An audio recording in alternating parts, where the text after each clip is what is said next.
what's going on, Conscious Crew? It's your favorite breakdown commentator, CTV. Welcome to another riveting episode of the Consciouztv platform. You already know what we're here to get into. Before we do so, go ahead and thumbs up the video until it's absolutely stuck. You guys know that thumbing up the video not only helps with YouTube's algorithm, but more importantly, it triggers up YouTube's notification system. So when we are thumbing up the video, you are literally knocking on the digital door of another Conscious Crew member and telling them to get their black asses into the sanctuary, because the Kank is, in fact, Kang Gang. So whether you're part of the replay gang, whether you're a Bush baby, or whether you're active with me in real time, I need you guys to give me that thumbs up. It's free 99. It don't cost you nothing. But speaking of costing you nothing, if you love the Kang and you want to support to the Kang, you can do that on Cash App, $Consciouztv, and or PayPal.me/ConsciouzTV, spelled just how it is here on the platform. Thank you all. Long time, honey. You know, teamwork make the dream work over here. So whether you are subscribing, whether you're sharing, whether you're thumbing up, whether you're donating to the platform, I appreciate all those transactions and tokens of your appreciation for what we do over here. For those of you who don't know what we do over here, we are a all-purpose platform, celebrity commentary, spirituality, politics, baby. There's nothing that we really don't get into. We do it all. All right? So get in where the hell you fit in at. And last but not least, please share the stream out to wherever it is you have digital community, whether that be your YouTube community wall, your Snapchat, your MySpace, the dark side of Twitter, Tumblr, or your personal OF. I don't really give a damn where you in fat lady like.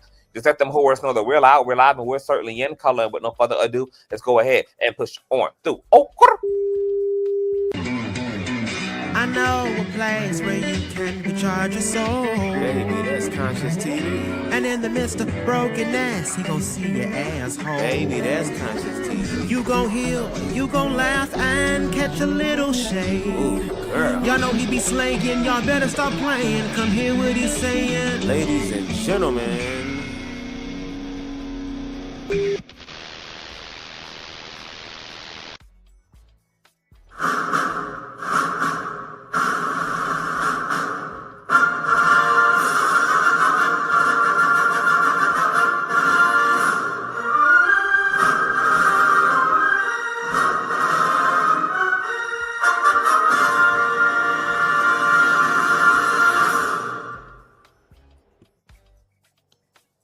I ain't even turn off the damn music. Hold on. Let me turn this off. What's going on, Conscious Crew? I know you guys ain't seen me in action, even though I still been making, you know, community wall posts, Instagram posts, etc. girl. Y'all know how I do, girl. I bust it down real hard, give y'all a clean 7 days a week, and then I'll take 2-3 days off and then be back. So please be expecting us to get back to the shenanigans. It is officially May 1st. It is officially Thursday on Eastern Standard Time, girl. So we'll be getting it popping. It's a lot going on in the Holly weird space, honey. We're going to get into all of the things. Before we do so, let me go ahead and speak to my folk. Child, what's going on, the baby? Hey, Carolyn. What's going on, Moon Witch? Hey, both of my sins. What's going on, Ian Gardner? Hey, Keita. Hey, Art by Omni. Hey, Scorpion. Hey, Boo. What's going on, Tia? Hey, Vala. What's going on, honey? Hey, everybody. So you guys see what we're here to talk about, girl. We're just going to have a flowing conversation. I am going to be dropping a link in case you guys want to chime in. This live stream was kind of inspired. Well, not kind of. It was totally inspired by a moderator and a close compadre and disciple of mine by the name of Bubs the God. If you guys have not gotten into Bubs the God's platform, please get into it. He gets into all of the serious things, LGBT related content, pop culture related content, church content. It's all about the light, love, the healing, and addressing the Rudy to the goddamn Tootie over there. All right. So please subscribe to his platform. Matter of fact, we're going to be doing a platform subscriber marathon this week as well, because we're going to get Bubs to his 1K, okay, so he can be monetized and make his money. All right, so please make sure that as you guys see him posting the link to his platform, that you guys go over there. I believe he's only 140 plus subscribers away from 1K, child. Y'all know we done made dreams come true up over her, girl. Okay, we done got so many hoes today, 1K over her. Okay, so we're gonna be making it happen for Bubs. So with no further ado, let me go ahead and just bring Bubs up. What's going on, Bubs? What's going on, y'all? What's going on, Conscious Crew? Hope everybody is having a wonderful morning again with this impromptu live. But just like when things hit, for real, it's just out of the blue. That's where the miracles happen. So shout out to y'all, and I'm glad to be here. And thank you, Absolutely. CTV, for all that Of you've done, course. girl. No shade. Right. And all that I will be doing. No shade. And that you will be benefiting from. Ikarabo Shande, No shade. Ishikai. No Shout out to shade. y'all.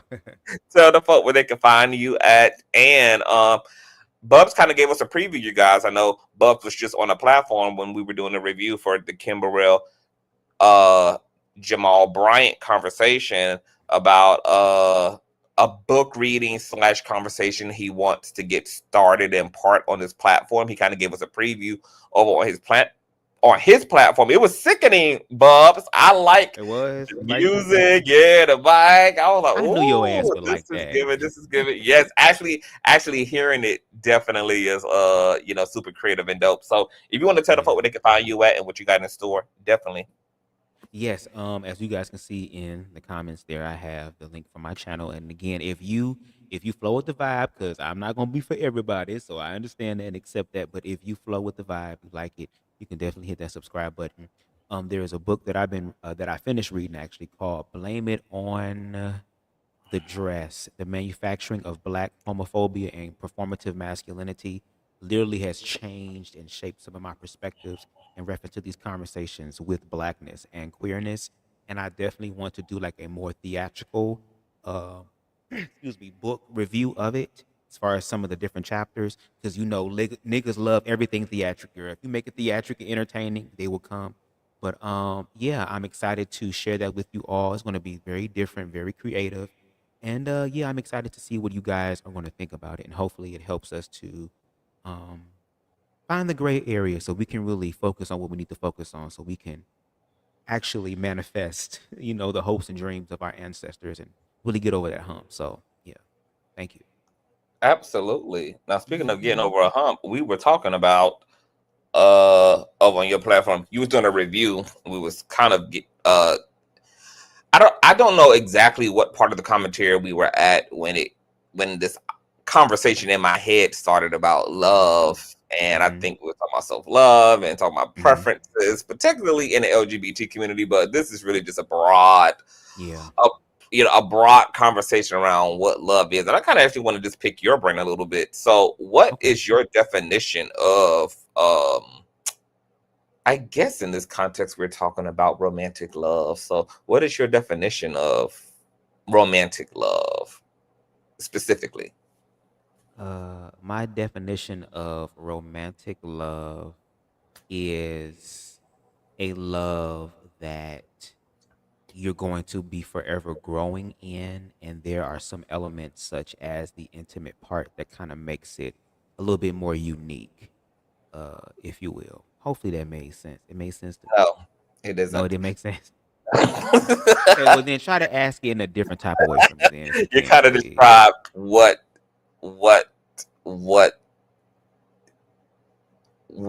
romantic love does, but what is it? Like, I guess in terms of like being in love, how would you define being in love? If someone was like, Bubs, how do I know? How would I know that I am in love with someone?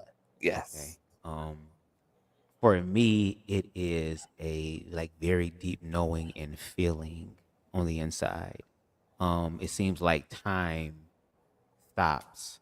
It helps you to be more so in the present moment. You don't want it to end. It just feels so good. It feels so wonderful. It feels so affirmative and life bringing and life giving and complimentary. So it's just everything that feels good.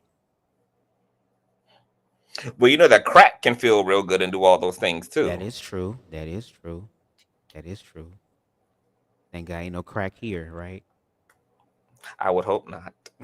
Hell no, girl, no. Crack is cheap. Crack is wet. What do you think that romantic love can exist outside of emotions? Like, could someone still be in love without the feeling or the emotion associated with love? I'm sure it's possible. Anything is possible. Yeah, I'm open to that. Have you ever felt you experienced that either as an individual or in a situation that somebody either had like a, a cerebral love for you, but not a, it wasn't per se emotional, it was more so like cerebral centered? Or have you ever had that type of experience of love in these ways outside of emotions? Hmm. That's very interesting. So Hmm. basically, are you asking me, has someone really loved more so of my mind than the emotional aspect of it? What you were asking? Or love you from their minds Love more me from so their from mind?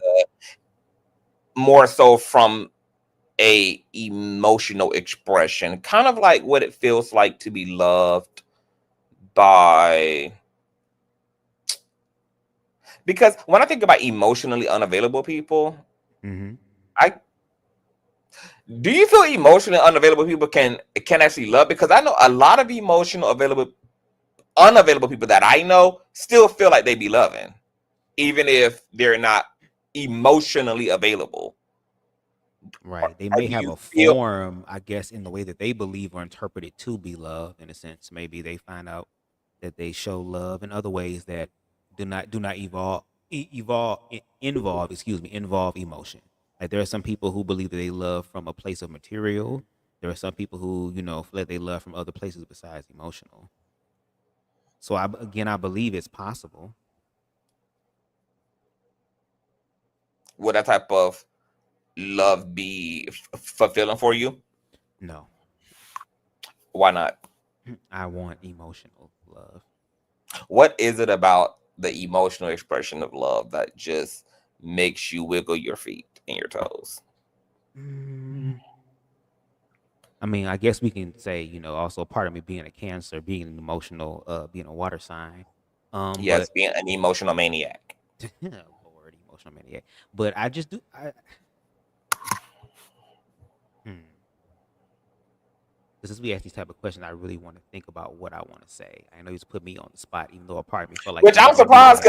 because I kind of consider you to be the Cupid. You the one always having these conversations, so I assume all this data you already are aware of, that it sits on the forefront of your being.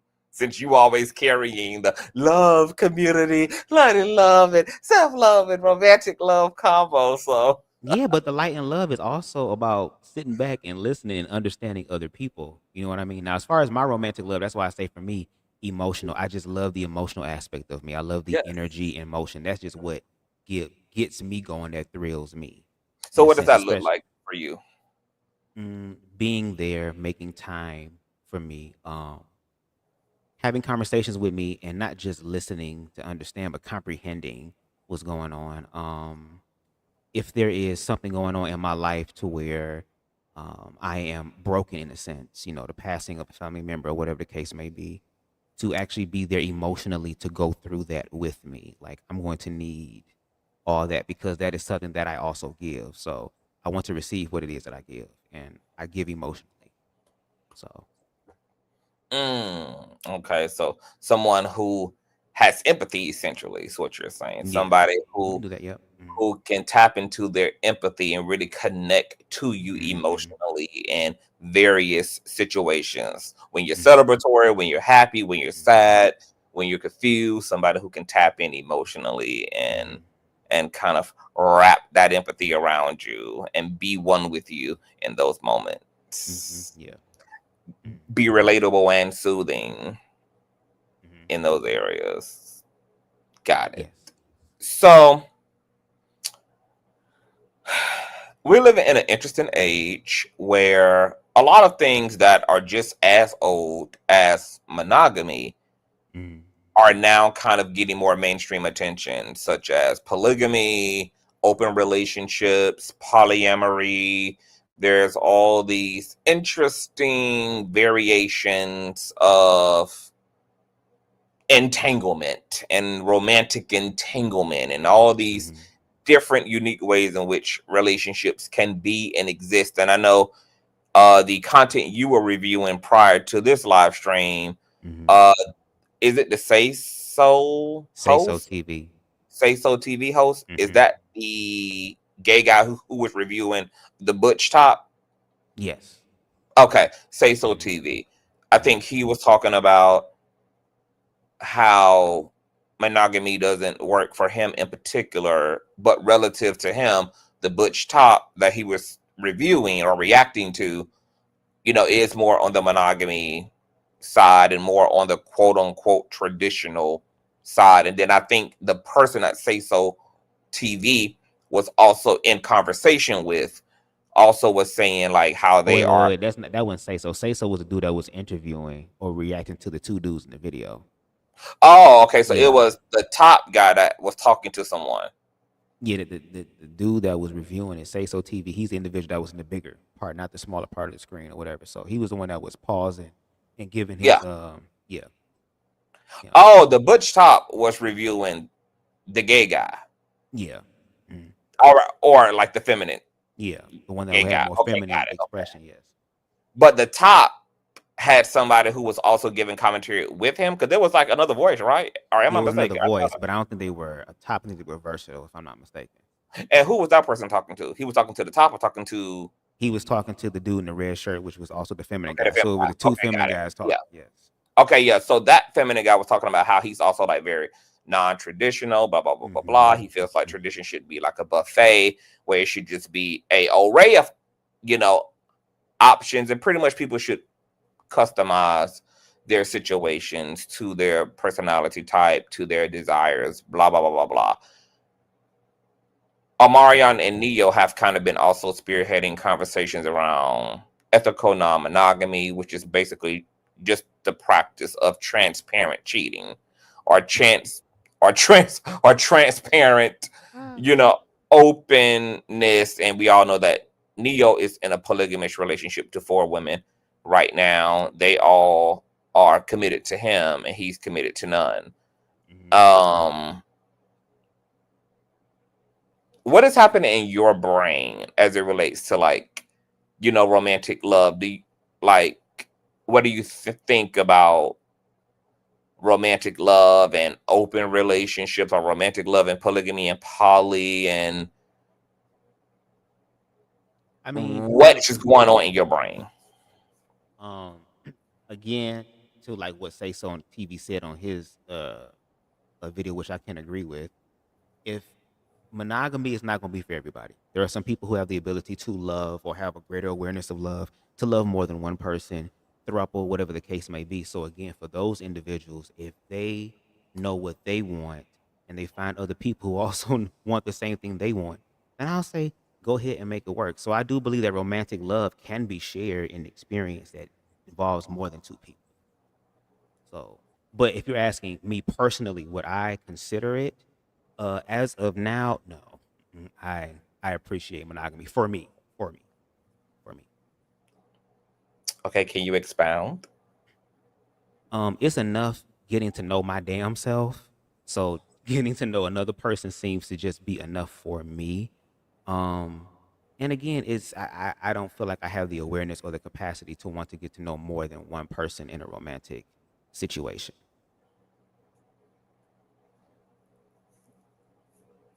I think that's interesting, but I wonder, like, because I'm always asking, like, for a lot of the super monogamous people, like, why do y'all think that? Because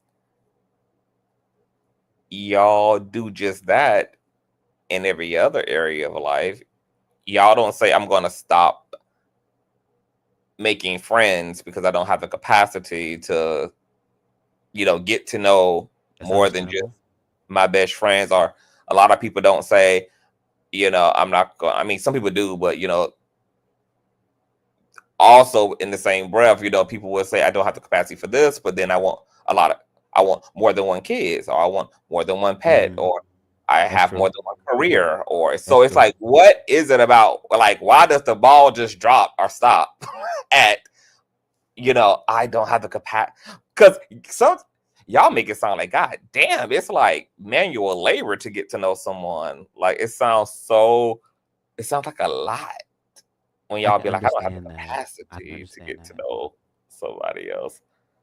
Is it I can supposed to be understand that. thrilling and fun and exciting to just connect? And does it have to be like the slave labor that's involved? I mean, it don't necessarily have to be the slave labor. Like the whole courting phase can be something that is interesting and fun. I would hope so. That would want you to, aspire to build with this person in a different level and different capacity. But to your point, there are some people who do, and I ain't even gonna hold you. There are some people who can't, who don't have the capacity, and there are some people, no shade, that at this point in time don't want that type of capacity, and that's okay. Just like how there are many different things in life, many different expressions. Like, just find the expression that flows. Again, with the whole buffet thing, if you want to get one or two things from the buffet, that's cool. If you want to be like Kim Burrell and sit at the buffet, girl, do what you want to do as long as it benefits you. That's where I'm at. So to my point, it seems as that there isn't anybody who can't. It's just more so about people not choosing to. Because if we in fact do this in every capacity, then it means that we're just really making an executive decision when it comes to romantically not doing it, because we do it literally everywhere else, all up and through our lives. And I be curious to know because I know people know where I be going, but I'm always open to really hearing because I really be wanting people to like break it down. Like I'm a scientific, get to the molecular level of a thing. I like to really understand a thing inside out. I like to turn a glove inside out. I'm not somebody who stops at very surface thinking, surface feeling. So I'm always loving to engage people who show up differently than me and who exist differently than me, and kind of embark upon this like intellectual exploration through their consciousness and psychology, because I also like to see how far is a person even taking their own selves and their own psychology. And my own personal conclusion so far has been that there's something about openness that really triggers up people's pain body. There's something about the concept of polygamy and sharing something that's intimate as a romantic partner that bothers the ego, that arouses the trauma body. And I'm interested in a alternative narrative as well. Like, I'm interested in it existing differently than that, but nobody ever takes it. Nobody ever really just gives me that work. Like I just be wanting somebody to just like work me out when it comes to monogamy and what is it about the idea of sharing your partner. Because for me, like my brain is very scientific and analytical. Like I utilize the fuck out of the feminine sphere of my brain, but I also utilize the fuck like equally. The masculine part of my brain. My brain is like literally perfectly androgynous, like perfectly feminine and masculine. So the pendulum, swings and focuses in both directions. And I'm just like, but even with the most ironclad monogamy, once again, you are sharing your partner regardless. You're sharing them with their friends, their family, with the children, with the church, with their career, with their coworkers. Like your partner doesn't belong to you in any way, shape, or form. So I do not be understand. And once again, because we also never really stop getting to know people, I'm like, okay, even the most ironclad monogamous people are still investing in other relationships, especially if they're healthy. I mean, if they're just literally trying to make their partner their god, then maybe not, but a healthy person or a healthy couple is still very much so pouring into other relationships, and they're, always, flowing and open to anybody that seems good to them socially, etc. So I don't know what is it about sharing an intimate partner that is what is it? Because for me, I don't know if it's just how some people are. It's just like, but that don't make sense given that is contradicted all over the place. So I'm just like, it can't be that's just there's something that bothers people about open relationships, and I feel like a lot of monogamous people don't want to admit that there's something bothersome. I mean, to your point, yeah, there are things that can be bothersome. I mean, there's some people in the comments who are saying, I don't like sharing. I don't, Yeah, getting to selfish, know one person. All bitch. yeah, and no shade. Like again, that's what the thing of choice is. Um, just because it's monogamous in a sense, I feel like there can still be a valued love in the monogamous aspect, just like there can be a valued love in sharing yourself with more than one person or sharing your partner with that. All I'm saying is that regardless of wherever you stand on the spectrum of this, just be open and honest. That should be the thing. Like you said in the live that I did earlier, that as long as it's love and truth centered, that's perfectly fine. And your definition, your experience, your perception of love and truth might be different for somebody else. As long as that love and truth is making your life better and you're making someone else's life better, that's all that matters. You know what I'm saying? But I guess there are some people who do have their boundaries, and sometimes boundaries can be good Woo, in certain aspects. So, boundaries. That's a whole nother can of fucking worms. Because listening to the Butch Top was kind of really triggering for me because kind of I was shady, yeah. just like, I am so confused. I'm so confused. Like, and I'm like, maybe my confusion is because,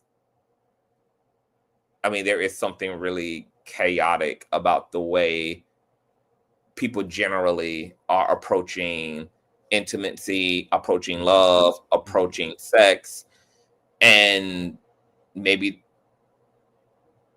that dysfunctionality is what's also clearly leading to the massive single epidemic amongst Black LGBT men, the massive single epidemic amongst Black women, the massive single epidemic and complications of Western marriage.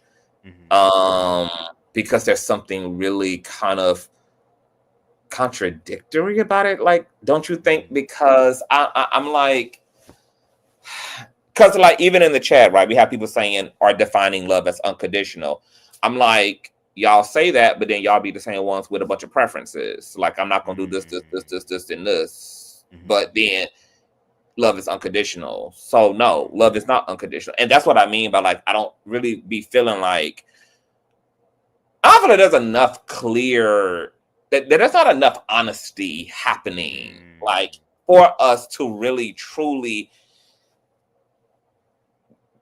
get to a root and to have a truly meaningful, fulfilling conversation around relationshiping, around loving, around sensuality, because we're not even being honest at surface level about the conversation. Most people's love is not unconditional, for one, because if it was, that would eliminate monogamy in and of itself, for one, because you will love someone unconditionally enough to also let them make themselves happy, even if it means getting a second boyfriend or getting a second girlfriend. If you were actually unconditional, you would have no problem also being versatile at times in the relationship. If you are the woman, you wouldn't have a problem pegging your man or allowing him to be the submissive one sexually.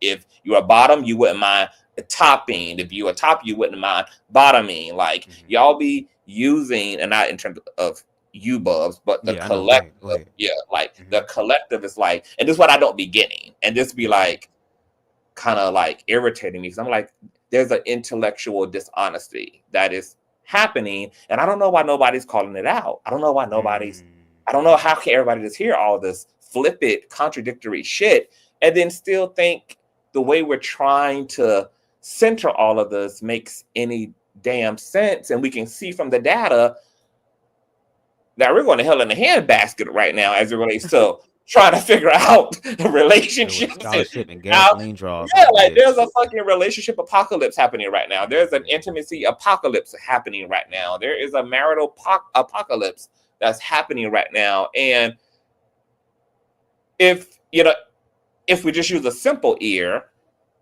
and some common sense to the conversation, we can see at first glance why it's an apocalypse. And it's for one, because our ideals are very different than what comes out of our mouth, or the way how we actually show up is completely incongruent with the philosophies we preach or the words that we say.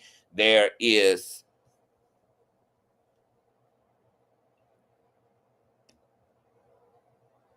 before I go any further, what do you say to that? I mean, I can understand that because again, if you say you're unconditional, you're putting conditional limits on it, and maybe some people should be comfortable of saying that in certain areas the love is conditional. You know what I mean? Maybe they can reserve. And I know you'll probably be like that's bad to think. Understandable, but there are some people who reserve their unconditional love solely for their damn kids, not even for their damn husband. Their husband do some fuck shit. Okay, I'm going to leave you, but I'm going to always love my kids. So I guess in some area in all of our lives, we have unconditional and conditional love, and I think that if we can just admit that and not really. I mean, if you want to deal with the guilt and shame, that's on you. But if you learn to love yourself, not everybody gonna get your love. You're not gonna get everybody's love. So as long as the love that you're getting is real, again, for me, get it how you live, as long as you ain't hurting yourself or nobody else. But again, there are people who have greater awarenesses and capacity for love. For example, you. You got to a point to where it's like, girl, monogamy is trash. Girl, fuck all you hoes, bitch. Y'all be miserable as hell. I'm about to go ahead and get a few motherfuckers that I can love and that can love me. And that works good. But I don't think that's going to work for everybody. Like everybody in the size 32, 34, 38. It's going to be varying sizes. So just find out where you fit. Just make sure you do it in the realm of love. But to When your people point, it realize definitely that makes they don't sense. even, I don't know what the hell people gonna do. Like when they realize that Foot Locker don't sell their size at all. You go online, girl. Try to find some shit, girl. Find something else.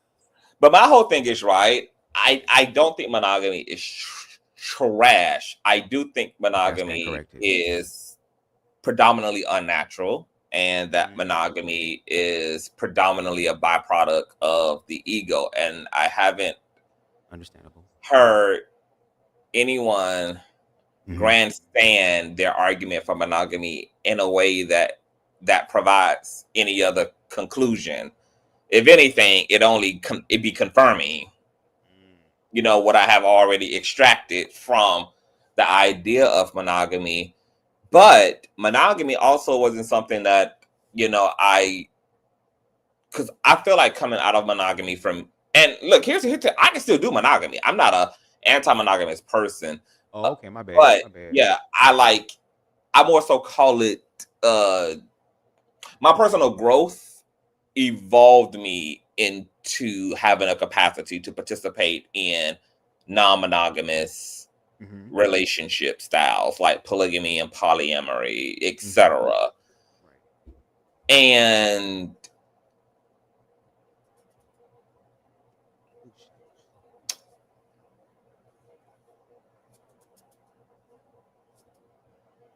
I was having this conversation when I had a whole separate live about Neo and Omarion talking about these concepts of polygamy and poly. And I remember the panel got into a discussion and I was being asked about my experience. And people also kind of had the idea that people who have the capacity for poly or polygamy don't experience jealousy, or how does territorialism or possessiveness or whatever, how does that work?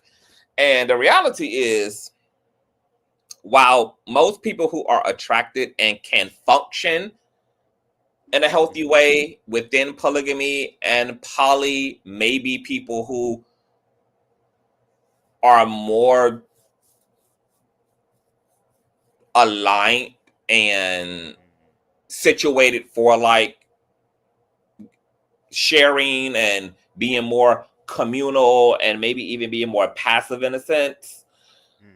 there also is another group of people like myself who, while I do have the capacity to be more passive, and I am very communal and a very sharing person, I also like still have an ego. So it's not that I don't experience egotism. It's not that I don't experience a sense of territorialism, You just know how to but maneuver through it. what it does mean is that I'm willing to make different choices despite those sensations, because I believe that as long as a person is making healthy decisions for themselves, that they should be allowed to. Understandable. Understandable. You I know, mean, so now at this point in my life and at this point in my growth, it's not so much about do you want to be with other people. That's going to be the problem for me. It's going to more so be, what type of bitch is that bitch? understandable, correct. Yeah, I ain't really phased no more about the who or do you. It's more so about, what type of person, right, are you dealing with? That's going to be more of my concern, because I think this kind of came up even in the content you were reviewing. I don't know who said it or how it came up, but somebody said basically like motherfuckers gonna do what they want to do anyway. They said something in the vein of that. So I am not bothered by the reality that people can make connections with other people. People can connect to other people also in meaningful ways without feeling threatened by that. Because deep down, and maybe this is something, this is a part of my own transparency, I think eventually I was able to admit to myself that while I do deeply love a person,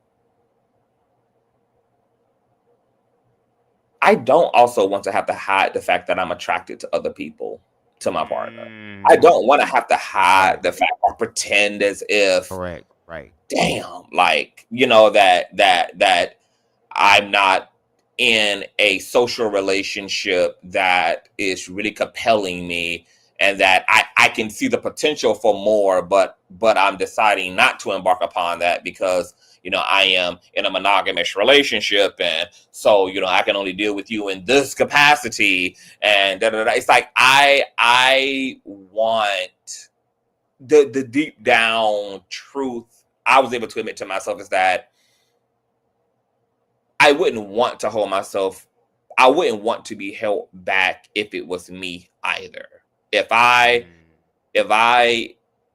for whatever reason, maybe I end up working with someone, maybe, or, I don't know, how the other relationship would come about. But, if in the hypothetical that I also find myself in a situation really thinking about somebody and caring about somebody, and, I started also having a capacity to feel certain things, I don't want to be ashamed of that. And I don't want my partner to be ashamed. I also wouldn't want it to be a deal breaker. I wouldn't want to not also be able to talk about these things.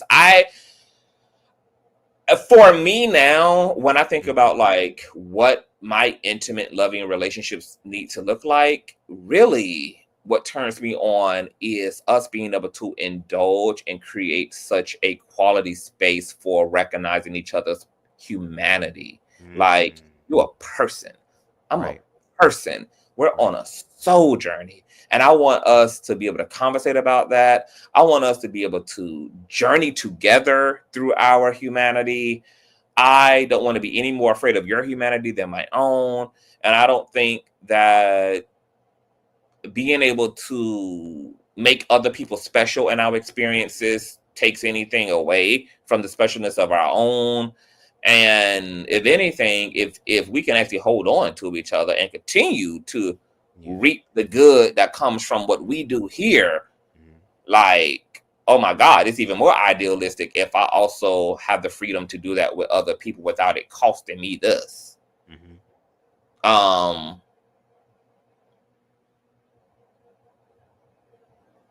So I'm just let you chime in, like right here.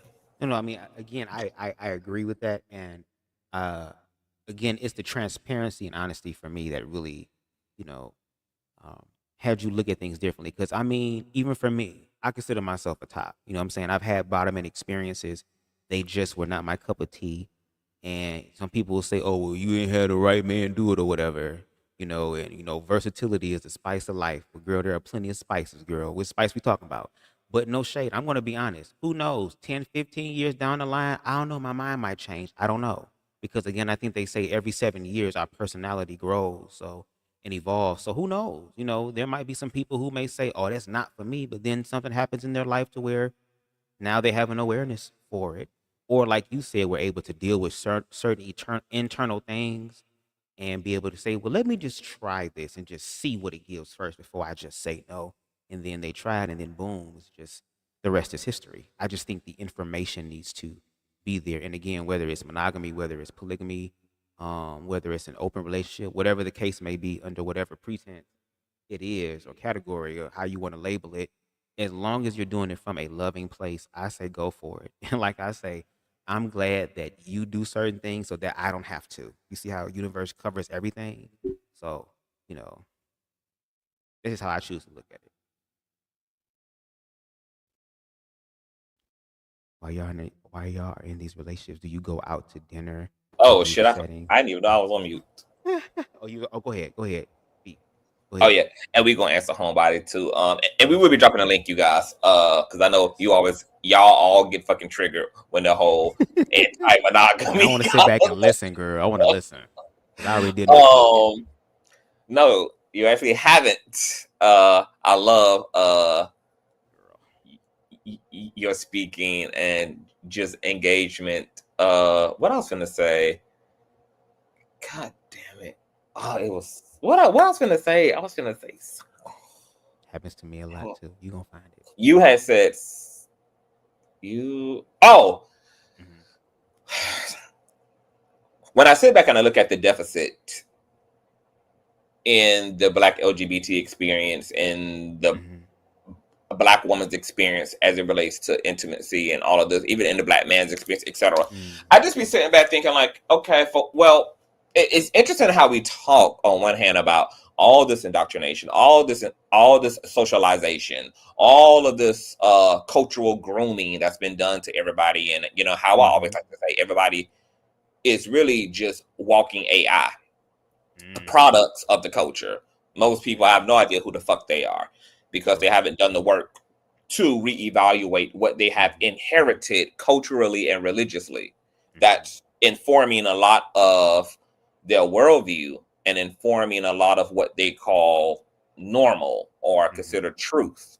Hmm. So, with that being said, that means that there's a lot of people who are not even operating in the upgraded version of themselves. So then here's the Hmm. gag.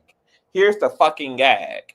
Hmm. What if for most single LGBT folk, most single Black men, single Black women, whoever the community is, maybe it's not that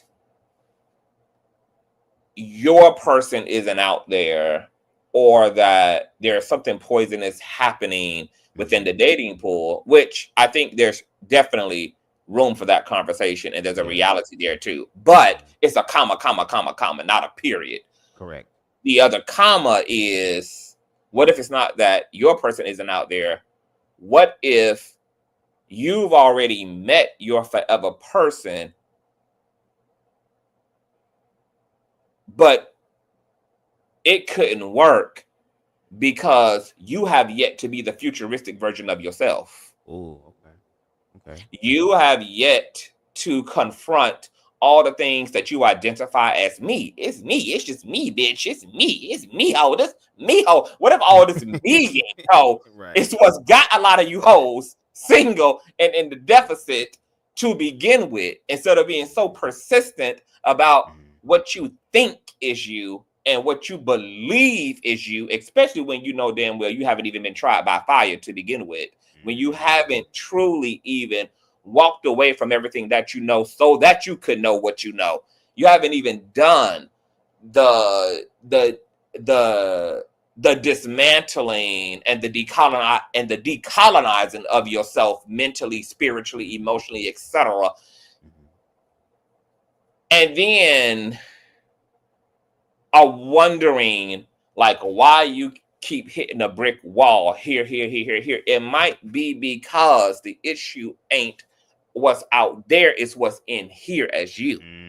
I agree. I can see that. Yes, I agree. That's And why. as a So, spiritualist and as a healer who, you know, who does this work in people's lives all the time, who have been doing this type of like spiritual work in people's lives over the last 20 years, I completely understand how much work people do not do as it relates to themselves. How much work goes undone, how much self is left on the cutting room floor. And you know, I cry for people because I want them to see the connection between all the shit they're leaving undone and unchecked and undiscovered in themselves, and all of the deficits in their lives. Whether that's in their health, whether that's in their wealth, whether that's in their love experience, wherever the fuck the deficits are, because nothing exists in a vacuum and nothing is happening just because. Everything is happening because it is a reflection in one shape or form to what has been now built up as the collective personal self, whatever that is. Whether it's a product of good, bad, brokenness, healing, whatever it is, life is vibrating all of it back to the individual. So nothing is just happening because it's fucking happening. And I have gotten to a point with seeing enough data, having enough anecdotal experience in this area with working with people and their shadow work and everything, and just looking outward to like,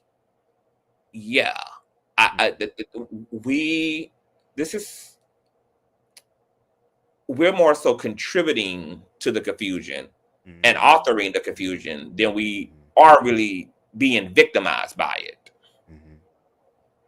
The perpetrators have turned into the victims, or the perpetrators are cosplaying as the victims of the system, the very system that they are unconsciously upholding, participating in by not doing the fucking work, by not doing the work at the most substantive as level. I'm not talking about this fairy tale Hallmark shit that people be doing. I'm talking about, yes, a real churning and a real evolution of the mind. I'm talking about the type of motherfucking revolutionary, intellectual and metaphysical imploding that results in a literal rebirth of the mind. The type of shit that Christ was talking about. Did it be reborn again, bitch? Almost unidentifiable. Like, bitch, who the fuck are you? And what have you done with Bubs? What have you done with Homebody? What have you done with Erica? What have you done with Whitney? What have you done with these people? Where are they? Like this type of revolutionary shift of consciousness. Because these things are real. And one of the greatest things that I came to understand about Judgment Day and the gnashing of teeth is that the reason why people are going to be so distraught and heartbroken is not because they're going to hell. It's going to be because through their life review, how much they realized they themselves contributed to the hell that they lived. They're going to be gnashing and regretting because Spirit is going to show them what they had the potential to be through the power of their choice and the power of change. And people are going to look over their life in shock and in awe and equal devastation because they had no idea that their lives could have been the complete opposite of what they were had they only done the motherfucking work. Had they just done the work. Had they just given up the fear, had they just given up identifying with the fucking ego, had they just given up identifying with the cardinal self, had they just given up, the trauma, had they just done the work to let go and to be reformed and to follow the yellow brick road of their intuitive selves, which are always sending out beacons to the conscious mind. Beacon, always trying to disrupt the conscious self. The intuitive self is always trying to disrupt the conscious mind and to influence the system, because it knows how to effectively get from point A to point B, or know that you ain't supposed to be at A or B at all to begin with. But it's not enough people doing the work, but yet asking for a whole lot. Yeah. And the sad part about it is it's going to continue to look the way that it is, which is people ending up with nothing as a result. And I don't really know, based upon what I'm seeing, if people are really ready for the level of transformation that is going to be required for people to get what they say they fucking want. Because in the age of Aquarius, we're living under an interesting astrological system that is not going to let us run anymore from ourselves. It's not going to let us. We're living in a very stubborn age that is going to let you whine and cry and throw a tantrum and complain. And it's going to sit their ass, and Mother Spirit going to sit his ass right there with his arms crossed and not bust a move.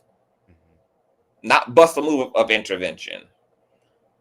Mother Spirit going to sit there like, if you don't want to lose your legs, if you don't want to use your legs, you just won't walk. If you don't want to use your hands, you just won't eat. And baby, if you sit there and starve out it be. You know, I guess I'll see you next lifetime. You'll be butterfly. But this age is in collaboration with the soul work that we're all supposed to be prioritizing. And so what people are going to discover collectively is that it's actually going to be much harder attempting to get what you want, especially if you're going about it completely ass backwards. Right. There's going to be no give to that. And it's going to make people feel like life is cursed, or that their lives are cursed, or, you know, they're going to have to find every other villain to cast blame upon to justify the results.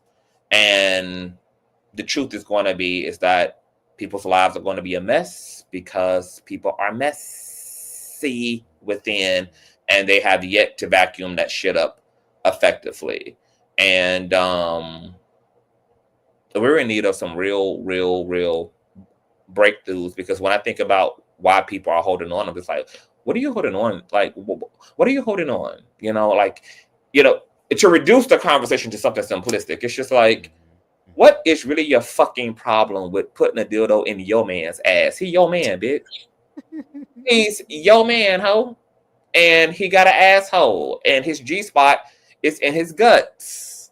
And the spirit designed that way as a gag. So what's the problem? What is the issue? Like, the things we make these things about are very weird. They're anti-intimate. They're anti-unconditional. They are opposite of everything that we preach about. I don't understand what this resistance is. I don't know and understand what this pedalization and idolization of preferences is about. I don't understand how people think that that's congruent with love. I'm confused.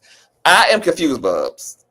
I am so bewildered and just, I literally, genuinely, I don't get it. I don't get any of it. I don't get it. I don't understand. Well, maybe the people either don't have the information or they're afraid of the information, which I think, like, these type of conversations are very important.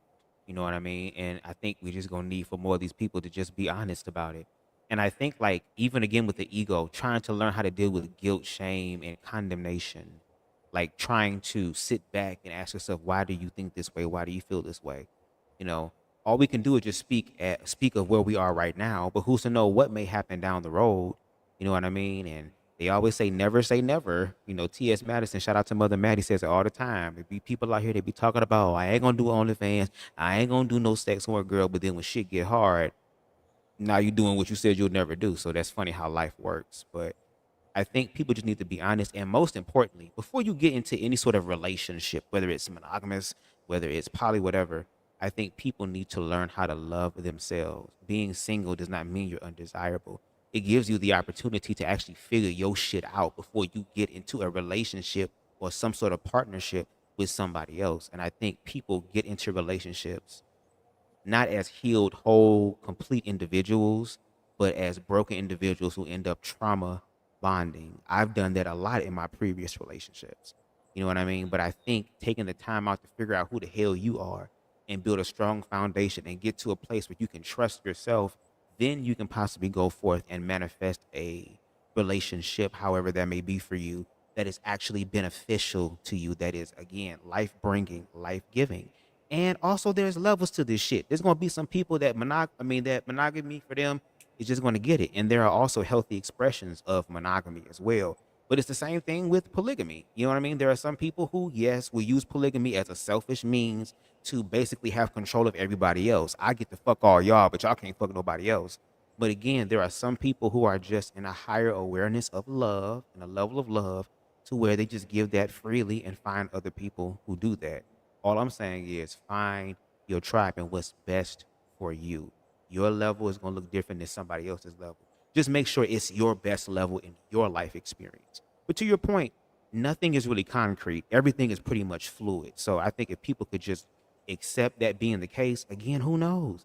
They might be the ones who said, CTV, you was talking all that bullshit about polygamy and shit, and like now it's like, thank the universe, girl. When I get tired of a motherfucker, I can go to the next one, girl. And when they piss me off, I can go to the next one, girl. Oh, however they choose to view it, whether it's sarcastic or whatever, but find what works for you. That's I gonna also always be be my gagged. answer. I also be gagged that people think that like poly or polygamy doesn't work when like a lot of people in monogamous relationships are already in open relationships and just don't fucking know it, and No it's working shade. just fine. And No it's working shade. just fine. Have no idea that their partner got a whole bitch pregnant, Okay. expecting they first son, paying bills at another bitch's house, a whole nine. I'm just like, it's already working. The only thing that ain't working is you being informed, baby. You just didn't get the memo. But Mm. but it's interesting how you were able to have this whole relationship with this person, and this person has whole other relationships with other people, and you had no idea because this person still was showing up effectively, Mm. and you didn't know until you knew, whether that was by going through their phone or the person outing their relationship or the person coming to you honestly or whatever it is. But so this whole idea that it can't work when it happens all the fucking Understandable. time, right under people's noses, who they go to bed with at night, Mm.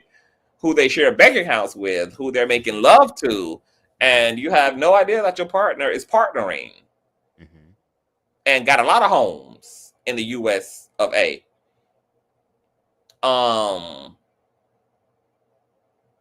And I think that people are better off by confronting that fear, by confronting that discomfort of Understandable. what that is. Mm-hmm. Because baby, if the truth eventually comes out that, and in part it kind of already has, that monogamy is a social construct, then it means that what people are really trying to go up against is biological hardwiring. Mm. Biological hard wiring, that you're literally going up against a natural phenomenon, you know. And for me, I have to confront the ideas of monogamy because Understandable. the same spectrum of ideology that monogamy exists on is the same spectrum that to be gay is unnatural exists on. Mm. Like, all of these are patriarchal ideals and social constructs meant to Understandable. control, center, and to compartmentalize societies and create this caste system, Mm-hmm. that of course never benefits the actual people, because the actual people have to actually be dehumanized in the process of other people getting what the fuck they want from Wow. the system. So a lot of these ideas are gatekeeping ideas. Monogamy is a gatekeeping patriarchal ideal. Homophobia, racism, classism, etc. is all birthed out of the same wound. And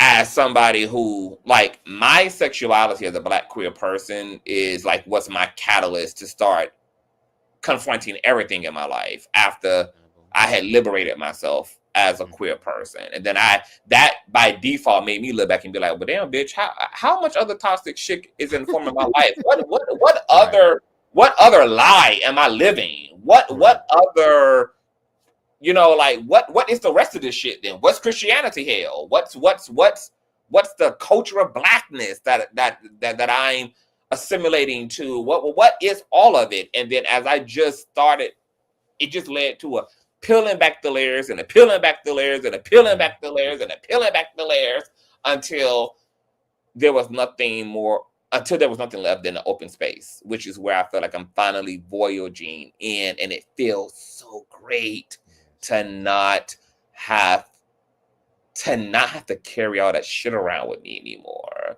It feels so more freeing for me to just exist as a person.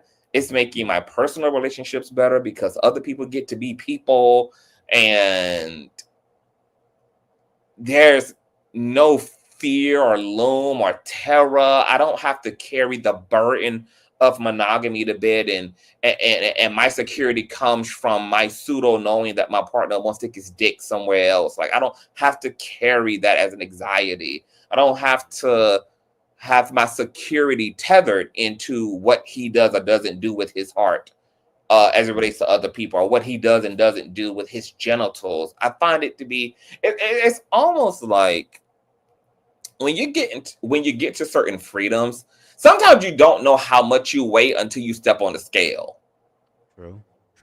You know, and so like the more freedom I achieve and consciousness, the more liberation I achieve, the more I'm able to look back and be like, I was a mentally obese bitch. Like, I was a big back bitch, metaphorically speaking. Like, I was carrying, because you don't know the weight when it's your norm. Like, Correct. when you have to carry those systems around, when you have to adhere to those systems, it's your norm. Like orange is the new black. You know, it's your reality. So you don't feel the effects at the same level that you do once you exist outside of it. And then you realize how tired. It's almost kind of like the way that in the LGBT community, we be looking at like a lot of the so-called masculinity, like how performative it is when you have men talking about they don't wash their booty cracks because it's feminine, or they don't help them, Lord, clean their feet because it's feminine. Or, I just saw a thread today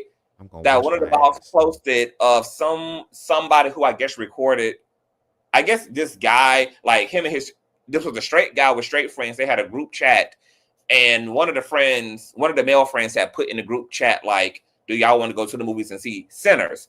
And the guy who screen recorded it and put it online, like, basically let his friend have it. It was like, nigga, like, that's real gay. Don't you ever be, asking another nigga to go to the fucking movies. Like, ain't no pussy in this, ain't no whatever. Like, what you trying to do? And I'm just like, it must be so exhausting. It must be so like, oh, I get like, but and they not exhausted because they don't even know how much it requires to be this fucking dense and to be this detached and deaf tone to reality, and to have to perform something that's not real to begin with. And the fact that you are actually upholding this lie, and it's actually interfering with what actually is real and natural, which is the fact that in reality, your brother is experiencing a level of brotherhood that's leading him to love the male community that have been created amongst y'all, that him even wanting to spend time with y'all is a reflection of his personal safety, that he feels safe here. He feels seen here. He feels affirmed here. And you just obliterated all of that by introducing something that's not even real, such as masculinity, into the equation, because you saw him as a man asking other men, his community, his brothers, if they would like to go see a movie together as something that was non-masculine. Right. Like, yikes. Yeah. How To that much, level, yeah. how many fucking lies are people upholding that is literally destroying what's in fact fucking real? And everybody is so real. Everybody claim to be so real, so organic. So I ain't seeing nothing but GMO humans. Oh shit. I'm not seeing shit but GMO fucking humans talking a big game and ain't about shit in reality. And I was shook. I was sad. I was sad for the world, Bubs. I was just like, yeah, but wow. but when you don't have a foundation of self-love, of course you're going to fall victim to anything else that's being out there. Again, these individuals have created the environments to be your torturer and then turn around and get to be the remedy to that. So yeah, I mean, I do think that we do need to challenge ourselves more, especially in the reality that we're going to face for these next 4 years. Fuck it, even if we make it through the next 4 years. So I do think it's time for people to start thinking outside the box in many different areas of their lives. And maybe again in the realm of relationships, depending on what it is. I mean, having this conversation, like I'm not gonna say never. I can just speak about where I am right now, but who knows? Like there might be a change in that down the road. Maybe because the information here plants a seed to where as life continues to happen, then things will start to take bloom. So, again, having these platforms like CTV and having the conscious crew and just having many different ways of thinking. I think someone said in think a House of Dragons, you cannot slay a dragon by just hitting it in one direction. You have to hit it from multiple angles in order to slay it. So to slay all these patriarchal ideas and constructs that, yes, we have been indoctrinated to believe, especially in the Black community. It's even worse with us. There is a lot of unlearning that needs to happen, but we got to find a way to be able to deal with guilt and shame and fear and how to go through it. We can thank Black organized religion for primping and priming us for us to pretend and act like we got it together. But like to your point, spirituality is really breaking the shit down to where we gonna see who walking it and who talking it. So yeah, shout out to the age of Aquarius. As a matter of fact, here is that post I'm talking about. Check this out, Yes. you guys. So this is the friends text thread. And I mean, the person was so clear that he was in the right. He said, why my homie gonna ask the guys if we want to go to the movies with him, shaking my head. And so you see him, his friends say, let's go see Sinners tomorrow. And this is the voice note. And this is what the voice note sounds like. Nigga, you been like ever in your motherfucking life getting this bitch talking about some let's go to the movies, nigga, with a bunch of ain't no bitches in here, nigga. Ain't no nigga, ain't no hoes in this bitch, ain't no cootie cats, no twatas in this motherfucker, nigga. You trying to go to the movies with a bunch of niggas that they got the same shit as you, nigga. Tighten up, young nigga. Fuck you got going on, bro? Where your bitches at, bro? Maybe if you get rid of that yee ass haircut, nigga, you had some bitches on your dick, bro. Tighten up for real, fam. Before it get like that. Hey, fuck me, you been like ever in your... My heart breaks for Black men, both Black gay and Black straight. I see both of them motherfuckers as fucked all the way up, like from both sides. Like, and I think the creator that you was reviewing in your shit touched on that, how like a lot of the toxic heteronormative behavior and pathology of dominant society is amplified in the LGBT community because it's not even, we don't have a balance because in the dominant society is male and female, but it's literally like man on man, even when it's femme on masculine man, but it's still male on male. And a lot of that socialization is bled over from what we've learned from dominant society. Correct. We have not brought any ingenuity to the LGBT system and recreated the will. We've instead like copied and pasted it, and that's also not working for same gender loving women and not working for same gender loving men, because I mean it's not even working for dominant society, hell, yet alone working for us. I think that was also uttered. But back to this conversation, like baby, I realize that we're in more trouble than what we really have come to realize. Like we're in a lot of trouble. We're in a lot of trouble. A lot of trouble. I definitely agree. I definitely agree, and I think especially in the Black community, it's we're still trying, in a sense, to be validated by whiteness. That's like the goal with the respectability politics. So we have to do things that are different and radical, that are outside the box. And yes, I think a lot of Black people are just scared. They're scared to do that. They're scared to see what the reality of that could be. But the reality, I gotta believe, has to be a lot better than what it is now. You know what I mean? We got to the point to where niggas can't wipe their ass without it being gay. So what happened if you getting head and shit? Your partner supposed to smell all that stuff, and that's supposed to be a man stuff. You got dingleberries and shit, and you leaving all type of imprints on the damn comforter and shit. Get your nasty ass up and soak. You get what I'm saying? But yes, it's gotten that bad. And what's crazy is that those type of individuals who believe that will enforce it in such a way to where it will be deadly to people who challenge them. So yeah, like when it comes down to our own self-worth, we are definitely in a fucking pickle. And if we don't get ourselves out of it pretty soon, baby.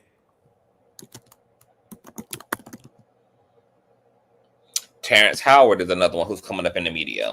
You know, he's Lord, on. I've heard about some of the things. I don't know Yeah, exactly he's what's on going his on.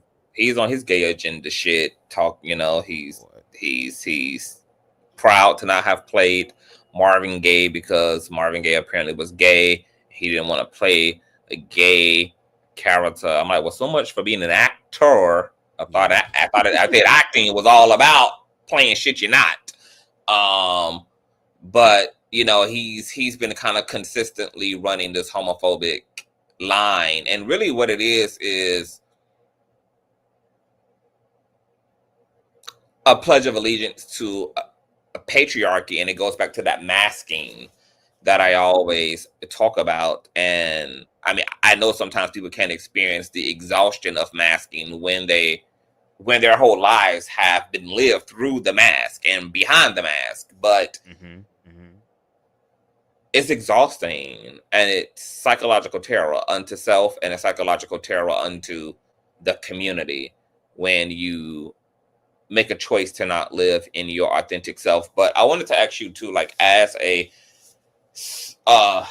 surviving member of the Black queer community, what are things that you have taken notice to in terms of like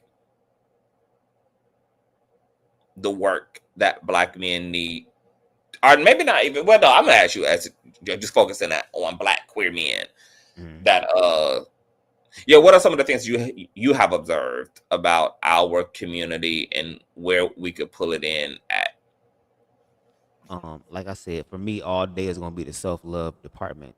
Again, reading this book and just listening to other queer content creators. Is it okay if I share some of their names or no? Absolutely. Okay, I just want to be sure. Like for example, like Mari Anton, the Alfred platform, Dyquel, I think Ken Toro, I believe that's his name, and a few others that I've seen in passing. Like there, like to your point, there is this singleness epidemic, and also this sort of hyperfixation on physical attraction alone. And to your points, I think I remember you saying like years ago when we were talking about the queer community and the whole sexual aspect, as far as like the hypersexualization that's going on in an unconscious way, that because through our childhood, and again, purchase the book Blame It on the Dress, goes into all that. In our childhood, we've been taught that masculinity is the gold standard. That is what is considered rare, especially for black men, because of what we dealt with slavery. So the validation aspect. But what happens when young boys are taught to desire men as far as the aspect or aspiration they should become, but you're still demonizing them for wanting that same man in a different type of context as far as the sexual and physical attraction.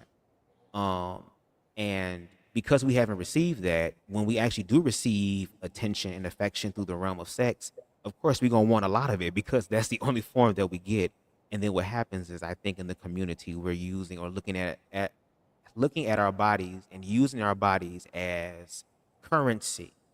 You know, the more attractive I am, the more sculpted my jawline is, or how fat my ass is, or how big my dick is, there's more social equity there. And what I'm also realizing is that a lot of those individuals who have the views, who have the clicks, who have the followers, who have the men flying them out, when they share aspects of their lives, when they're going through their darkest moments, none of those men are there for them.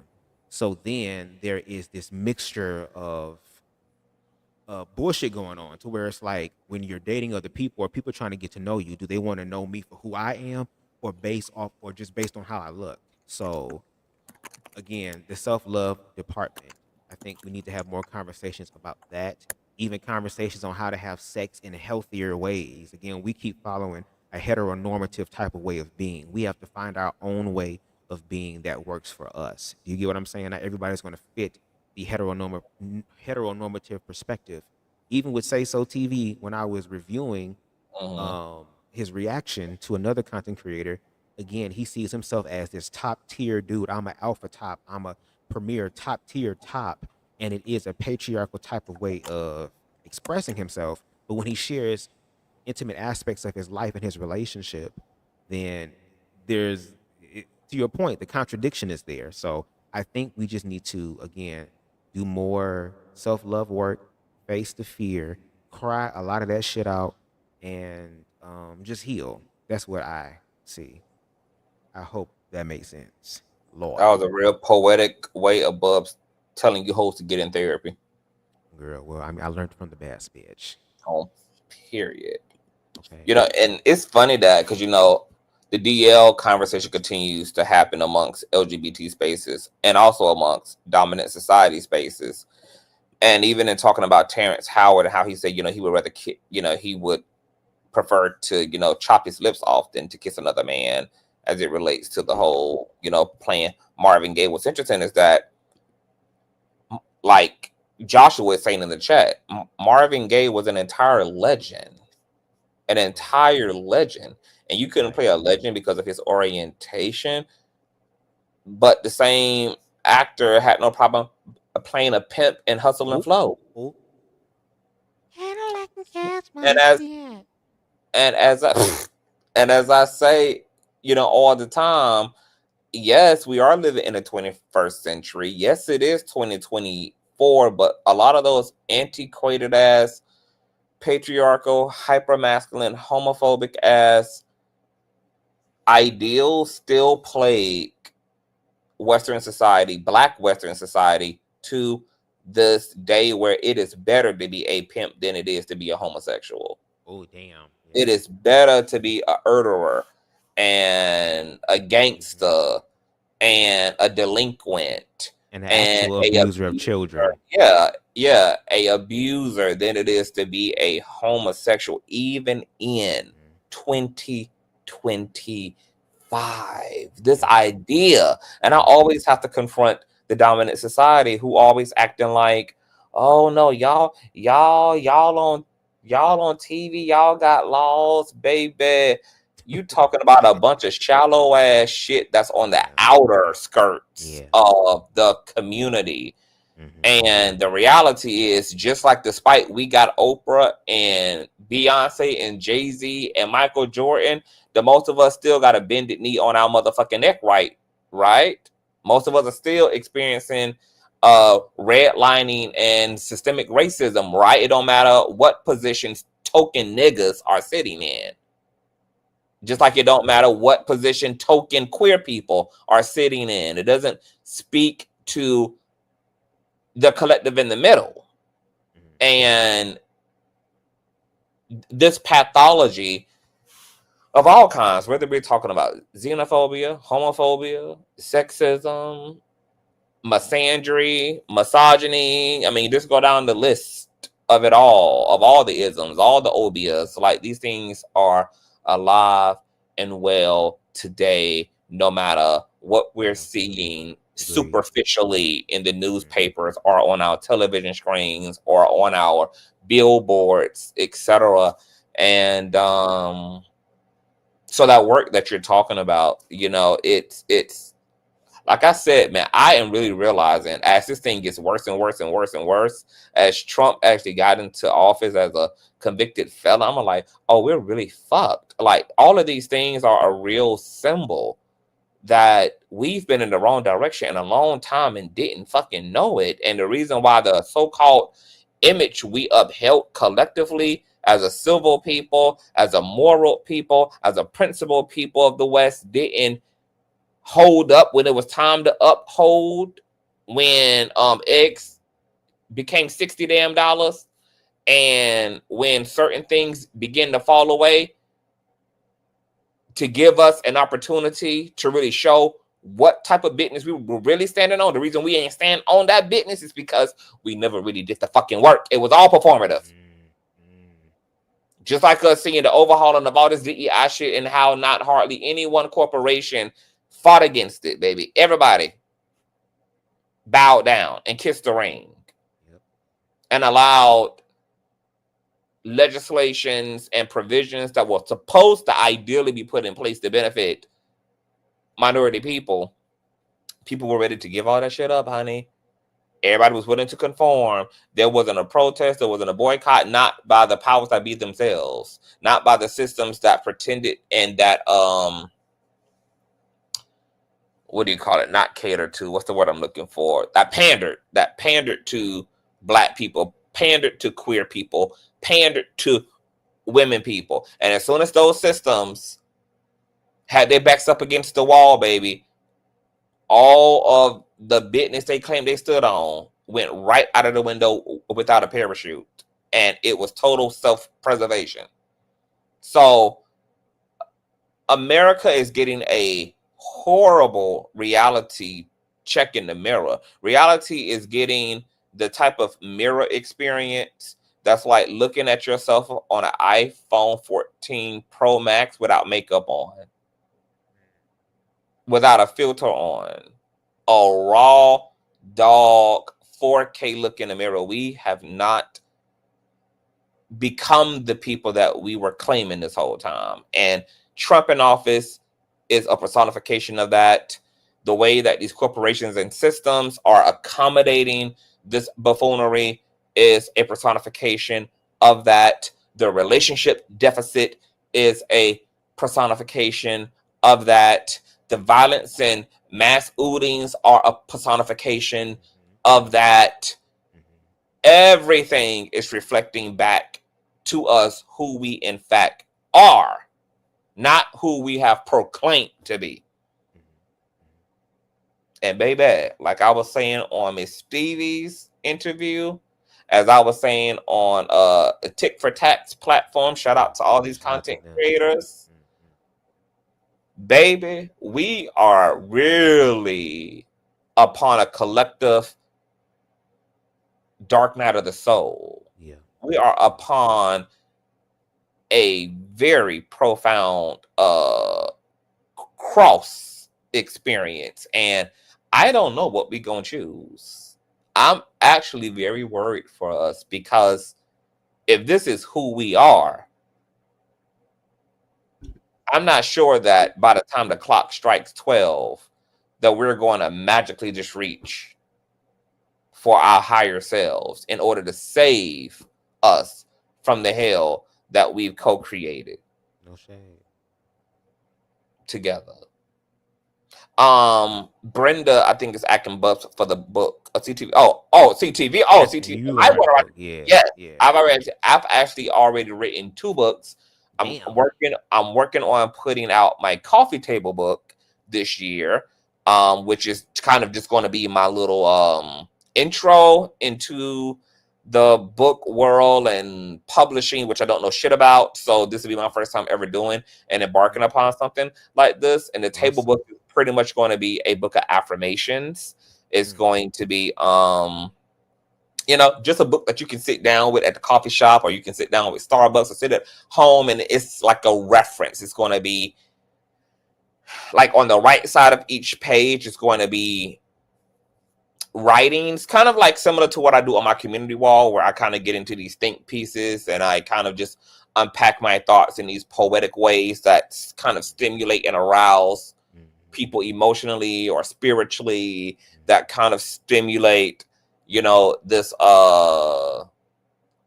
sense of self. And to the left of each page is going to be an extraordinary, very visualistic image, either of myself or of a landscape. But it's going to be everything is going to be in the vein of arousing people mentally, arousing them intellectually, arousing them spiritually. And there's going to be these beautiful hyper visualistic, hyper stylistic images of either myself or of a divine being or of a divine landscape that are going to be in tandem with each writing.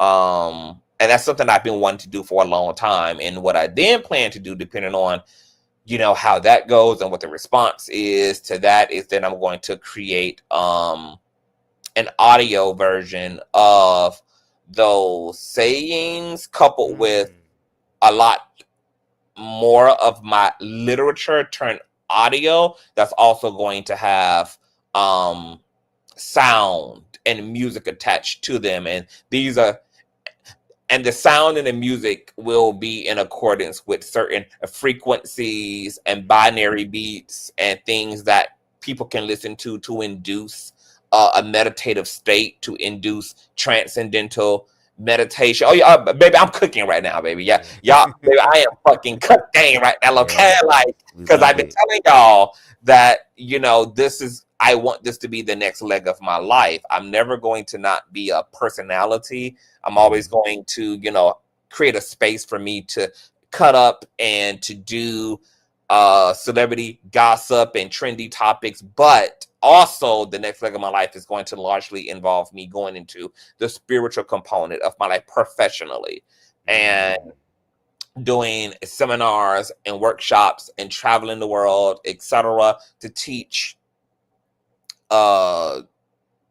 spirituality, for one, to teach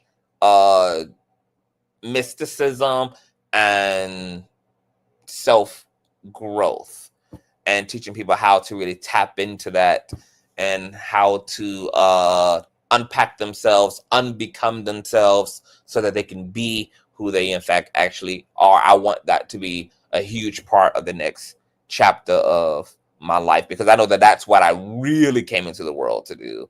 That's what I actually started YouTube doing, and then I evolved into the celebrity pop culture stuff. And I now know why God, or why Spirit, had me do that, because now I know the way that I need to alley oop, and I need to manipulate y'all hoes into being better hoes of tomorrow. Now that I understand the cycle, I've been in this genre for the last 7 years, collecting data on human psychology and how to use sweeteners to, you know, to attract people into the substance thereof. So I'm going to use all of my knowledge and all of the data that I have extracted to, yes, do that work in this next chapter of my life. And I'm really, really, really, really fucking excited. And I've put myself through 50 trials by fire in order to really feel like I am actually also living what it is that I am evangelizing. And so I feel even more whole about the language, about the knowledge, about the teachings, because I am living it and I am reaping what I'm living, and I'm excited to give that to other people and let them take the meat and let them take what they will from that to empower themselves. So all of y'all who have been begging me to bitch right, bitch. We need books. We need this. We need that, bitch. We need the CTV Bible, bitch. Okay, you're gonna get the CTV Bible finally. Okay, it's all coming, honey. I have been working my fucking ass off, and these projects have been in the works for a long time. And so everything finally coming to conclusion, and me being able to put a period, and me being able to finally execute on some of the stuff, is all coming. So I'm super, super, super excited about it. Yes, and you deserve all that. And as an individual who has had firsthand, account experiences with CTV and just seeing his growth in real time, ego deaths in real time, and even in the midst of him going through his own ego death, still being an overabundance of love to even help me deal with mine, and to where I was able to get through it, to where he was like, "Damn, bitch, it's motherfuckers that be stuck in they shit 5, 10 years, girl, and you got through that shit." But realize that there are certain levels to this shit, and it's really just how far do you want to go? How far do you really, really want to go? There are some people who are going to go the distance. There are some people who are going to get to a certain level and say that's fine. To your point, take what is yours and leave the rest. Just make sure you take something. So the fact that you are going to put out these books and all these other uh, uh, masterpieces and work of arts, which no shade. If you need some help with that, girl, I got you with that as far as my Oh, creative aspect. But I always, in the words of Beyonce, I always bring the people that I love along. yeah, So you already know, yes, and that inspires me to do the same thing for other people. Like again, this nigga is like no shade to me. How he shows up, it's like a black gay Christ girl. Like this nigga shows up in such a way that it just really inspires you. Like when I made that theme song for the nigga, those words ring true to exactly. because his own Um, soul got charged, baby. That's Yes. it. Now I will tell you, girl, no shade. On this journey of self-love, you will be shooketh. And I already know there are some things in the works, girl, that's gonna have my ass shooketh. But if you Yes, love yourself, that is the main thing. Love yeah. yourself and learn to let go. It's going to be scary.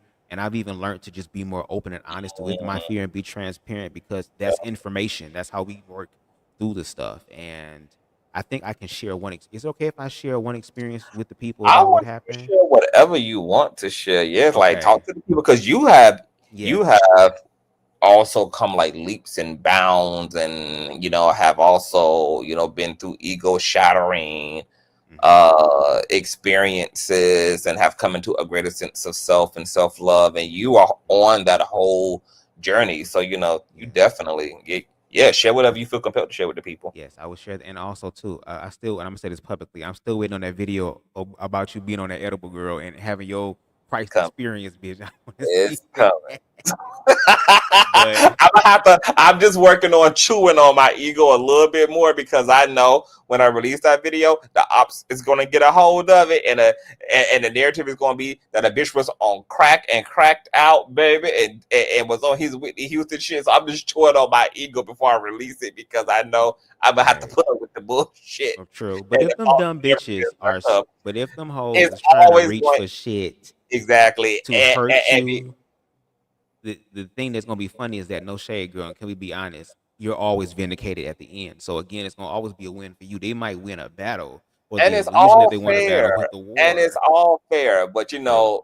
the ego is going to ego, so I'm just confronting my ego, because Right. the way that social media is set up is like, yes, because we live in a dimension that's ruled by the law of polarity. There's light and darkness simultaneous. There's admirers and haters simultaneously. Everything that you are vulnerable about Mhm. is going to be food for others, and it's going to be trash to others. Mm. So you just have to be ready. Um, and when you are quote unquote like a public figure of any kind, having to see people make trash of your vulnerability, or make Yeah. trash of your openness, and Mhm. transmute that into something that is not, it's quantified because you Yeah. are a public figure, because it spreads like wildfire. You have to see the shit reflected back to you in your own algorithm, and people bringing it to you. Like, you get to know that it's being trashed. So it can be a lot dealing with the law of polarity when you are Right. a public figure, but I am a lot better than I was about being a public figure. So but that video of my edible experience was a very sentimental experience. It was a very groundbreaking experience for me. It changed my life, and it is something that's almost sacred. And the reality is, maybe I actually won't ever put it out because it's sacred. But what I will Understandable. possibly do is divulge it to like my community, like my intimate community can have Okay. access, to that. But in terms of it ever showing up as something out here, spirit, just gonna have to continue to talk to me. But I don't mind sharing that with people that are a part of my intimate community, Understandable. because certain things these hoes just ain't worthy of. Not in Agreed. terms of my conscious crew, but in terms of like the anybody who not a conscious crew member is a hoe. Some hoes. But yes, can you share, Bubs? Yes, you can Yes, share. yes, no shade. But I remember where, girl, if I tell this, I already know they're gonna go, girl. They're probably gonna start asking questions. But I will say this: there was a situation that happened where CTV and I were doing a exercise in a sense, and it was a mirror exercise. And at the beginning, we had this mirror. He was just saying, look at the mirror. The mirror is not perfect. It has its own scratches and marks, and there's some areas where there's little cracks or whatever, but it still shows who you are. And so it took a minute to really just sit and revel in that. Then he said, I want you to think of as many negative things about yourself that you believe or that you've been told to believe. And I remember I was just writing all these words on the mirror, and just as I was doing it, just tears started coming to my eyes because, again, to his point, you have to face the reality of it. And a lot of us hide from these experiences, out of survival. But to actually sit there and actually write it outside of yourself, or to speak it outside of yourself, it became real. And I remember I was just sobbing and sobbing and sobbing. And then there came a moment where he said, now what I want you to do is I want you to look at yourself in the mirror, look at yourself in the eyes, and tell me when you see yourself. Don't just tell me, okay, I see myself and that's it. No, stare into the mirror. And I stared into the mirror for at least 5-10 minutes. I was not blinking. I'm surprised my eyes wasn't itchy, bitch. I already smoked weed, girl, so no shade. The eyes be a little watery or whatever. But I was just looking and looking and looking, and I literally started to see this glow, this golden glow in the mirror. And then once I got to a point to where I felt secure enough to say, I finally see me, he said, good. Now I want you to take this rag and this bucket of water, and I want you to wipe all the words off. And I want you to say, I love me. I love me. And as I was doing, it was very therapeutic. It was like something you see Iyanla Van Zant do, but you never thought that you could be a part of it. She But is my baby, godmother. after that experience, a bitch was sitting outside on the front porch in the damn wheelchair, smoking a damn joint, girl, crying and mourning because I had to face all of that negative thought about me that I chose to subscribe, that I chose to participate in, that I chose to make real. All these other things were just influences. I was the one that made it real through my own fear, through my own ignorances. So, yes, as you're growing and loving yourself, it's not just going to be the hallmark moment. There are going to be moments where it's beautiful, but before you get to the beautiful part, it's going to be some ugly, snotty, very disgusting, very painful ass type of way of moving through it. But if you have love, and especially somebody who loves you, you will fucking make it. So, yes, this nigga is the goddamn truth, bitch. I'm gonna be buying the books. Hell, I might be doing a damn voiceover for the damn books, girl. I might help edit some damn promotional shit. I don't know, but this nigga is the goddamn truth. So no shade to a lot of people. They're new to this. I've been true to this. So again, shout out to the king. And let me shut my ass up. No, that is Well, I thank you for that, for one. And for two, yes, I've watched Bubs be somebody who has really put the shovel to his shit, and I'm very proud of the work he's done and the courage it took to embark upon, you know, the journey of his soul salvation. You know, we think of salvation as something that is like all in one download. It's actually a journey. It's a Serengeti. It's something that you are in for the long run. It's not, yes, it's not something that is overnight. And these are the people that are on the trajectory to their promised land, which is, you know, the beautiful unfolding of self and the confrontation of what is really life and how to have that more abundantly and how to live and exist in a more enriching way and how to tap into all of these resources that we've been programmed to believe exist external to us, which are really inherent to us. In fact, all these emotional, mental resources that we're looking for in the affirmation of trophies and in the obtainment of money or in the obtainment of physical beauty or in the obtainment of affirmation from other people are actually all inherent. Like we are the walking infinity stones of our lives. These infinity stones, yes, they exist externally to us, but they're more so projected externally as a result of the fact that they exist internally. And so self-love, something that is a big part of Bub's vocabulary. Self-love. Yes, and I'm still learning to love myself, bro. No Yes, shade. I still got some it's a areas of process. improvement. It's a process. Right, right.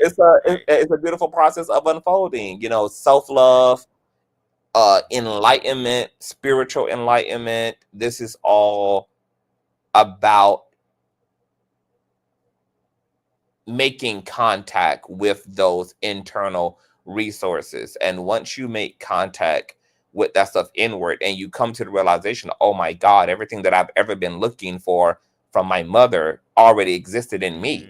Everything I've been looking for from my father already existed in me. Everything I've been looking for in a man exists in me. Everything I've been looking for in a woman exists in me. Everything I was looking for in money exists in me. Everything that I once used, you know, start to make contact with that power source, with the ultimate truth that all of life has already culminated within you as you, and everything outside of that is just playful banter between you and that truth. Like once you do that, man, you know, you can never really go back. And I'm gonna tell you, for a long time, y'all, I struggled with survivor's guilt, and I also had an issue with just like having a quiet life because I had been so used as an empath to being encompassed by a lot of noise and a lot of responsibility and a lot of like movement in my life. And the past I want to say like the past 2 years, notably like the past 2-3 years, especially currently, especially now, like I don't even experience the quietness uncomfortably anymore. If anything, I think I've gotten a little bit too comfortable with the quietness of my damn life. No And I shade. kind of don't know how to deal with noise, no No goddamn shade. more. Yeah. Like it's and I realized that my and I'm talking about like, yo, I'd be like literally in my home abode, like, and look, I have a fiance that allows me to have other fiancés. I have friends, I have family, I have supporters, I have all these things, but every day I wake up what I am excited to wake up to is me and me solely. I literally, the way I exist in my home, you would think I'm in here with a house full of loved ones because I just be spinning in gratitude and humility and just rejoicing because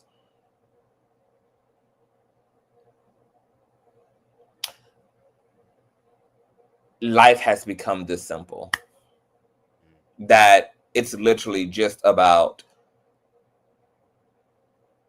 the smallest of things for me at this point. Just feeling well in my body, just having personal security, Right. just having leisure, having access to external love, you know, like I can choose that if I want. I have that available to me in my loved ones, in my supporters.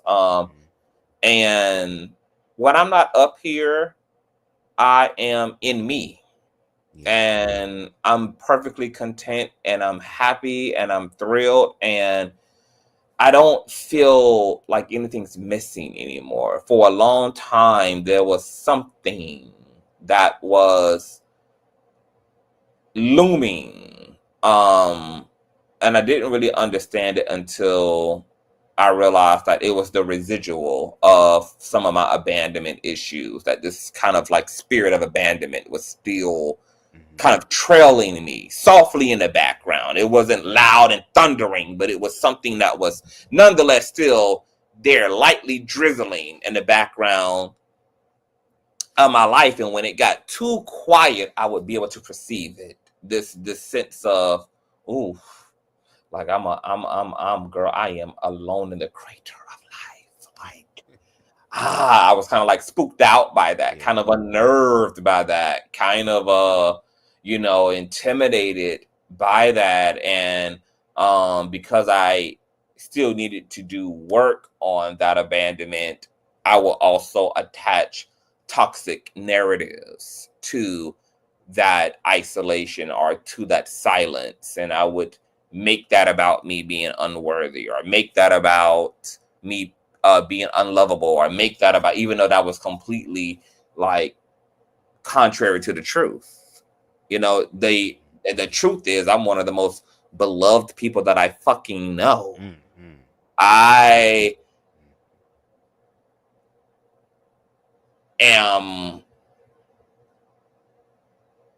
somebody that people truly feel is necessary in their experience. And this retrograde was really life turning for me because of the personal work I had done in my abandonment. I had really like got to this point when this Venus Pluto retrograde, I think we had a Venus Pluto retrograde last month. When this retrograde hit, I remember before it set in, I had said to myself, I said, oh, bitch, I'm good. Like, and nobody, like, you know, I had done put my personal life on Ozempic. Like, I had an even smaller circle than what I had, you know, and I was really happy and content. And I genuinely felt well about everything. I felt well about what wasn't. I felt well about what was. I felt well about what could be.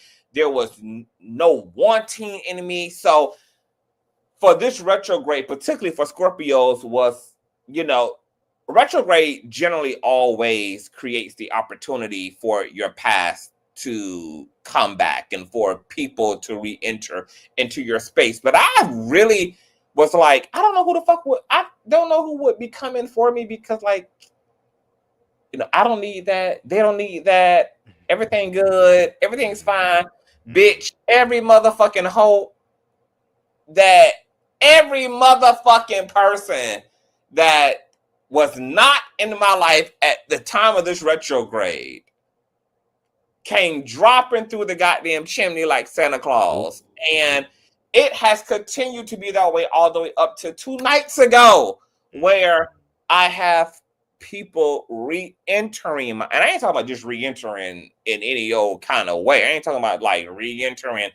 I ain't talking about no soft landings. I'm talking about these very explicit re-entries that are definitely around the sentiment of what I've meant to people, what I mean to people. And I was honestly very shocked, but then I wasn't shook because I'm like, of course this would happen at the point in my own growth where I'm complete. Of course it would happen when I no longer need I don't need that external manifestation to know my place and to know what I am and to know what I've contributed. Of course, this all would happen when I'm in the posture of least resistance and when I've come full circle in me, but it's been also equally so affirming though to see that external manifestation, and it's been a blessing to be able to reconnect to so many people that I truly loved in my life, and that meant a lot to me, and to know that love was still alive and well today, despite how long I haven't spoken to, and some of these people I haven't spoken to in ages. One of my very, very, very, very close friends who I just knew was not circling the block, Tristan, like this motherfucker is one of the most stubborn people that I know. And he is a Sagittarius and I'm a Scorpio, and he is one of the most self-preserved people that I fucking know, and he is just almost equivalent to a immovable object. Like, he's the kind of person that he'll love you and he'll want you, but he knows how to double down in that stubbornness. And if you come back for him, he'll open the door. But he ain't perfect coming for you, bitch. Like, he will sit. Yes, no, he's not both hands, man. He will sit in his suffering and he'll feel all the feels and will deny himself and deny himself. So for him to have came out of the veil after we had been off for 2 years, and I actually had spoken about him indirectly on my platform the last 3. I remember I don't know what had happened last year. I don't know whether I had a dream or I had something that made me come to my platform and talk to the conscious crew and be like, should I reach out to this person? Because I probably had a dream. I had something that really compelled me to want to reach out. But I had decided that I wasn't, because that had always been the pathology of our friendship. Is he would unmake the bed and then I would go and make it back up. And I didn't want to continue to be that person, especially in situations that he caused. So I wanted to let him own up to his stuff. I wanted him to come to personal reckoning. I didn't want to be the quote unquote bigger person and etc. I wanted to finally just kind of like stand up for myself and then allow myself to let somebody else leave it how they left it. And if they were comfortable leaving it like this, then bringing myself to accept that and going on about my way. And I successfully did that. So to see him come through the veil was crazy. Like, to wake up last month and to get that text like, hey, how are you? I'm in town. I want to see you. Okay. What are you doing in the morning? Nothing. Can I pull up? Yes. Pull up. We have the conversation about the elephant in the room. That goes great. Then I'm asked, you want to go on a road trip? You want to go to Atlanta? I want to go wherever you want to go, Daddy. And to Atlanta we went. And it was just so fluid. It was so fluid and so gracious, and everything just fell back into place. and everything was just like it was, and there was just no awkwardness, and it was just crazy for him out of all people. If somebody would have paid me and said, baby, I would have bet thank God I ain't bet my motherfucking life on him not coming back, because I would have been a dead bitch had I bet, because I was sure if there was one person who was not going to take the initiative, even if they felt that way about me, even if they wanted it, but had the capacity to deny themselves, it was definitely his ass. And it seems like once he did what he did, there was just like this floodgate that was open, and all these people that I loved just came back into my life, and I probably allowed 98% of them. I want to say allowed, but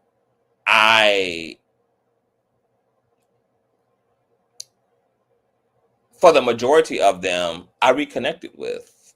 There was maybe like 2% of the people that returned that I was like, no, like I'm all the way good on that. But it's been crazy. So yeah, that conversation around self-love, and this kind of actually that brings me back to the initial conversation around monogamy, polygamy, all this kind of shit. Well, what I have learned in life, and I'm more confident in this today because of everything that I've been through and everything that I'm learning, is that what's going to be is going to be. Correct. That's why monogamy don't mean shit to me no more, because what is just what is. And I have been the person that have tried to make everything how quote unquote it should be and still watch everything become undone. Right. I have been the person that has simulated to be in everything that a person could want me to be and still be disposed of. I have been that person to try to control the forces that tear things away or that bring things apart, only for things to still become undone. So I've accepted that what's better is just trusting the process. Yeah. More so than it is controlling the process. And that you get more completeness through letting go and letting flow. In the words of Abraham, ease and flow, ease and flow, ease and flow, ease and flow. Instead of trying to do a hard grip on reality. And more importantly, I am more confident in the power of love. Love is really healing. Love is really attractive. And if you can summon forth love in yourself, actually, like it's the thing that's going to make you the most attractive beyond anything else. If you are somebody who's trying to figure out how to be more attractive, be loving. Yeah. Be loving. If you want to know how to be more attractive, be loving. But I'm going to shut up. Anything that you want to say, Bubs? No, I completely concur with everything that you said. Like, I hear echo in the background. Okay. But I agree with everything that you said, CTV. Um, that's why for me, again, I believe that self-love is the cheat code. Like, that's how you really get what you want. The hard part is believing that you deserve it and receiving it. And a lot of times we get in our own ways. For me, it took the majority of my 20s trying to find myself in relationship with other guys, giving and loving, but in such a way where I did not honor myself and I was just being taken advantage of. It took me a minute to give that love to me. And just like CTV said, no shade. I've been in a state to where it's like, shit, I'm loving on me. Shit, this what the fuck this feel like? All them other niggas had this. So it's like you want to, in the words of Lauryn Hill by way of Marsha Ambrosius, I had to lose myself in love so I can love you better. I can't give you something that I don't know or never had. So once you lose yourself in love and get into an overflow state, when you're able to give from your saucer, that's where you're supposed to give. And your cup, whatever in your cup is meant for you. That's your personal cup. You need that for you. Because at the end of the day, you came in this world by yourself, you're going to leave by yourself. So the person that should be taken care of the most out of everything is you. But if you do that from a loving place and again, get into a state of overflow, that's for everybody else. And it's smart to want to be able to attract people who are also in overflow states as well. That's the good news, is that you are enough. The fact that we all have our own unique individual fingerprint proves that God, source, universe, consciousness has allowed us access to this experience. And there is nothing that is separating us except what we believe. So as an individual who is also on that journey, I'm not perfect, and being transparent in my transformation is going to help other people, just like CTV has helped me. And as I can see in the comment section, you've helped plenty of other people as well and inspired them to show up to be their best selves and spread that good news everywhere. So love yourself. I think the scripture that reads, seek ye first the kingdom, and all these other things shall be added unto you. The My kingdom of favorite. heaven is inside of you. So you got to love yourself. Then everything else will fall into place. Sometimes things have to fall apart before they fall into place. I mean, when we talk Amen. about God, source, universe, consciousness, that's some shit to where, like you said, it's the least resistance. And who don't like surprises? Girl, we all love surprises, especially when they good as hell. Hell yeah, this came out of nowhere. Thank you. So, you know, yeah. I never did like surprises. Life forced me to like them because Ain't it funny? that's the time that she gonna be on. I did drop the link for anybody who wanted to join, and I totally agree with everything that Bubs just said. And to answer Homebody's question, CTV, is this the same man you're currently engaged to? No. So the man that I'm engaged to is actually somebody who I started off as very close friends with. But what's interesting about the friend that I am talking about is that I also feel like he's supposed to be my husband as well. Oh Lord, he getting his hair on together. I feel, look, and get it together, Lord. Order that steps. Lord. I and it was love at first sight between me and this friend. And how we met is completely ridiculous. Our whole connection is so absurd that it could only be that it's a love story in the making. I did not even know that we met several years ago, maybe, and I didn't even know that we were following each other on Facebook. We came into contact because he had butt texted me on Facebook Messenger, and I just got this message from him with all these emojis. It was and I was like, "What the fuck is this? Is this how niggas are trying to do they bird call and mating call these days?" And then I had clicked on his profile, and I immediately felt this vibration, and it was the kind of vibration that you feel when it's like when everything in you like just comes to life. That's the best way. I became so lucid when I saw him, and I was like, "Oh, like this is an interesting joke of whatever." And then that began our friendship. I messaged him back, and he was like, "Oh my God, I had no idea." He was like, I butt down or whatever the fuck you want to call it, and we communicated, we exchanged numbers, and and then we just began, and our relationship has been it's been a very deep friendship, because one part of why he had to manifest in my life is because he actually helped me inadvertently. He has no conscious knowing of this, but just through the way he is, I was able to rendezvous with him in a way that also brought me face to face with some of my abandonment issues, particularly the ones given to me by my mother. And so while we was in our friendship, I was also able to do like a lot of shadow work because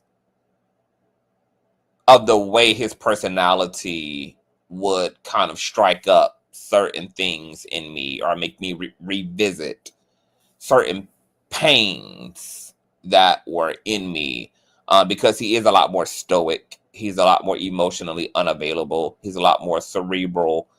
A lot of those qualities I did not know initially, like why they just kept poking at me, and then why they also kind of, my ego was in it. So then I was trying to resolve his stoicness by making myself more loving, thinking that could dispel some of the discomfort I was experiencing through his stoicness. And I had no idea that everything that I was doing was literally in response to the psychic injuries given to me by my mother, until Spirit had to enlighten me. And then once that happened, I realized that the connection had deeper implications than just, two people who were just trying to be friends, and that there was these other components to our dynamic that could be integral to my personal growth if I allowed myself to engage the pain body that he was indirectly arousing just through the way he was organically. So there's been a lot of like layers to his and I connection. But he's been somebody that I really, really, really, really, really loved down boots, and I've loved him from day one. And I would not be surprised if within our friendship is a romance or capacity for romance, and I would definitely be completely open to exploring that. And there's also been some affirmation on his side as well as it relates to the potential for that. So we'll see, but I'm not in no rush. I'm just in my ease and flow, and I'm not, going to make anything happen in one direction or the other. My biggest incentive is to just evolve myself, and I have full faith that through that alone, everything that is a match to that will be a part of that.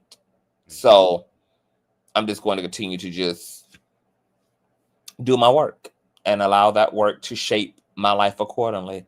And I will be at peace with what that work did not manifest, because I will understand that it's outside of the vibrational relativity of my own energetic signal, which I also want, because I'm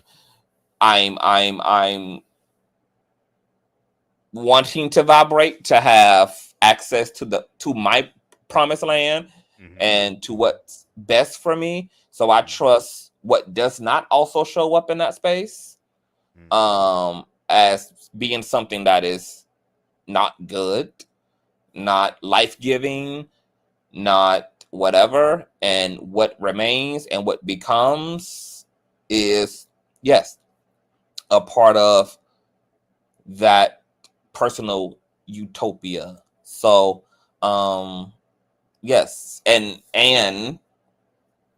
to Homebody's question as well, all this moonwalking that I'm doing and reevaluating everything that I've been taught, etc., is also what led to me having a fiance to begin with, because this world told me that friends are just friends, and that once you friend zone your friend, then that's what you keep them. And had I listened to this world, I would have not ever known that one of the greatest loves of my life was sitting right there under my nose. And I don't believe that I'm the only person who that's the case for. I think that mostly what everybody has already prayed for is actually already in their life. But like I said earlier, people are not currently their futuristic selves. So they have no idea that what's already in their life is what they ultimately have been praying for this whole time. So I hope that people take from some aspects of my life to definitely do your work and be open-minded and not let these rules rule your life, because the greatest parts of your life cannot be happening because of you pledging allegiance to things that are not real and to constructs and trends and fads that will come and go and change throughout the time. Actually live in accordance to your intention and your attention, and be true to that. Hey, Rashonda. Hey there, how you doing, Conscious? I'm sorry, hold on. I I'm am sorry awesome. about that, y'all. Can you hear me? Yes. Can you hear me? Okay. I just wanted to say, self love is the best love that you can give to anyone, because if you don't treat yourself right, how you gonna love anybody else? Hello. Um I've been on this journey for a good minute, and being that I'm gonna turn 45, I've learned so much about just loving on me for a Yeah. change.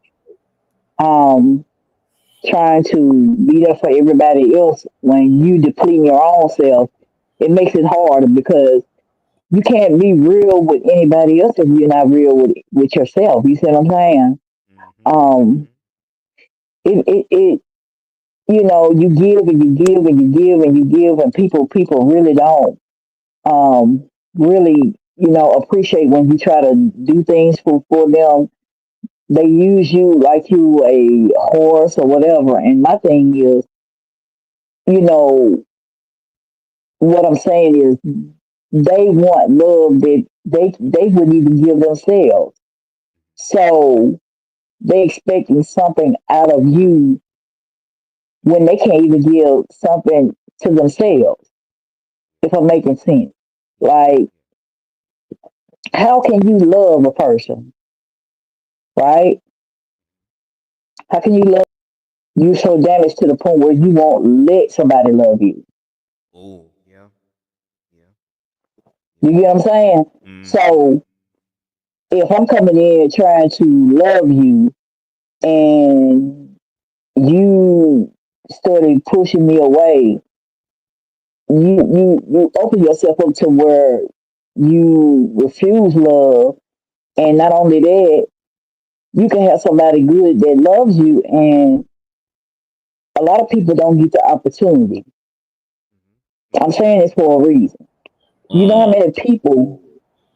many people, have fumbled people, good people, because of the love they didn't want to share, or Yeah. because of the love that they don't have to give a person. And then they want to spin the block when things don't work out. My thing is, you had it, God fixed it to where you had a chance to love on that person. Okay? So why you got to wait till things go bad for you to love somebody? Mm. That's my question. If Do you you think really that it have goes? Do love, you think that it goes to what Truth Tells is saying?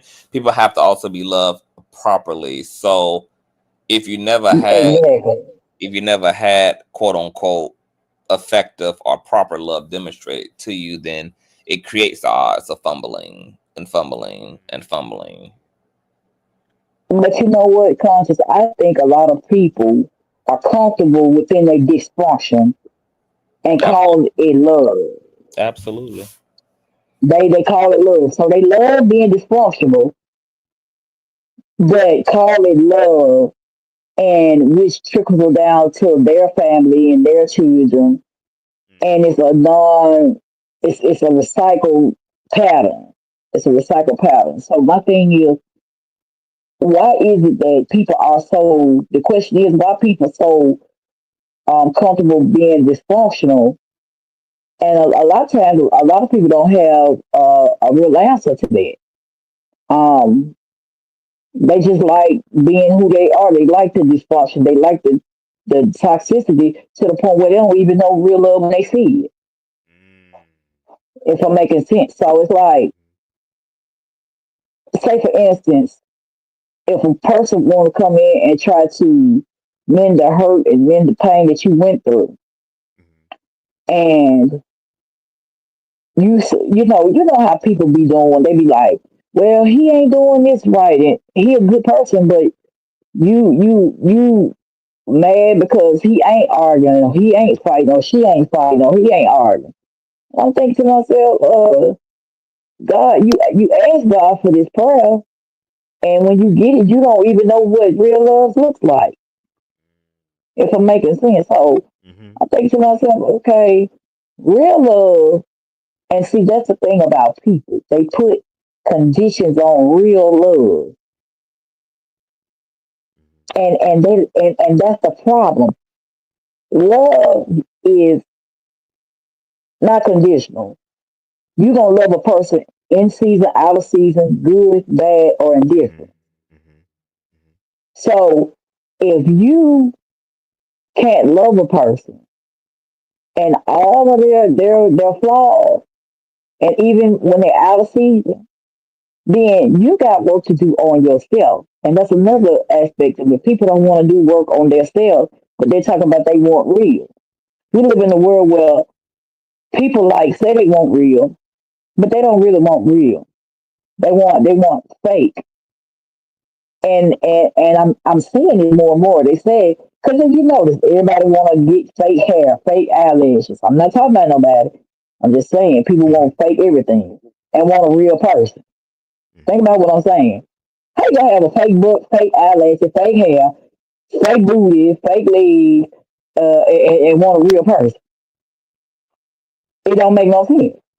Mm-hmm. So we as people have to unlearn what we're being taught, Yeah. because most of the people they put how they feel on their person. Mm-hmm. It's a shame that people, oh, I should tell you how to feel, or how I should tell you how to love. That's not real love, because no matter what nobody say, you're gonna love a person regardless if a person is real, fake, whatever. You see what I'm saying? Mm-hmm. People have good and bad traits as well. Mm-hmm. The real test is, can you love a person even when they're in a situation where they toxic as well? Because you can love a person, but you don't have to be a fool as well. That's another Right. thing. Exactly. Yep. You don't, you know what I'm saying? You have to know the difference um, between what is good for you, what is good for the relationship, what is good for um, your mental health, your stability, all of it. You see what I'm saying? Mm-hmm. So love is a mental, a emotional, a physical, all of that together. Mm-hmm. You see what I'm saying? Mm-hmm. Because if one are out of whack, you all messed up, and you can't love properly. You can't love properly if one of those things are out of the ordinary. So we got a lot of work to do as people, because we are so conditionalized to be comfortable in dysfunction, and that's where the problem is, because it's been passed down tradition. Oh, my parents did this. My parents did this. My parents, you know what I'm saying? Mm-hmm. So how are you Before gonna you go, love properly if and before you go any further, Rashonda, because you're unpacking a lot, and I definitely want to give a Bubs opportunity as well to kind of speak to some of the stuff that you're saying, but to that point that you're saying about like learned behavior, and I was also thinking about that as you were talking to, like how a lot of people, I think what makes it difficult sometimes for people to really change accordingly is because they don't realize that they're also like kind of nested within an environment that maintains the opposition of love, that maintains the opposition of what's healthy. Like they're in an environment and they remain in a environment that kind of keeps them from being able to really experience the spiritual shock that love is intended to cause, because they're rooted in a dysfunctional family, a dysfunctional community, a dysfunctional space. And so when you're like the only light that's kind of beeping out, you know, amongst somebody who's kind of avalanched in a lot of toxicity, they just don't end up being enough quantity. So it ends up being that like quantity rules in that case, because that person has more negative stimuli in their experience than they do positive. So it's easy for them to kind of dismiss or to ghost or to abuse or to drop the ball on what you're trying to give to them. Bubs, is there anything that you wanted to chime in as Rashonda was? Well, yes. First of all, again, shout out to you, Rashonda. You really did break that down, and I agree with everything that you said. I think I could probably take a crack at the question you asked earlier. I feel like the aspect on why people struggle with self love is because of fear. Again, CTV's point, growing up in a system that is teaching you to not like your natural self and to like artificial aspects as opposed to your natural self. When you actually do manifest experiences where, like you said, someone comes in already in the overflow state of love, trying to love on you, and because you haven't had that before, you're just receiving, but you're not giving back as well. I remember during my romantic endeavors in my 20s, where I was really invested in romantic relationships, I would hear some of the individuals that I dated would say to me, you make me think if I can trust again, or you challenge the way I look at men because they've been so hurt, used, and abused.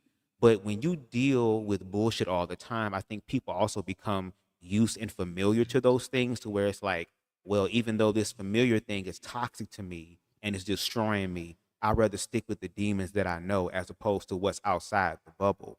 But when that outside the bubble makes its way in, that's where people become afraid. I've asked a lot of queer men, if you were able to manifest the individual in your life who, with every contradiction that you're used to dealing with, truth was ringing in everything that they did. It was just beautiful. It was magnetic. It was magical. Would you be able to fully receive that, or would you be scared? And I can appreciate their honesty. They said, a lot of them, I would be scared because they never had that. So to your point, self-love is the best love because that postures you to be in a place of receiving. Because I was at a point of giving and giving and giving to other individuals, hoping that one day they would reach their overflow status and give back to me. But they were so thirsty in receiving that they never gave back to me. Or I was willing to be okay with the crumbs or the little droplets to replenish my cup. And to your point, we shouldn't get to that place or stay at that place. Love ourselves first. And when you love yourself energetically, you will attract someone who will complement your life. And the question is, are you ready to deal with your life being complicated or complemented? And if you love yourself, you would have the complemented aspect. So again, shout out to Rashonda for that. Thank you for that. I'm good. And I also want to say this too. Um, I want to say this too. Um, have y'all noticed when you try to get ready to love on yourself and try to do the work, Mhm. um, it's like people want to come back because they know they mishandled you. Um, I got people right now. I just put them on red. You know why? Because they had a chance to do right by me, and they still to this day. This is what I'm saying is, Mhm. if love is also being okay with being not a prideful person, and being able to say, "Hey, I'm sorry, I apologize," and mean it, and try to work on something. You see what I'm saying? Mhm. Um, People feel like she has to put up the he has to put up with it. No, um, because it's a choice. Don't nobody want to sit up here and deal with somebody's toxicity. Right. But you shouldn't keep people hostage from the. That's what I'm saying. Like, Mhm. a lot of people don't like rejection either. Okay, Mhm. Mhm. that's why nowadays it's hard out here to date or to be in love because people are afraid if you leave them, oh, you're gonna find something better. But Mhm. you can't have it both ways. You can't have it both ways. If the person ain't treating you right, why are you mad because the person want to leave? You can't have it both ways. You can't have it. Oh, I love her, but then oh look what you made me do. No, love is not toxicity. Love is not drama, mess, chaos. None of it. And folks feel like you have to be in chaos 24/7 just to love somebody, and you don't. You get what I'm saying? Mhm. Mhm. Yeah, you go through stuff and relationships and stuff like that, friendships too. But the real test is when you go through something, like for instance, if you get sick, see if that person still gonna stick by your side. See Ooh. if that person Ooh. gonna be there for you. Mhm. Come on now. Yep. You see what I'm saying? So Mhm. when I found out, I had things going on, a lot of people left. But then now that my birthday coming, I popped out, right? So with the pictures and stuff, they're like, what? Mhm. That's it. Mhm. Yeah, that's me. Because they expected me to look old and decrepit. So what I'm saying is, when you work on yourself, you ain't got to worry about what he, she, or they say. Correct. Because you got love not only with yourself, Mhm. but you got love with God. And that's another aspect of it. If you don't have love with whatever high power that you have, Mhm. it's gonna be kind of hard for you to love on yourself. Mm. If I'm making sense, Mhm. You are. because it's been many days. It's been many days. I've been sitting up here going through stuff back and forth, and I got on my friends today. I said, look, I said, if I wouldn't have called you and told you how I was feeling, you would have never known because you don't check on me. And I said, if real friends don't do people like that, Mm. you see what I'm saying? That's friendship and relationship. Mhm. You got to be there for a person in their good days, bad days. Love on them when they're hurting. Love on them when they are good. The thing is, it's just like God. People make things their God, and I'm going somewhere with this. Mhm. They love their things more than they love God. And guess what? What you gonna do when God takes those things away? Ooh. Ooh. What are you gonna do when He takes those things that you love away? It could be friends, people, Mhm. cars, houses, money. Mhm. Mhm. Mhm. I done seen it time and time again. You got time to make things right with people. God gives you a chance to do right by people. Mhm. You don't know who you messing with. You got to show love regardless of how you may not agree with what they're doing. You may not agree on how they feel, how you feel about them. You still got to show love regardless. Even in their toxicity. But you got to also distance yourself too. So you don't get caught in the crossfire. That's what I'm saying. Mhm. Because if you're in the way of God trying to love on people, you will get caught in the crossfire. And you will have to not only love on those people, but you also have to do the work to love on you on top of it. So that what I'm saying is there's no extra work that you got to do. There's no extra work that you got to do because he's going to show you you. He's going to show you yourself in the mirror of what you need to work on. Yeah. Because if you love somebody, you're not going to sit up there and be, oh, I love you, and then wanna hurt them, or you want to physically harm them. You know how many people told me they love me, and then I found out how they really felt about me. I really sat back in this season, and people told me they love me. And the funny part about it, I still see them. They still following me. That's the crazy part. So what I'm saying is, love is not a condition. Love is forever. It's eternal. It's always going to But here's another show. here here's another part to that, Rashonda. And because love is shining through a prism of broken people who are on the path to healing, there's always going to be a deficit in the way that people love you for the most part. Because like the love is perfect, but the people it's shining and personifying itself through aren't.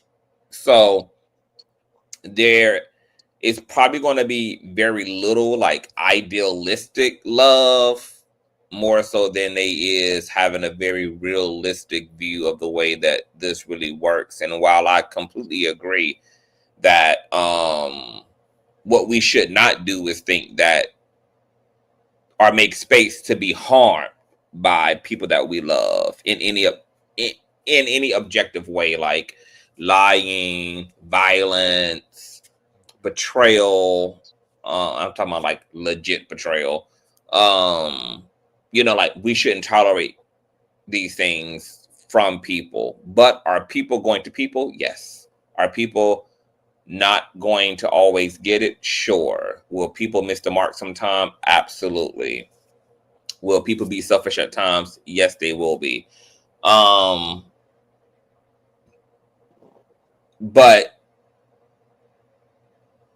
to Bub's point, that's why it's so important for everybody to be on the path of self-love, because you cannot be a better friend to someone if you aren't even a friend to yourself. You can't be a great lover to someone else if you can't be a lover to yourself. All this stuff starts with us, as we're all saying. It starts with bettering ourselves, because whatever is our condition, for better or for worse, it becomes what other people inherit from us in our lives. So people have to start with self. And something I've also noticed in terms of like when you was talking about like people that come back when you're doing good, as an empath, I understand why that happens on an energetic level, because when you vibrate any type of love resource, whether it's compassion, affirmation, charity, whatever it is, you're already going to be on the radar energetically of broken people. Doctors attract patients. Patients are attracted to doctors. Brokenness is attracted to healing. So there's going to always be a natural attraction and relationship between both of those polarities. If the healer becomes even more efficient in their healing, as they become even better in themselves, they're going to naturally attract people who also, in principle, want to do better too. People who need to be healed too. So you're going to see an even bigger and even larger pool of, it could be people coming back from your past. It could just be attracting a whole new bundle of individuals. But your own healing and oneness is also going to like draw everything unto yourself as well. And I think the burden is on us as healers and as light workers and as lovers of the earth, as the salt of the earth. I think it's our job to make sure that we don't kind of internalize too much how other people treat us, even though we at the same time should always have a standard for what we allow and tolerate in our lives. But I know, like, for me personally, I've come out of the, like, I was the person who had a lot of expectations, had a lot of strong expectations for people in my life. And I really love community, and I've been community, and I wanted community in return, and I demonstrated what I wanted. But for me, it also like came at the expense of having to live through like a lot of disappointment. And eventually I just doubled down on centering myself even more once I felt as though I could not really rely on community and I really couldn't rely on people. So I would also have to learn how to effectively be that for myself. And now that I am more effective in taking care of myself, and I'm not really looking at this point in my life from too much outward anything, I'm more so spending like a lot of times, metaphorically speaking, indoors in my own self, creating a home in me. It allows the world to world accordingly without me losing too much sleep over that. I don't pay as much attention in terms of like, you know, how people show it, because I realize that at the end of the day, we're all on our individual journey, and that the things that are even happening to you, happening to me, happening to Bubs, happening to everybody, like it's not even personal. You know, people are just like out of whack with themselves, and we of course internalize that, and we tell ourselves that is about us, while at the same time having our own condition or deficits reflected back to us. Because I think you said something like people don't know how to love you, and then you also spoke about how people be separated from the love of God. Well, sometimes God will show you that it's not its love you focused upon by allowing the people, the things you've made a God out of, to fall short of loving you. And then we realize, oh, wait, I was looking to you for something that I should have been looking for in myself. But I also don't want to negate the significance of community, because community is important. Because the reality is that things happen to us as humans. And sometimes for whatever reason, it could be due to a personal crisis in our life that we fall away from our center. So then we enter into a space where for a time, we're not able to seemingly do for ourselves what we can do. That's when we need community to come into play at. And we need people to kind of hold us up and to intercede for us at a point where we are critically compromised. But here's where it gets kind of like tricky and complicated, as life is. I think that we're probably more dependent than we should be as a people on community or on others. I don't think that there's also enough honest conversation around that. And I think that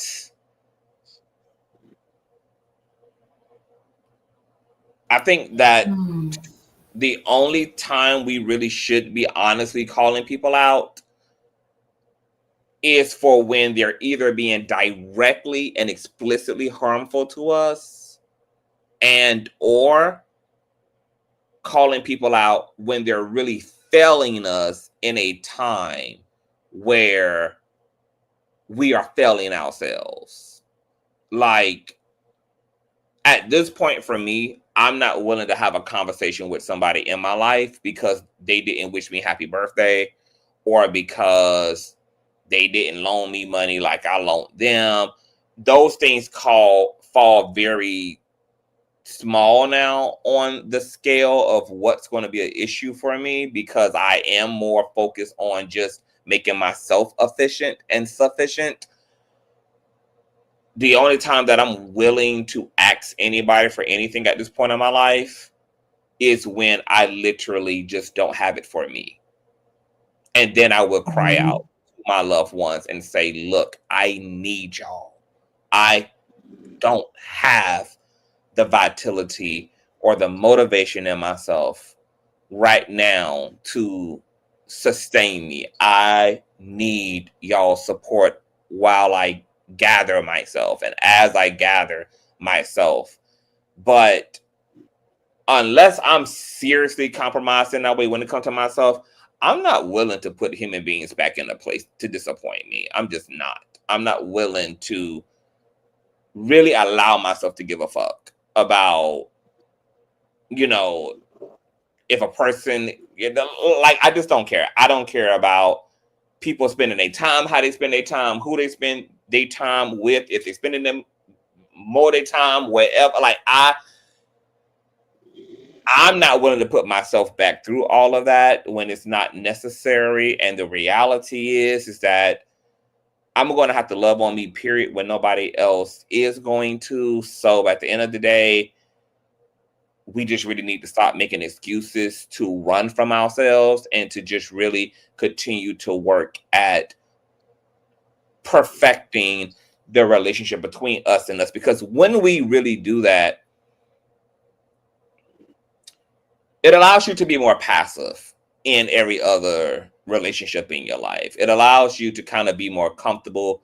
It allows you to be less burdened and bothersome by how people act and how they show up or don't show up, or, whether they, see you or don't see you, or, all of the little things that we get caught up in and that we tally up a score about. But that is a very high maintenance way to live.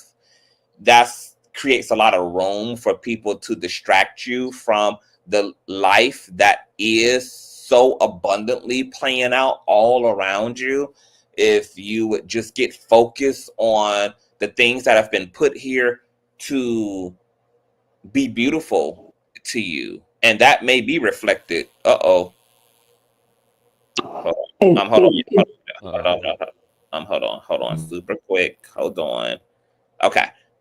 That may be in the kindness of strangers. It may be in the beauty of nature or travel, or just these very small moments of peace and tranquility, sitting in your living room, just listening to old school music and enjoying your own company, or, to hit the dance floor with a perfect stranger who's also in their personal alignment and you in your personal alignment, and y'all come together to just be weird in this moment together. And, so it's really just about getting in where you fit in life, and not making your happiness per se about how other people treat you or how other people show up, etc. But I think if we want a higher quality of life, we have to find a way to depend on ourselves much more than we're wanting to depend on others. I think the ratio of that has to be quantified, where there's much more dependency on you to make you happy than it is on other people to make you happy. And I think in moments where we want people to acknowledge, like even right now, I got a lot of great people in my life, right? But like, because of where I am in my expectations, like, I have already told myself this year, I don't care how much I do for other people. I don't care how much I do for the people that I love.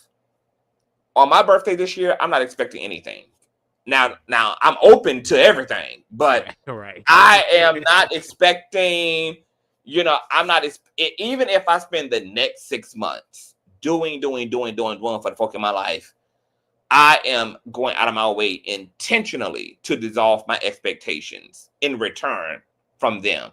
I'm trying to really center myself more so to just showing up in a way that I believe I should show up as a person, and just being true to that and not really attaching expectations to that. And so I'm still planning my birthday kind of according to myself and to what I want to do. I'm not in this place anymore where I really ask people. I don't ask people for their time. I don't ask folk for their love. I don't look for that stuff anymore. And I'm honestly more happy this way. I'm more happy not, seeking those things out in people. And I do have a lot more personal happiness just being to my damn self and just minding my damn business shade. and allowing No people to shade. choose and allowing people to choose me, and I think I said this equivalent to Bubs the other day. I said, the way my life looks right now is like I am enjoying myself in the sandbox, and I'm playing with my own little toys and doing my own little things. And then if people want to come along and join me in that sandbox, they can, and we can play together. And then when they leave, I'm still in the sandbox playing with my stuff. And, people can bring themselves into that as they see fit and bring themselves out of that as they see fit. And not getting caught up in the minutia, as YB would say, not getting caught up in the technicalities and trying to ration it out and comparing and uncomparing and all this shit. Like it feels so much more liberating to have really let that way of life go. So I just want to encourage everybody to just really focus on feeling about yourself the way that you want somebody else to feel about you. Like, I think, like, I think really it's ironic that I got proposed to at a time in my life where I also became very attracted to myself. Like, I was actually like excited to wake up to me. I was excited to like be me. I was excited. I was like happy with what I saw in the mirror. I was happy with what I saw in my own heart. I was happy with what I saw in my own mind. I was putting myself on a love diet in general, where like I was only doing what I love. I was only going live when I really felt it and when I really could be connected to it. I was only talking to and giving my time to people that that really made me feel to life. And I really just got on this, I'm only going to do what makes me happy diet. And that did incredible things for my personal happiness. And like I said, I don't want to negate community. Community is very, very, very, very, very, very important. But I think a realistic view of community is being more general when it comes to community and finding more interpersonal resource, as in like in self, and only seeking from community what you actually need, like what you actually truly need. Because what I have found is that the more expectation you put on humans, the more disappointed you're going to be. The more you want them to do, the more they're not going to do. The more you seek from them, the less they're actually going to give to you. So it's better to just, once again, like center self and figure out how to make your experience of you better than what it is, so that you don't find yourself trying to supplement that through relationship to other people. And I think aside from therapy that can help with that, something that's really, really, really great as a philosophy is Buddhism, which is integrated into my Christianity. I consider myself like kind of like a Christian Buddhist, but Buddhism is a very great ideology that can help with like refining self and aligning self and kind of this mastering more in the art of self.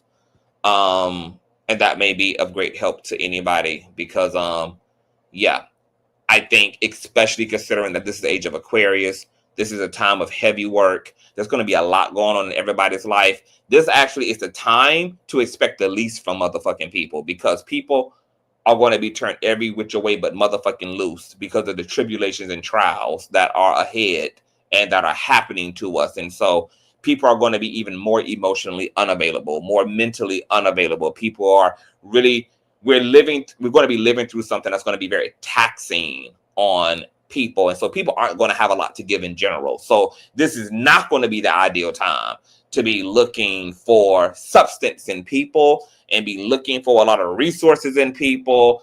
We're going to have to really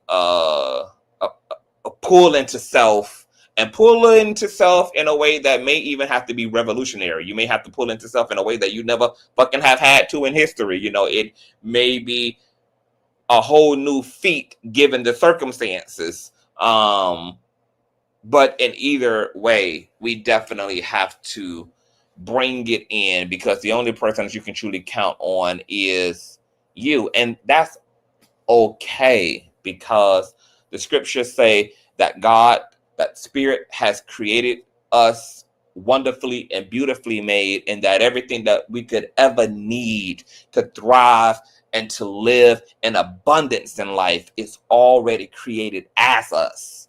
And once again, returning back to the earlier part of the conversation, it's just about doing the work to go back to the home that was already created in self and understanding that all the stuff we're looking for outside of ourselves, all the shit we're looking for romantically, looking for platonically, looking for in our relatives, all these resources exist in us. The outside world is just a projection. What we are looking for is ourselves. All these people that could love us to life already exist in us. That life is you. That life is So I got a question. Yes. I got a question. My question is, why is it that when,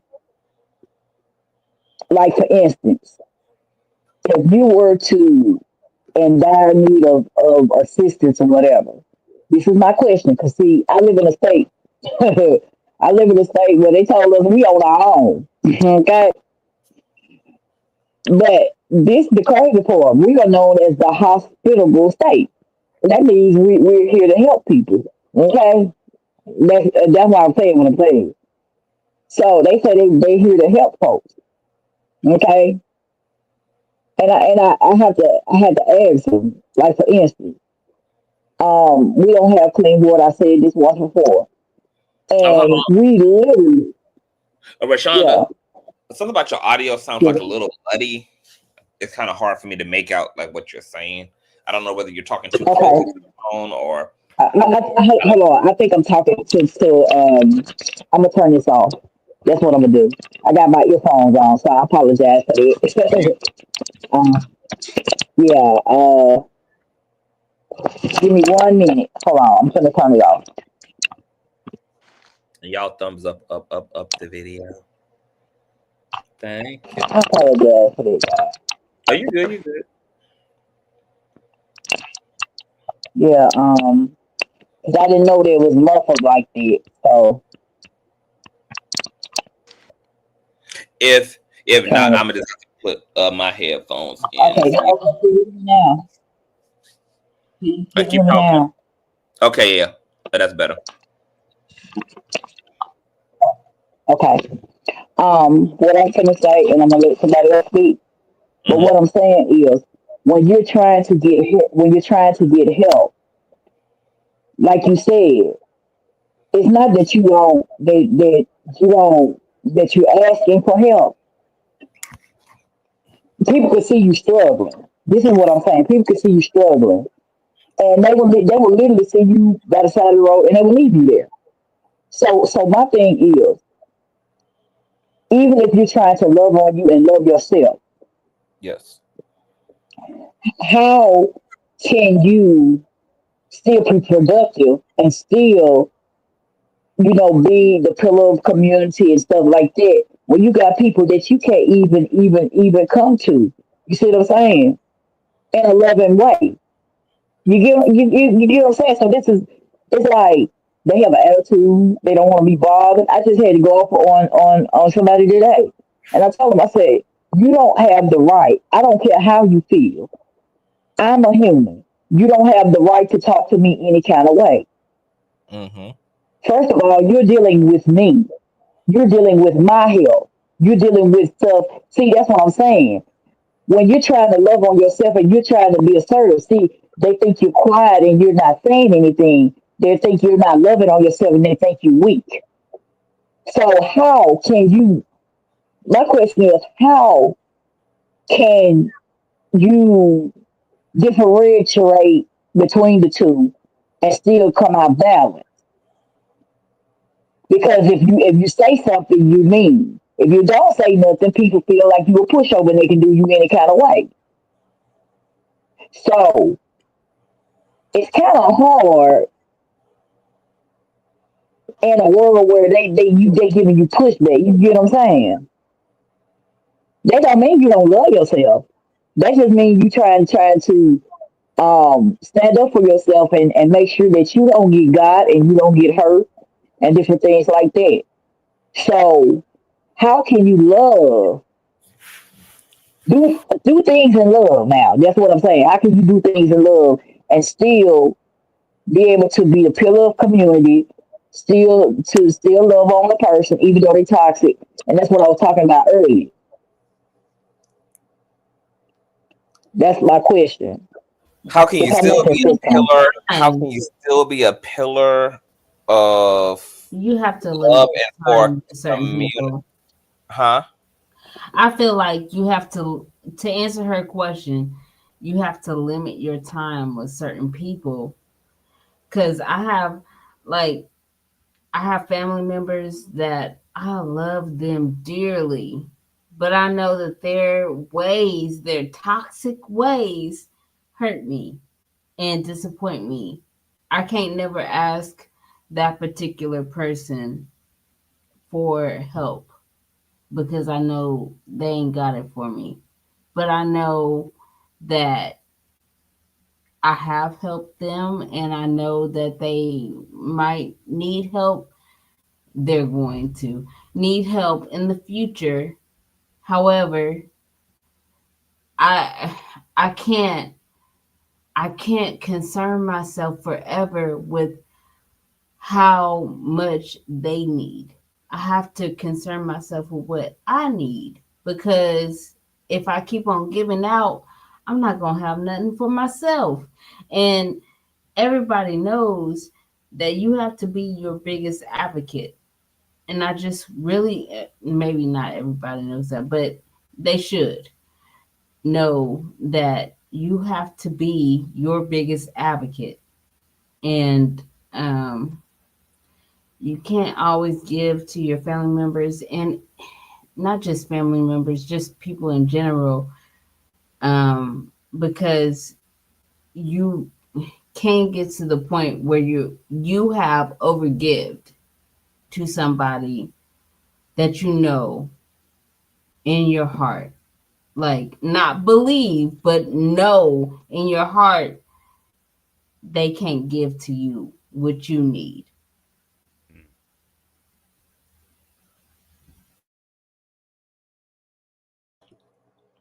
A Bubs.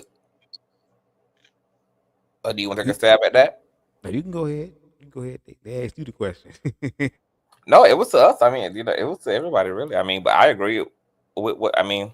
Like Tan said, I mean, it just comes down to how you handle everything, how you be to everything. It's always going to go back to how you're being with self.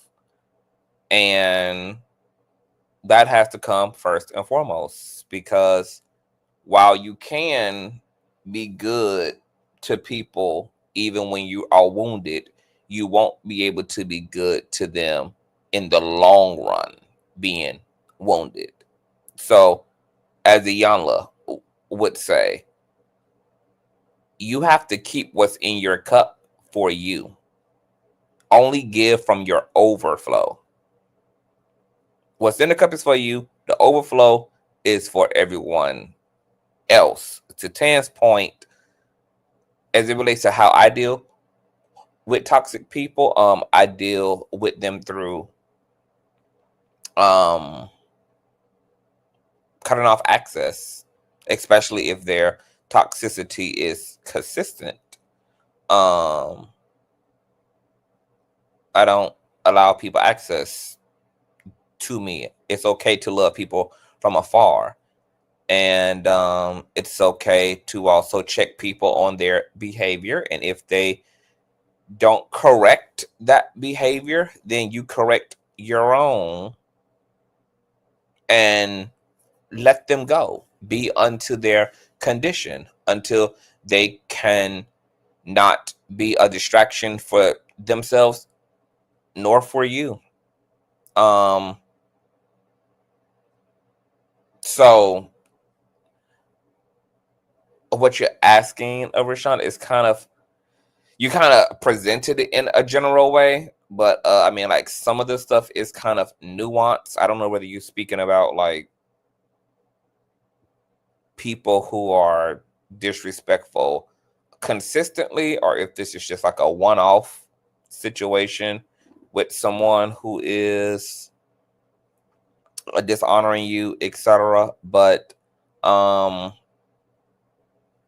think that generally speaking, everything falls by the wayside. Like, how we are to ourselves is a reflection of how we are to other people. I also personally have let go of this. Like, we're not here to save the community. We're here to do exactly what Christ did, to be a demonstration. And you demonstrate through your own relationship to self. You're not here to do anybody's work for them.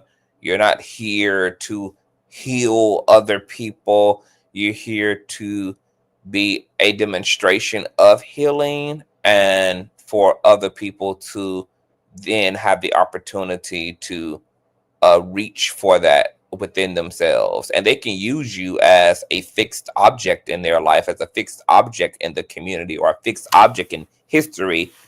Because we know that people have done revolutionary work just from fictional damn characters, just from the mythology of religion, from fucking movies and comic book characters. People have done all type of revolutionary ass work. And so it really goes to show what this really is about. It really isn't about saving people more so than it is about influencing the next person to do it in the highest vibration of ourselves, and then just carrying that vibration into the world and letting it do whatever it is supposed to do to whomever is called to do it to. Hell, even though Christ was called to all, he was always clear that only those who had ears could hear him. Not only those who had eyes could truly see him. So, to whom it may concern, may they get what they need from you, and your demonstration is actually enough. And that's really our only responsibility. Tan, I think you're trying to get in there. Yeah. Oh, you said a lot. You said a lot.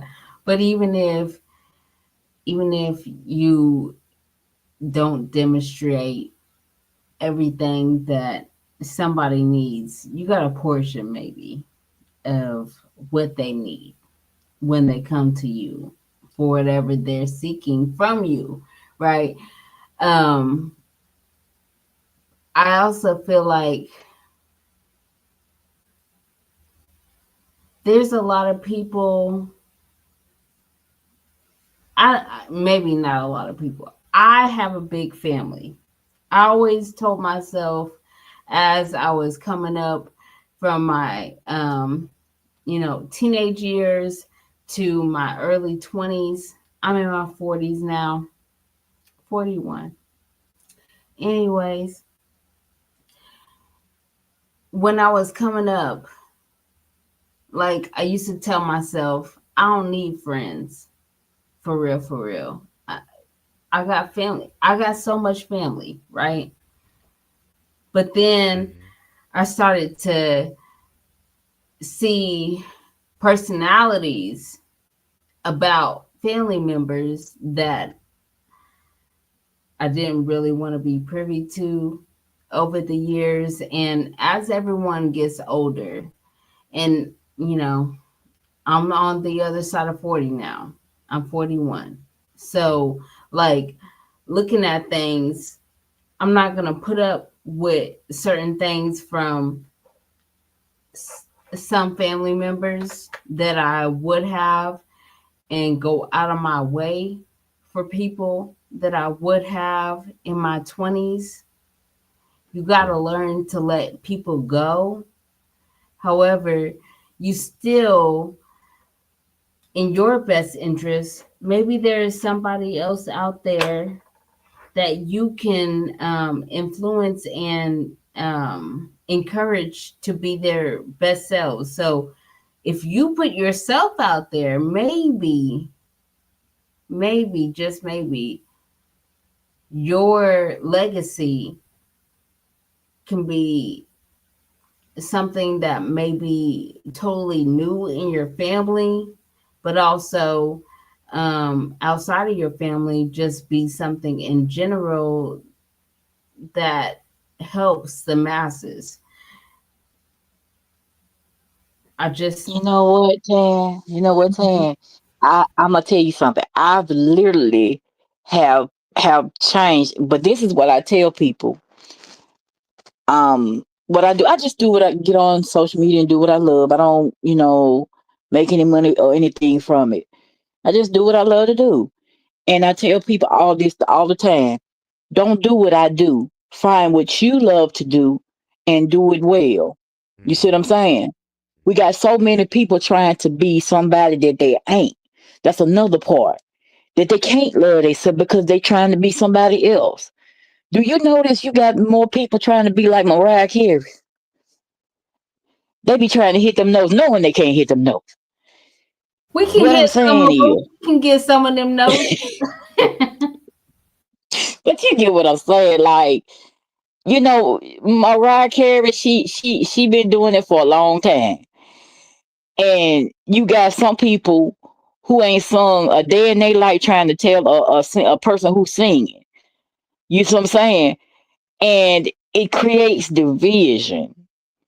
The reason why I'm saying that is because it's creating division. Not only that, how can you people if you want to inspire people, if you want to make a difference, first of all, you got to be real with yourself. I said that earlier, where the real don't want the fake don't want a real person.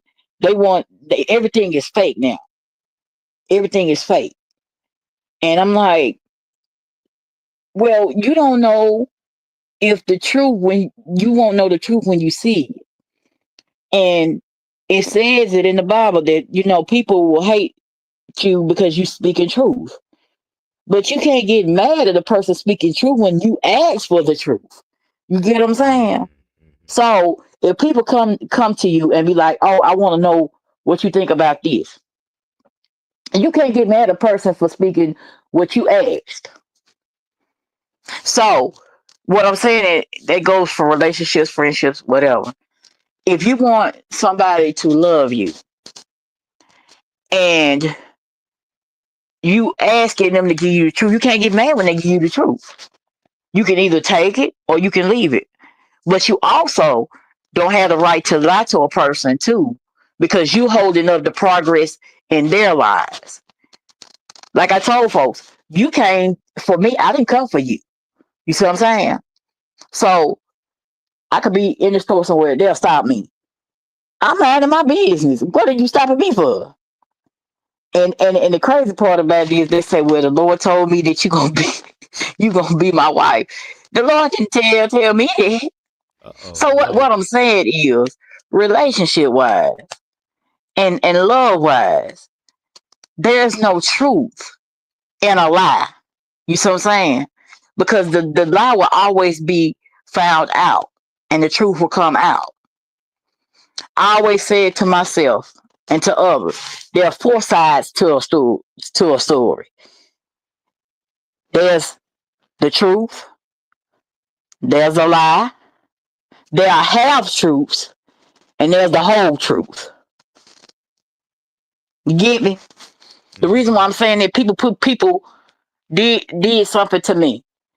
And I say, if you're gonna tell everything, if you're gonna tell half of the story, you might well tell everything. So we got to get to a point where if we're gonna show up as ourselves, loving ourselves, we can't lie to ourselves either. Um, Lying to ourselves creates a lot of pitfalls and drama too. So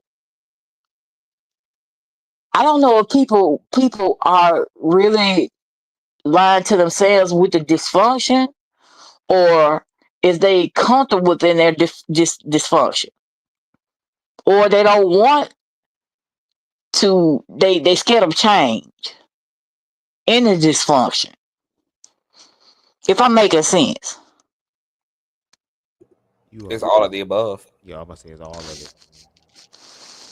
It's that because I'm like, how can you have a real relationship, a real friendship, a real anything, and it's based on lies? At some point, though, their foundation is gonna crumble, and you gonna Right. watch it crumble.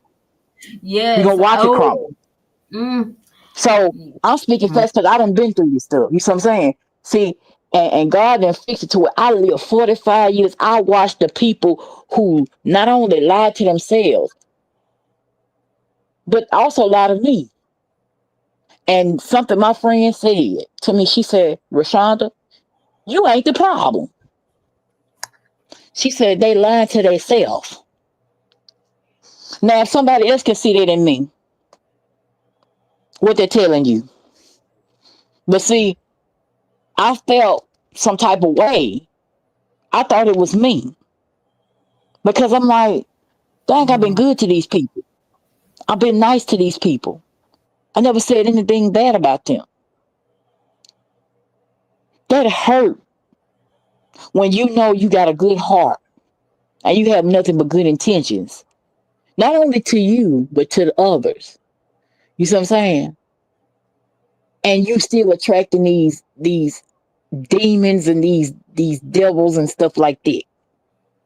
And I told them, I said, what I once allowed, it ain't gonna happen no more. They don't even know. They're like, where she come from? Because I allowed so much to the point where they think it's cute now. And it's funny. I said, I'm gonna have to start speaking up at some point. I'm gonna have to start speaking up because see, it was cute then, but it ain't cute now. And what I'm saying is, if people mishandle the old you, you can't allow them to mistreat the new you.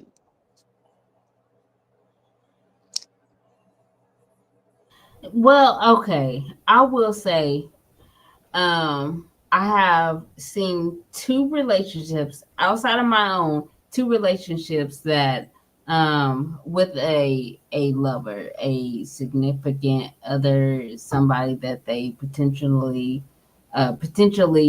married or might marry in the future. Where the relationship was built on lies. Okay, one definitely did not work out, and it also framed my thoughts on relationships. If they're built on lies, if you're sitting up here trying to, not tell the truth with somebody that you want them to trust you and you want to trust them, But if there's a lie in the middle, how can it last? Is I don't see how that happens. But somebody that's one of my siblings was in a relationship with somebody, and they were teenagers when they first met, but they met online, and it was during the time of AOL. Um, like dial up in 1999. Yeah, Right. yep, that whole thing, yeah. Yeah. But my older cousin told my brother to say, "Hey, tell her your name is Khalil." Okay, he did that. And then um tell her that you're 18. Okay, but he was 13. Okay. All right. So this is the framework, right?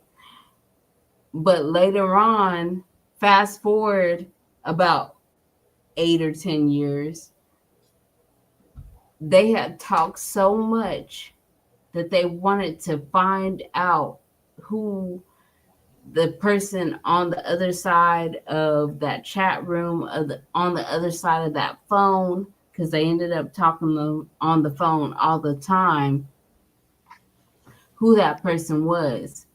But it was built on a lie on his part. It was also built on a lie on her part too. However, they ended up getting married, and it didn't last because when they really saw the true person that was on the other side of who they were talking to long distance, for that they weren't really the complete person that they expected that they were going to meet, because you only get a portion, especially when you are only online or only on the phone with somebody. You don't necessarily get to see the day-to-day aspects of people. And I truly believe in, I don't know if it's a saying or not, but in my family, I feel like it's a saying that you don't know somebody until you live with them. And That part. And you don't even know them then. right. Because even if Good point. y'all fall out on each other, then you're going to end up being like, okay, what the fuck did I get myself into? And hopefully you can turn it around with that person, or if not, then you got to focus on loving on yourself more. But my point in saying what I was saying is that, like, when you try to expect things out of other people,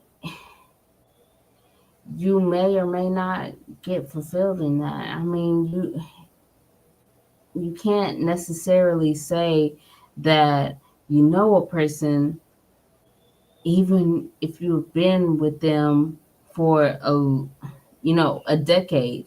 You can't even say that in a decade, let alone if you just met somebody, or if they're your family member. It's always going to come back to the self. Yes. Everything is self. Everything is self. And you will never really know someone.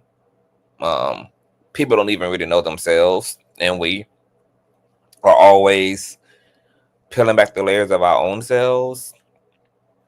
But I think that if you see toxic characteristics on a surface level that you can't unsee, and once again that act as a distraction for you spiritually or physically, etc., then you need to remove that stimuli. Also, take note of what people's behavior toward you makes you feel, because through relationships, including toxic relationships, there's a lot of information about ourselves in those relationships as well. Either how far we've come in respecting our own boundaries or how much we lack them.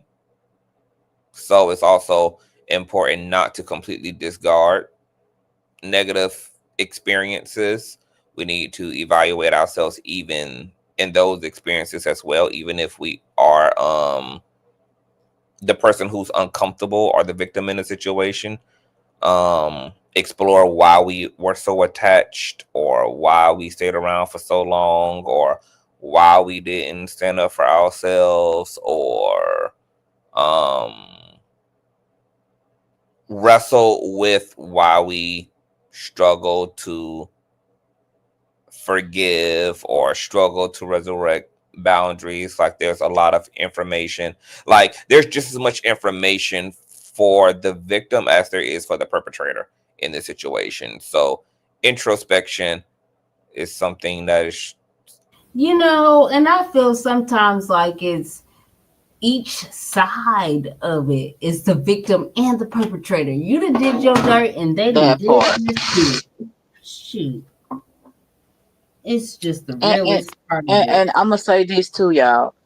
A lot of times, the reason why the victim can't really heal properly, they already feel bad enough.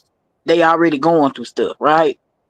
And then you got people making you feel guilty about something that you didn't intentionally do, or you didn't intentionally mean to say, or whatever. You know what I'm saying? And my thing is, it's hard to deal with that when you're constantly beating yourself up and feeling guilty about something that you had no either prior knowledge of, or no no real reason of, or you don't even know why you did. You know what I'm saying? Um, and I found out we have to give ourselves grace as well. You see what I'm saying? Giving yourself grace can help you heal a lot more than if you steady beating yourself up. That can make you sick.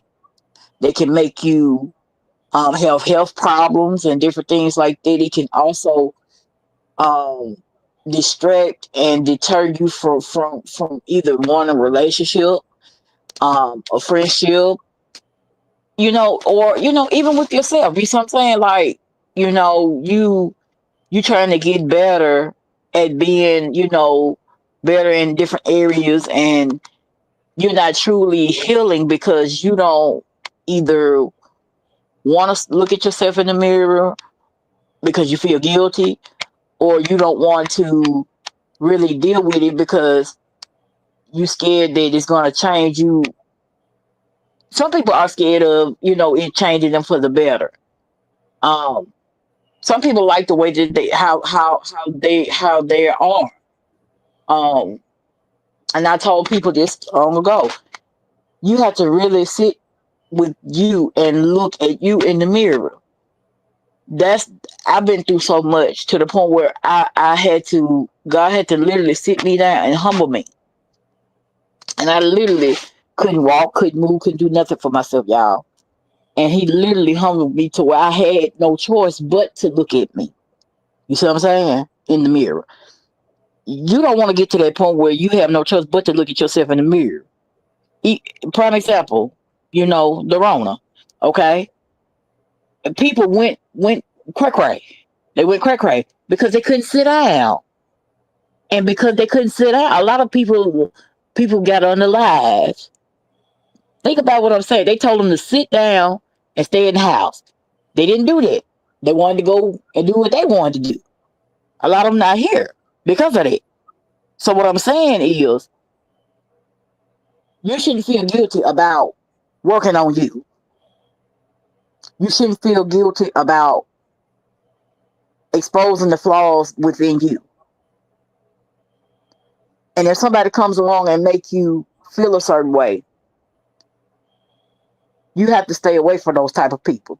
You have to separate yourself, because if not, they're gonna further your toxicity, and they're gonna further your unhealing, if I'm making sense. Because Yeah. we, as a people, we're trying to get better. It's like the people that's the good people that's trying to heal is getting backlash and getting ridiculed because we trying to heal. It's like they wanna be in dysfunction, which is crazy. I And always I'm tell like, you people don't that. want better. You You don't want your know, children to be better. part of me, I don't know if we can avoid dysfunction. I don't think that we can avoid that. However, I also feel like when it comes to healing, yes, we can heal for many years of our lives, probably about 40 or 50 years of our lives. If we get to live that long, because, there's some people that's on that extra toxic spectrum, and they don't live to even get to 50 years old. Okay, we know that that is a possibility when it comes to living. But when we get past 50 and we're talking about healing, yes, you can heal, but you have accumulated so much on your body up to 50 years that, it ain't so easy to heal that stuff. And yes, you can you could have inspired and up into that point. You can inspire into your 80s and 90s. You can do those things. However, I'm just saying that as far as deflecting the work that is thrown at you, I feel like it's a lot harder over 50 than it is before 50, as well as, like, at some point in your life you have to make peace the best work of your life than anything else. And you know you can't, there's no competition on healing. Yeah, there's no competition on healing. However, at the same time, you know, as far as peace goes, you want your peace over everything, especially in your later years. Now, I haven't gone to 50 yet, but I'm climbing towards that. And I want to make sure that whatever I do is helpful to the people around me. However, I know that my body is going to give out at some point. It just is. And that's a realization for all of us. And, you know, I mean, I I think just, that a lot yeah. of things does come down to personal practice and philosophy. It's 100-year-olds who are climbing Mount Everest. I remember this particular white lady. I think she's 100. She climbed Mount Everest, and when the reporters asked her, what are the keys and the secrets to a bountiful, long, functioning life, and she said, staying away from men. And take that for what y'all will. But I Okay. think I'm just like staying away from men, but it's like, okay, I don't know if y'all have ever watched Bicentennial Man with Robin Williams, but like, he was a robot that came into this family, and then he wanted to become human over time. And as the medical advances came about, like, his future wife and his wife in the movie ended up getting an extra kidney, getting an extra spleen, and all these different parts. And he became more human in this aspect as well. But I'm just saying, yes, somebody can live to be extremely old in age, but if we're not making those advances, then we can't make it right with every person unless we make it intentional with the people that we have wronged and allow those other people that have wronged us to get some kind of forgiveness on their forgiveness journey when they want to do that. Yeah. Sometimes people don't want forgiveness. I found that out as well. You see what I'm saying? So you have to be okay with that as well. That's why I was saying about feeling guilty. When you can't get forgiveness for the person, when you can't reach out to that person, or that person has gone on, and you'll never see any of them again or anything like that. Long as you do the work within you and be okay, will say, look, I tried. I got people right now who no longer here. But guess what? I forgave them. I forgave them. My classmate came to me and they said, Rashonda, I used to bully you when I was in school. They was finna get ready to leave him. But because she did it the right way, God added more time to her life. I had another classmate who's actually gone. They didn't do it the right way. Okay? They just said, I hope you don't think I was one of the ones who bullied you. Guess what? They left here. That's not an apology, y'all. But I still forgave her. I still forgave her. Even though she is no longer here. So I made peace with everybody who hurt me. But I'm going to say this. You can't be a fool and allow people to mistreat you and mishandle you. Because people are like leeches. They're like vultures. They see the good and the light in you, and they want to be attached to it. But when they get attached to it, they don't know how to handle it. And I'm thinking to myself, why are you here? I said, why are you here? You know, and being a empath, you can see right through them. And then I say, who is you fooling? That's what I say. Who are you fooling? You don't you know people? You when you're an empath, you irritate people's spirits and light, and also the darkness as well within them.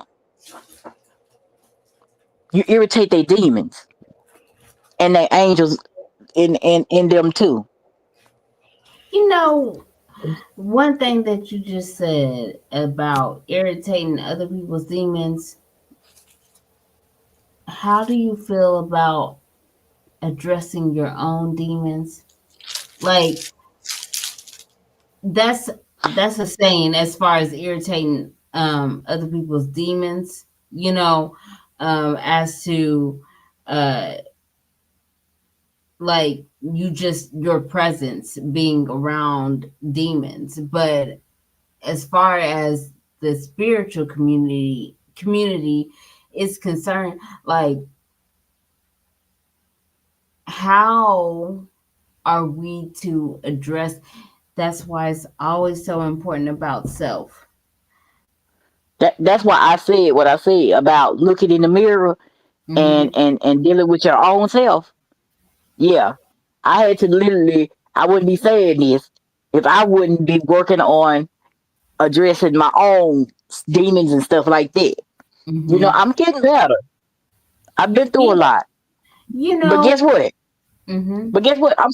I'm working. I'm a work in progress because Right, it was we a time where I throw tables and how much chairs. grace do we give other and that's the thing. I think as far as we're gonna give, hopefully the most grace that we can give to ourselves, because we need it. We know That part. no Hmm. thoughts that we need that grace. But as far as dealing with other people, we gotta Tan, I would There's actually I would actually want Bubs to chime in here too because Bubs started off as a very rigid forgiver, honey. Bubs was a hell and brimstone type of a person, honey. He was off with his ex's heads, honey. I don't know if Bubs done faded into oblivion or not. I'm still If he's here. still I'm still there. here. Oh, uh, what would you Uh, what do you think about what Tan is saying? Like, about extending the same measure of grace that we do to ourselves to other people who have wronged us. Um, extending grace to those who have harmed us. In a sense, I guess extend some grace because again, they're lost and bound up in their own fear, their own ignorances, their own biases, which is why they show up in the way that they do. But once you start putting people on notice and you let them know where they're lacking at and they continue to lack in that area, then yes, you have every right to be like, look, I can still love you, but love you over there. And again, not have any guilt or condemnation when you feel that type of way. But you gonna say something? No, I do have a question though. Oh Like, yeah, go ahead. do you feel like there's anything that is unforgivable? And I was thinking about like even the Carmelo Anthony Austin McCaff situation where the two 17-year-olds had a physical altercation. One 17-year-old lost his life in that altercation as a result of the other 17-year-old defending himself. And the father was like, I forgive Carmelo, da da da da da da, blah blah blah. Um, do you think forgiveness should be capped off, or if there are I, things that are unforgivable? the ego wants to believe that there are some things that are unforgivable, but in reality, I believe that everything is forgivable. I feel like it is. It just depends on whether you want to forgive that person or not. And I think it was, I don't know if it was Tan or Rashana who said it, but when you hold on to those things, um, that can literally manifest as illnesses in your own body to where, like, I think she mentioned, there was somebody who bullied her when she was younger and they were able to admit that and let all that energy go of what they did and the hurt and the guilt and the shame of whatever they were going through that kind of projected their bullshit onto her. But then the other person who bullied their life was cut short because they didn't let that go. So I think in some instances we have to learn to let things go because at the end of the day, we are all going to die. So we're going to have to let go regardless, whether we want to or not. So I think the art is to die before you die, which starts by loving yourself, dying to the old self, the false self, the self where you kept giving and giving and giving to where now there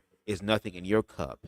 And now you can't really give. And now you're stuck in the cycle of trying to receive from somebody else. It's just very, very toxic. So no matter where we go on this spectrum, no matter what the expressions are, and there are unlimited expressions, like all of us are sharing our life experiences about what we've been through. But the core thing that I want everyone to be reminded of is that when you love yourself, it does not matter what comes your way. All things are working for your good. And the fact that everybody is willing to share their stories at almost 4 o'clock in the morning is just a testament to that. So, um, yes, if you want to move on with your life, if you want to live your best life, you have to learn how to forgive people and not forgive them because, for them, but to forgive them for yourself so you can let that go. God, source, universe, consciousness will deal with them. When you actually let go, you allow karma to work because you're no longer holding on to it energetically as well. So yes, learn to let things go. It's difficult. It be sometimes you don't want to let a motherfucker go, but just let it go for your sake. For your sake. So I hope that answers the question. okay. Yeah. I got another question. How do you feel about the other Carmelo Anthony and cheating on Lala and all her beautiful bodiness? The body that she bodied is still bodying right now. Like, Are you asking me I'm or asking CTV? just any of y'all. Oh, okay. Because It's I'm a very, I panel. don't It's know an much. I open don't know panel. that much about it. I'm just. CTV can speak to that. He just said something about yeah, okay, you can talk about, will you talk about the other Carmelo Anthony and his situation versus the other one? I feel like just looking at pictures of Lala Anthony, I kind of feel like she has forgiven him for what he did to her, but I don't think she'll ever be with him. And I also, from that point on, and I kind of feel like that is something that a lot of us have to make decisions about. Like, okay, I can forgive you about something, but it does not mean I have to have a future with you. That part. That part. Yeah. Yeah. I always tell people that forgiveness and relationship are not synonymous. You do not have to be in relationship to people that you have forgiven. So don't make forgiveness and relationship synonymous. Some things were meant to be an experience, and some people were meant to facilitate that experience through the contrast of whatever the hurt was, and that's it, and that's all. Sometimes the people that we want to the people that we are forgiving are also still technically in bad condition, so it don't make no sense to also reconnect with them if they're still very much so on a destructive path, etc. So I always tell people, forgiveness and relationship is not synonymous to each other. Neither is love and relationship. You can love people without being in relationship to them. I love my family, my biological family, dearly. I am not in relationship to them, and I have not been in relationship to them for several plus years, and I don't feel the need to be in a relationship to them,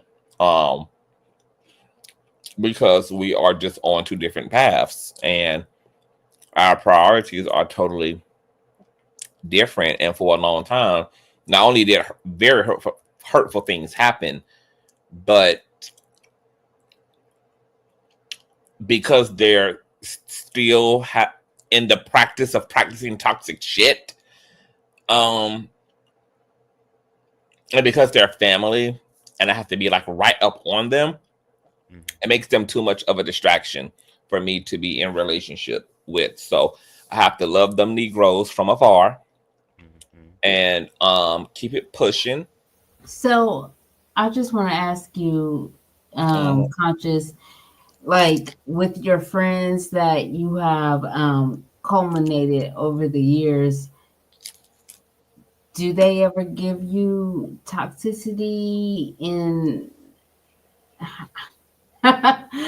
family can give you physical toxicity and a very word magic like on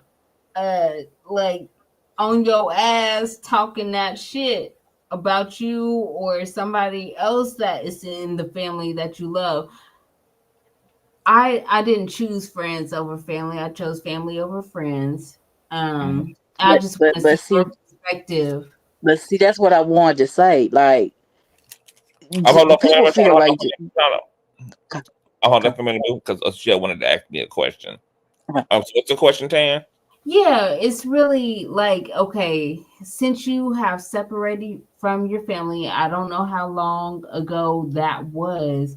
I was wanting to know how your interactions with your friends, I don't know if you consider them family, as you have departed from your bloodline, like how they impact you in your point of view of the world, as well as uh, cheese and crackers. I bet so you are eating cheese and crackers. But Yeah. beside the point, I'm just wanting to know, like, how has your experience been with your friends and moving away from your family and creating something new has been, I guess, toward the toxicity that may have been eliminated with your family, as well as may have been created with the friendships that you molded. I just want to see that other point of view as somebody that has not, like, who cut their family off. Yeah. Well, I definitely consider my friends to be my alternative family and my real tribe. And I intentionally went into friendships creating meaningfulness, and thinking about the long-term investment in those relationships. Um, Going from friends to family, or from family to friends, did not per se change injury, though. I have had to go through things with my friends. I've had to go through ups and downs and not speaking. Nothing kind of eliminates the regular rigmarole of just what comes with relationshiping at any level. And but what I have found is that typically when we choose our friends, like, we're choosing people that we are very compatible with in terms of our worldview, in terms of how we see life. There's a stronger compatibilities there because friendship allows you to kind of like pick from the litter of what you will. When it comes to family, it's more so something you inherit.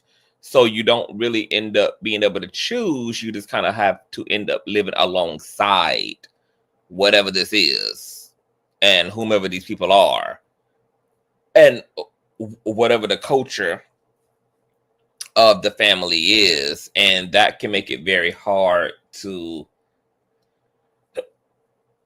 now I got the hiccups. That can make it very hard to maneuver because there isn't a lot of times a lot of wiggle room. So for me, like, my family, just like me, they're born into a system. That system is being sustained through the intergenerational transference of beliefs, trauma. It's like a copy and paste. So you're getting the same people over and over and over and over again in each generation. But with my friends, because we did not come into this clusterfuck together, and I was able to connect with them based upon my own truths. Like, oh, I'm gay, you're gay. Oh, I'm sane, you're fucking sane. Oh, like, we were able to create their relationship based upon attributes of my core self and their core self. So the problems that we do have, while some of those problems have been like dramatic at times, I found the relationship is still able to be a lot more fulfilling and a lot more worthwhile because there is still so much like personal compatibility and a sense of genuine tribalism amongst friendship versus family. That's very, family is invested in a lot of toxic pathology, and it's usually hard to break from it because everybody is so nested within it. And it's just kind of like a rinse and cycle and rinse. So to try to, You talk about rinse and repeat. yes, rinse and repeat, Chuck's late. Rinse and repeat, yes, rinse and repeat, repeat and rinse. You are more bound to get that when it comes to I mean, even though all these things can happen in friendship as well, but for me, because you know, I was a very awake at a very early age, so I've always kind of been bobbing around in my authentic self. So a lot of the people that I have had the privilege of connecting with were also largely operating in their authentic selves as well, and that allowed things to kind of work reasonably. Once again, compared to like, you know, being your original self in a family that practices a lot of conformity. There's already like a culture of the family. There's already like a mannerism of that community, and if you don't operate within that, it can just be a lot of contrast birth out of that.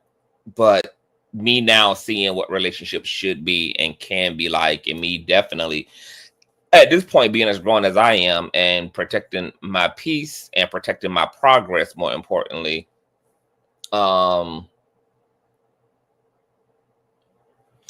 I am, my attitude toward like blood relatives has also changed as well. Like, you know, I think that family is important. It is important. I mean, it's the first society that we are introduced to. But this idea that family should have a higher rank than any other relationships, not so much. This idea that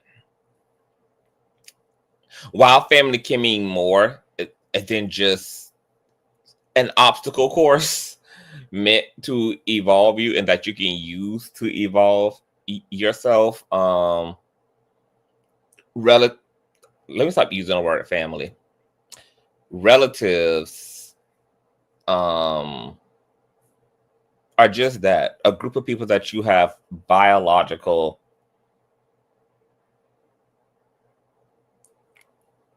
similarity to.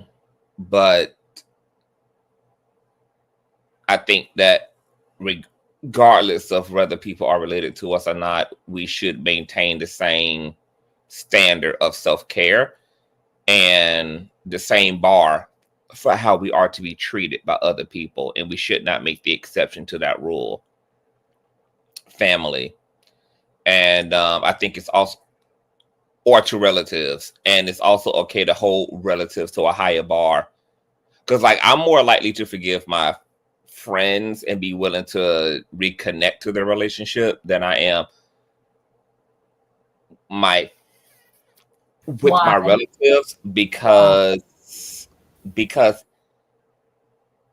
they had the liberty of knowing what the stakes were and still double down in the foolishness and the injury. They have been in the boat with you and knew that you could not swim. And did you just say that your friends have been in the boat with you, or your family? No. Okay. Relatives have been in the boat. It's kind of like a God's attitude toward the angels. Like, I'm going to forgive humans because they don't have the luxury of starting from the inside out. You, in terms of the angels, y'all know the truth from the inside out. Y'all were born right up on the truth. So there's no excuse for y'all to be acting a fool and doing the most. I can't hold humans to that same standard because they're born far from the truth. They have to stumble upon that, hopefully, in life. But these angels that I've created, you know, just from pure existence, right up on the throne, y'all were born bearing witness to the truth. Y'all don't require faith. So I kind of have that same attitude when it comes to family. It's like, if you throw me overboard and you knew how shark infested the waters were the whole time, like, I'm going to hold you to a different standard than someone else that I'm in a boat with who has no idea, you know. what the I depths of the waters are, and Mhm. what the but with family, it's just like it's these are people that's been around forever. They know what the problems are. They know what the ills are. They know what the inside and the outside is, and to still have done nothing, and or to have forsaken and abandoned, post, or turned a blind eye. um that type of hurt is so visceral, is so much more visceral that than people who don't know you from the inside out like that, who were not around for your origin story, who did not have the play by play. Right. And now Mhm. oftentimes family does have, they have access to the play by play. Yeah. Okay. So when you was just saying, I'm glad to hear just your take on family and being a part of the family and being thrown overboard is, I heard that. Um, Me and my mom and my grandma, we all had our daughters before we were 19, Hmm. children. And I feel like because of us realizing that this is a generational curse that we need to break, um, I'm telling you, my grandmother's grandchildren, no, my grandmother's great grandchildren, yeah, none of them have children right now. That generational curse has been broken, but it did take 3, 4 generations for that to happen. And we had to be in communication about that. So I wonder when it comes to other issues, because it's really been hard. My brother, as far as my mom's um,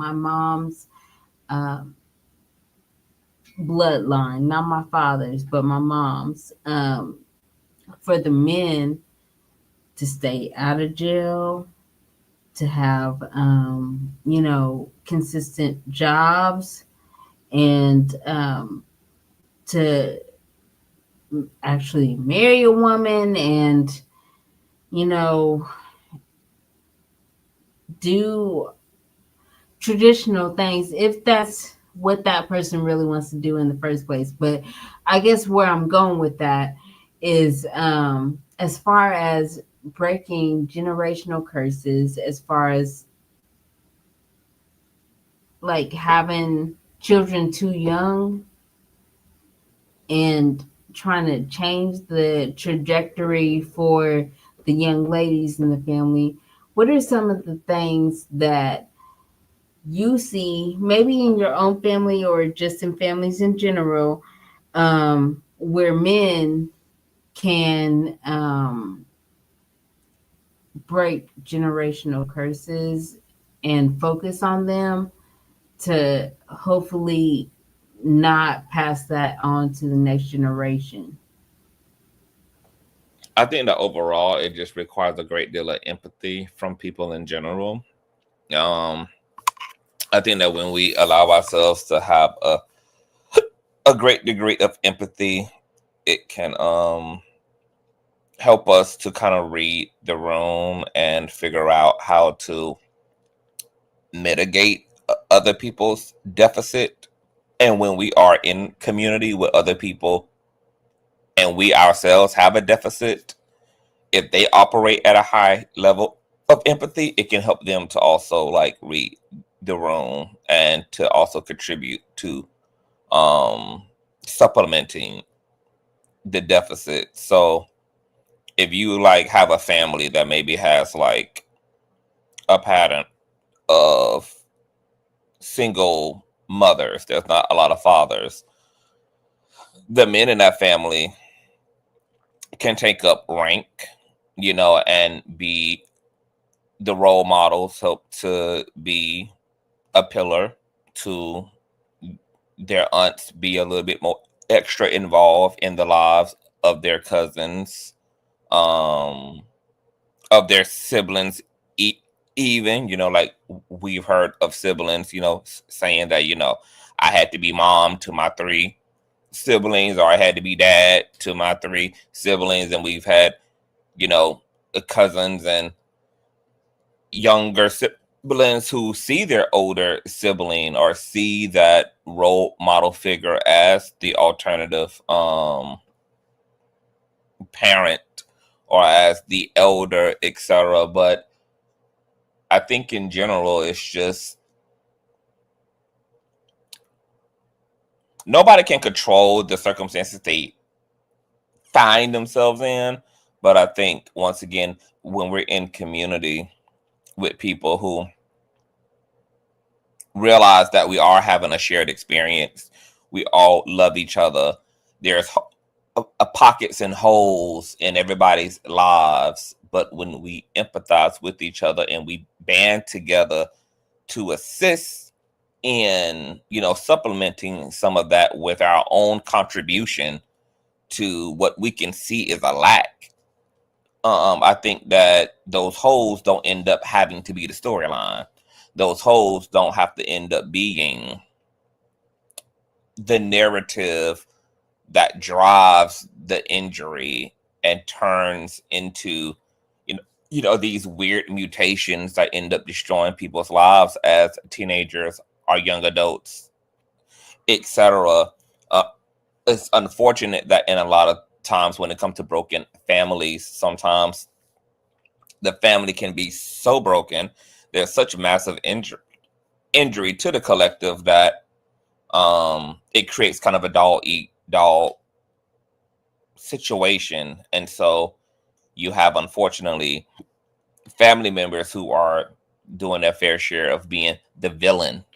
You don't even need any outside enemies. They all live and exist around you in the form of aunts and uncles and siblings and parents and, step siblings, etc. And there's all this multi-divisional or division amongst the family. But like for me, I'm helping to raise my nieces and nephews. I don't even have any kids of my own, but I have relatives who have needed help, and they didn't have to really ask me for that help.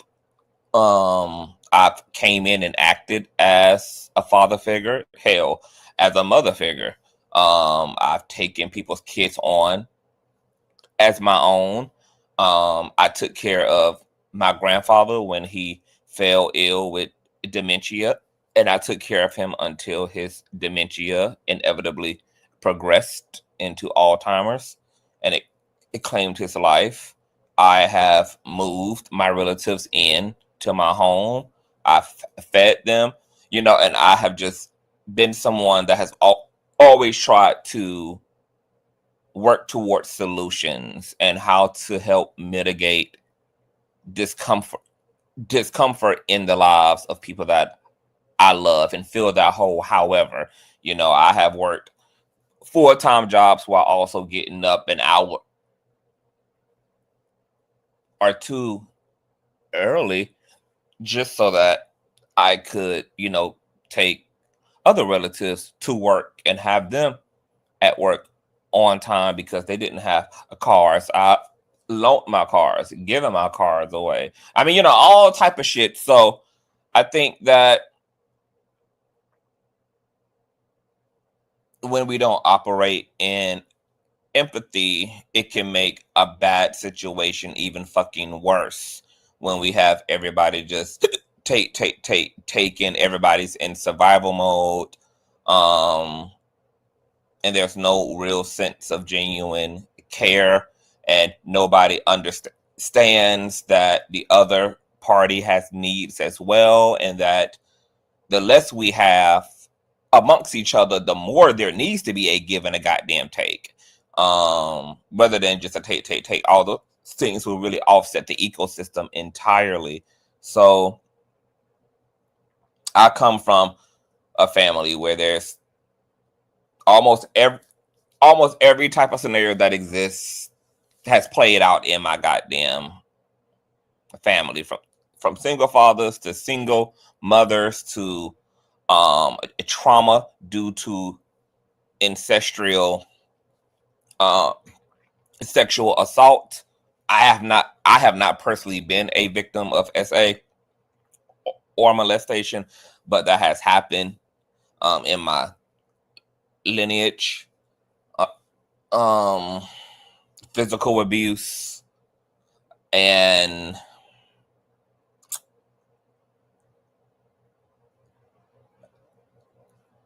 when I look at my own family, I think they did the best they could to what the Oh my god, you said that. Yeah, I think they did. Okay. But I thank you for being vulnerable about that. Because I mean, honestly, with the family, they know, like you said, your earlier years, what you were aspiring to. As you get older, I feel like sometimes the people that thought that they saw something in you start to think that they didn't necessarily see that, I don't know, or you know, that you can't be that as well.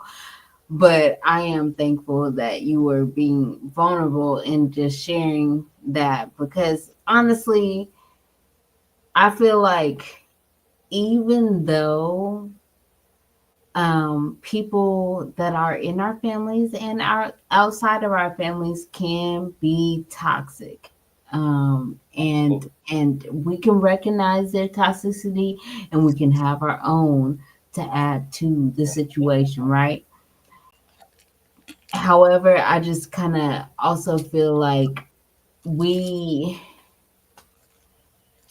have to, I guess, as the individual, accept how much we're going to take from other people outside of ourselves. And I honestly do feel like there is a obligation, most definitely, to my mom. And you know, some of my aunts and uncles, not a lot of my aunts and uncles don't ask me for stuff. My mom does ask me for stuff, and I'm gonna be there for her. I mean, honestly, she reminds me often, but I know, and you should know about your own mother, that you wouldn't be here without her, you know. So, you know, even though you might be willing sometimes, just based off of the shade that she throws you, you might want to, in your mind, go against what she done told you, but you know. Look, I'm of the personal belief that even mama can get that work, but She can, but I'm screaming. I don't have I no don't want to get into physical parts, but I mean, think that it's no, more not likely in terms for of no. I mean, of physically, a I mean, in daughter terms to of boundaries and separating oneself. You know, I don't believe that there's any exception to the rule in that sense, because there was a time I also had to separate. I had to cut my mother off as well because she was too toxic to be conducive for me. You know, in my experience, she was bringing out the worst in me, and the only way to stop that was to cut off her access to me. I can get that. It's just hard for me. But you know, at the same time, equally, when she fell ill, who came back to take care of her? Of Of course, course you did. Of right? course you did. And at the same time, like my mom was a little bit.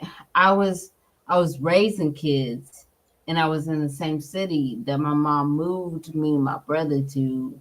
And so when it came to like trying to separate myself, I didn't want to take my kids from the environment that they're used to to get away from my mom's toxic ways. I know she is who she is, and I love her.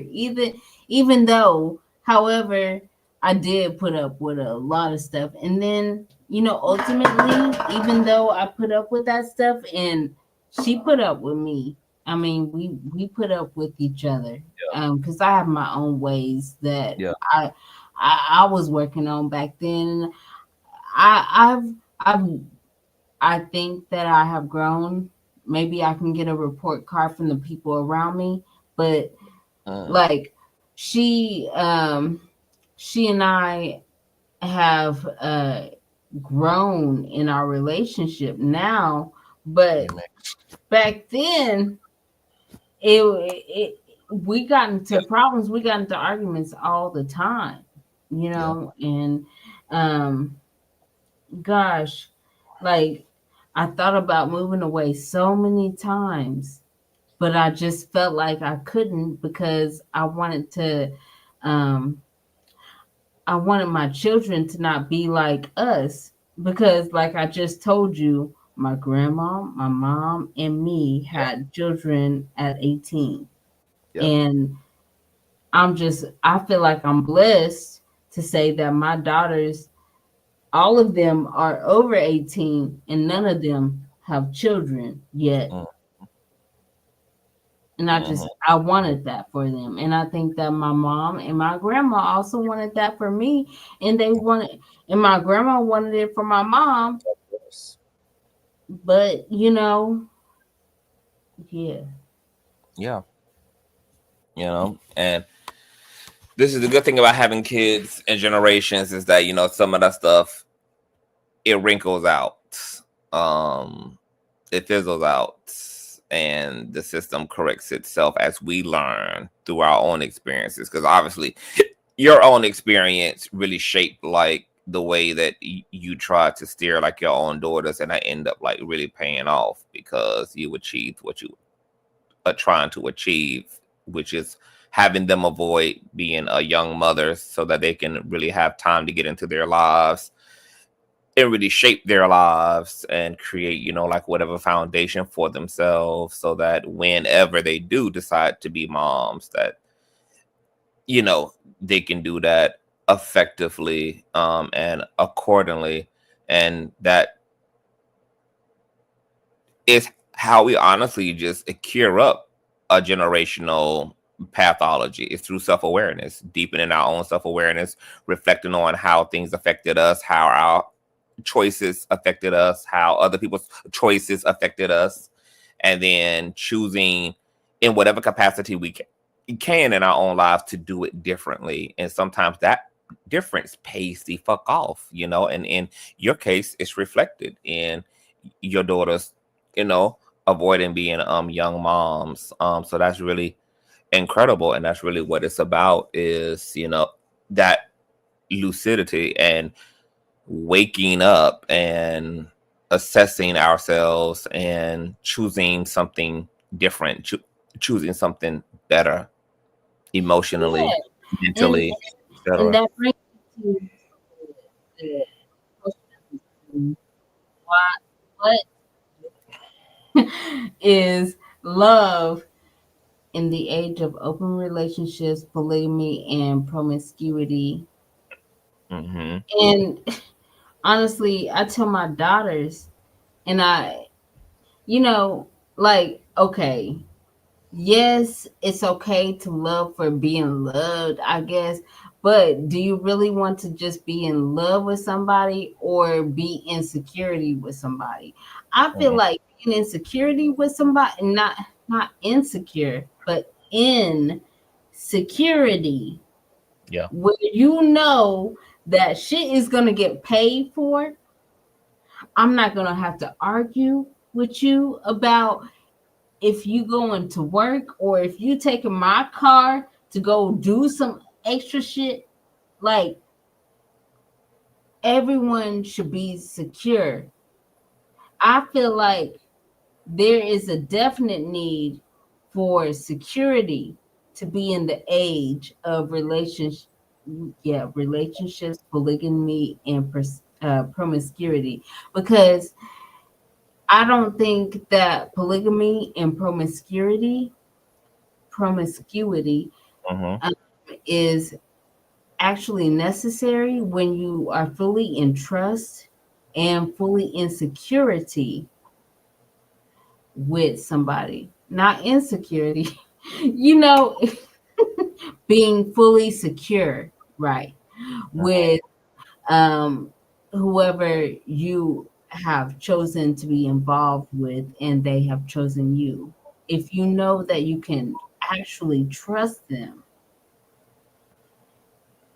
and they know that they can actually trust you, then outside of love, you don't, and being in a relationship, you don't have to deal with polygamy and promiscuity. But I mean, even if it does happen, that person had you or them for one day, but we didn't had each other for 20 plus years and we love each other and we aren't jealous in the um activities that you don't tell me about and I don't tell you about. However,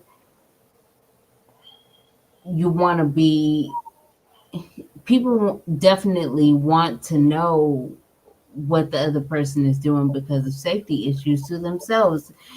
I want to prolong my life. I don't want to lessen my life because you out there messing with people. But you should be able to feel trustworthy and um, trusted enough to speak your truth about what you need in a relationship. If you want it to be monogamous, and if you don't want it to be monogamous, if you want to be in a polygamous relationship, I still feel like honesty is the best policy Of in course. any of those kind of relationships, because like I don't feel like all the women in those polygamous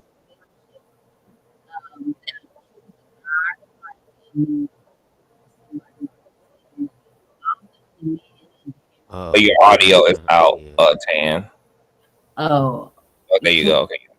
Yeah, we good now. okay, I was just saying that somebody like a Neo who is saying that the women all chose to be with just him.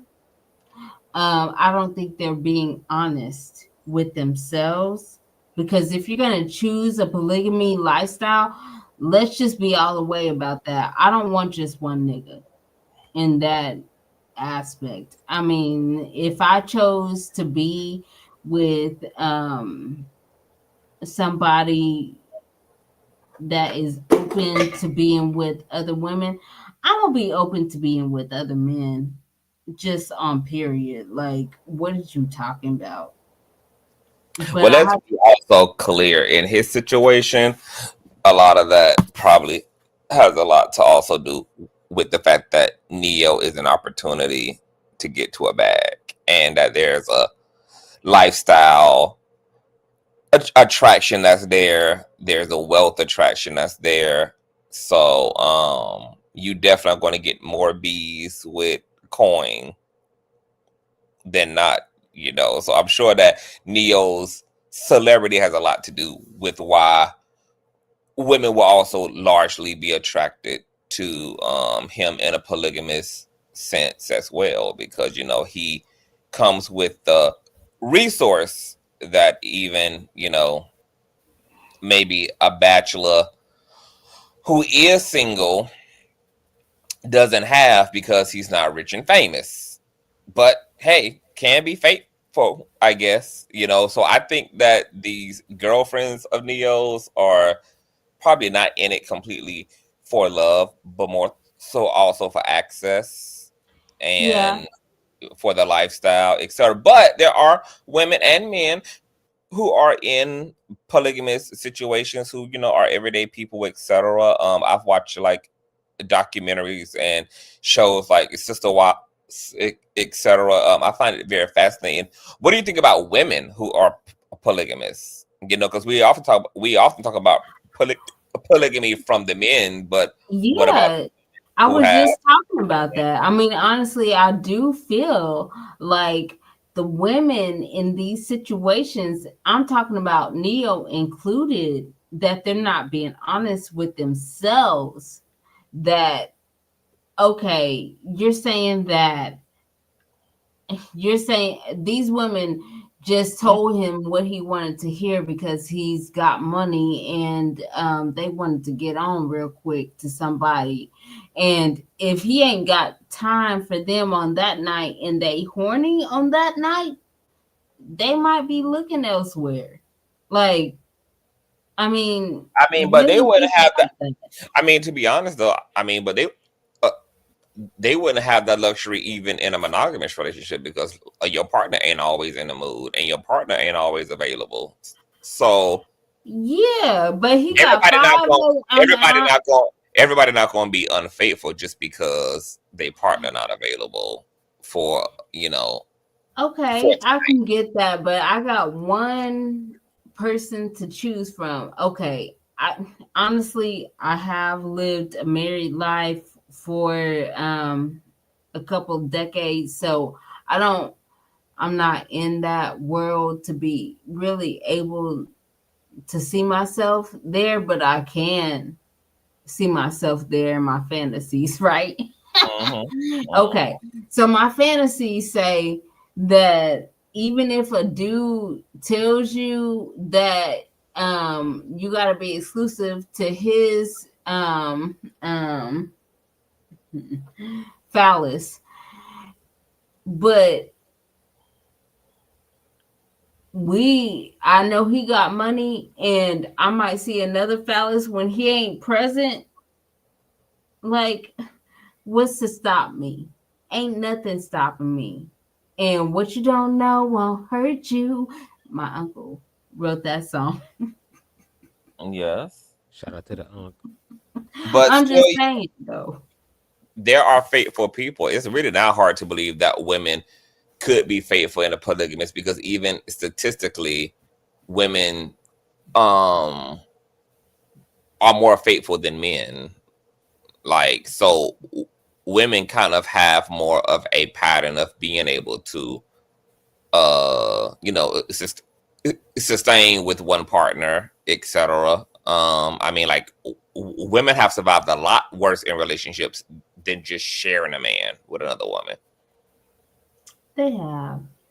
I Mhm. just I just kind of at the same time feel like, you telling me this is a open relationship on your part, but I am I think that the women that signed up to be in Neo's harem, I feel like those women most definitely were kissing his ass in that moment and not necessarily um, thinking about themselves in a future aspect as to like whether or not I I think it really was the give a complete fuck opposite. about what he thinks.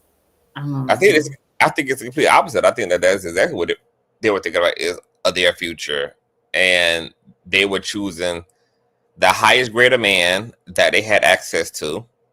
That ended up being Neo, and of course, because he is a wealthy celebrity, they knew how that could impact and better their lives. If they end up pregnant by a wealthy man, or if they, It's you know, even end, better if they got pregnant by him one time. Let me get pregnant by you one time, real quick. And then, like, I got a baby, and I know I secured a bag real quick. Okay. Yes, I secured a bag for the next 18 years.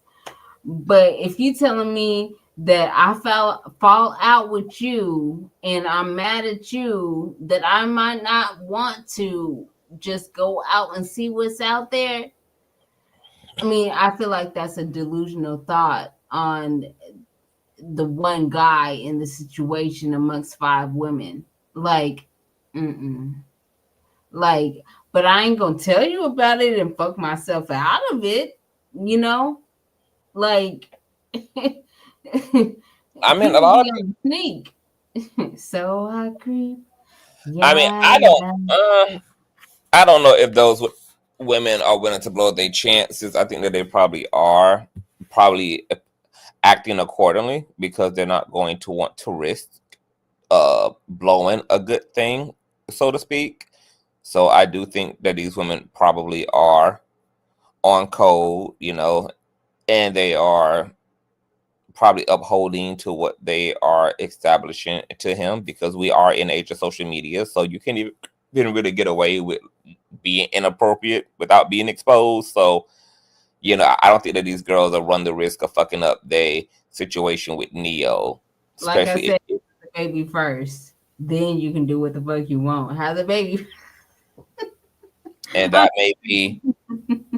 may be something that, you know, they not ready for. Neo probably doesn't want to have any more kids, at least right now. So it ain't gonna be no babies anytime soon. You know, he could have There are. totally got himself a vasectomy after the last woman that he was with. But I'm just saying, in harems in general, we talking about harems in general. I mean, not harems. Like, what the fuck is love in the age of open relationships, polygamy, and promiscuity? So, open relationships. Maybe in Neo's case, and I did bring him up. Okay, so a lot of women are scared and jealous just on the fact that they don't know where their man is at. Is there a bitch at the job that you working at that But is they only mad at those men like when they're in agreement that it's supposed to be a monogamous situation. It's different when you're going in knowing that there's going to be other women versus when you're under the well, impression. that's the thing. Okay, so we can go in thinking that there's going to be other women. We just agreed upon other women. But would I be pissing off my shot if I said there's going to also be other men? I think that I mean, I no, would. it's I not think I out would of, piss off my shot it's with not, having somebody that has some kind of money that can secure me. It's all about security. I don't think that it's about love at all. I think it's more about security in relationships. Yeah, and if I can get a man that got some money that can secure me to make sure that my lifestyle is on a level that is make my bills is paid, and whether I got to do something or not, like I'm agreeing to him because he has a status to make sure I'm secure. But if he thinks that I'm going to be exclusive to him, he's really delusional. I think. he's actually going to think that you're delusional, because he is for a wealthy man, women come a dime a dozen. So he would never have to settle for sharing a woman when he does have the luxury of being with women who are under the belief that he is the prize and who's going to give him that exclusive access. Like, he has the liberty of choice and option. So a wealthy man is less likely to kind of bend himself and contour himself to fit a situation. Instead, all the contouring typically happens on the person who's seeking the opportunities part, but not the opportunity. So, and look, a lot of these women do pledge a allegiance. Like, look at Nick Cannon. You don't hear about any of his baby mamas dating other men. Like, they don't have no open boyfriends. Ain't no other man living in their house. Ain't none of that. A lot of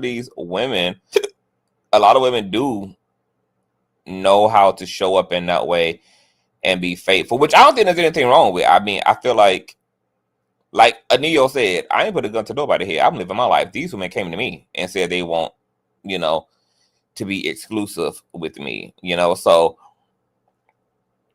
everybody making a choice, everybody making a bed. I don't even think that Neo should be shook that any of the women are gold diggers or looking for opportunities, because I'm sure as a man, a part of why he even sought to be successful in life is so that he could have reasonable access to women's community.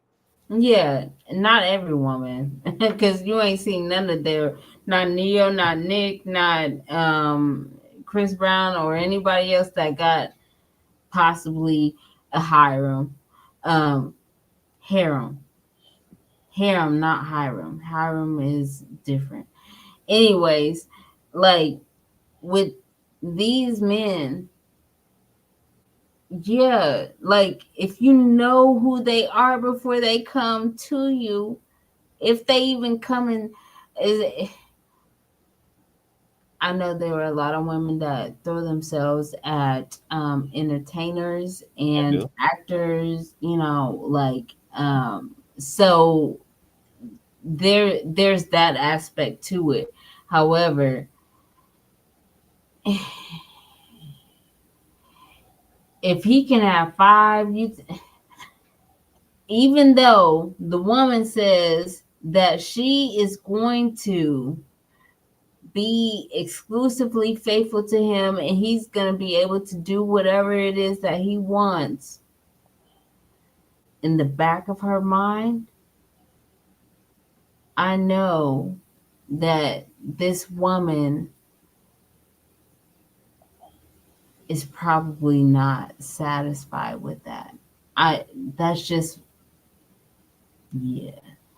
Yeah, especially if I can't be your number one, then you want me to be your number one? I mean, you want me to have you as my number one and I can't be your number one. Yeah. I mean, but once again, it's all of that comes out to personal preference. Like Right. the people who can't deal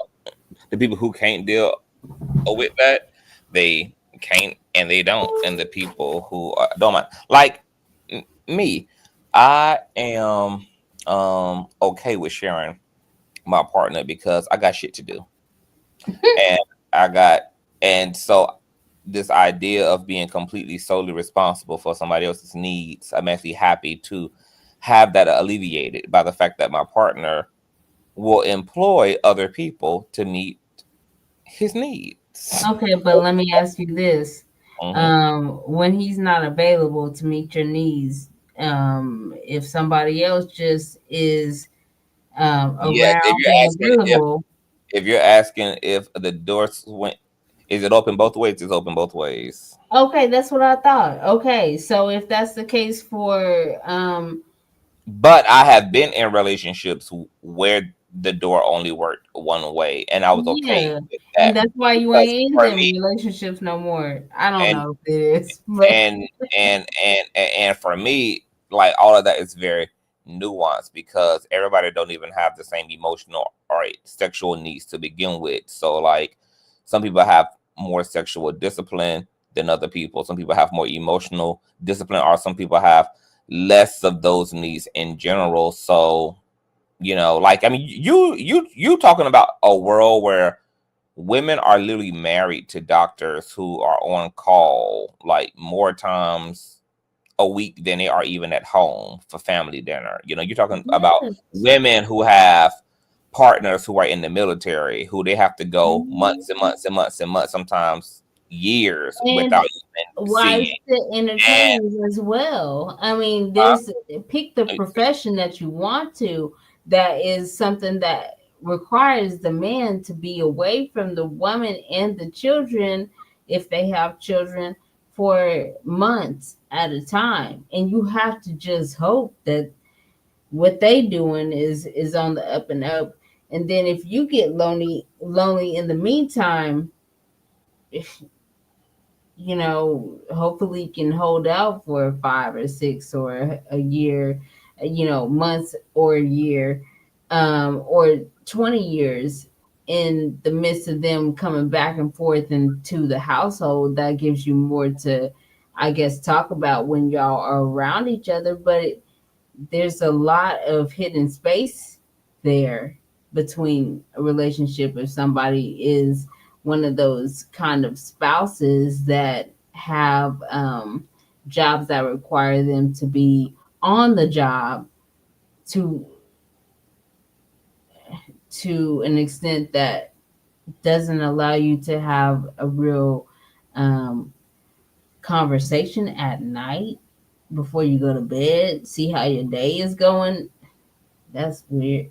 It's not weird. It is expected in certain households, but it's a And once lot again, to dig everybody into. is very different. Like the problem Mhm. is we be projecting ourselves into everybody else's circumstance. Yeah, So, and you know, not to be, everybody but I'm trying to think about these other people and how they live their lives, which is much different than how I live mine. However, can you think about it? the thing about Uh, a mhm. love, something that we have been able to consistently see is that love covers a multitude of errors. If somebody really loves you, people can tolerate a lot in the name of love. People can adapt to a lot in the name of love. People have shifted whole religions and cultures in the name of marrying, into their partner's culture, etc. People have uprooted their entire lives. People have forfeited having children, in order to be, or chose to have kids. Like people have made all type of incredible life altering decisions in the Right. name of Mhm. love. So for me, when I look at pot, I'm just like, this is hardly, you know, something that's going to bust a sweat to love. I've seen love do more extreme shit than just sharing a partner. Like that's hardly, the And, test and and and strength that's the other thing of the too. son of I mean, God. because let's think about it. Okay, so if uh, let's say there's high school sweethearts, they spend 20, 30 years with each other, and one of them passes away, and then like the other person is there on their own, but they're not too old. And what is too old to love? Huh, that's another question in itself. But like, okay, so if they find somebody else that is willing to maybe lick their wounds of them being separated from their spouse and being a widower or a widow, um you can't expect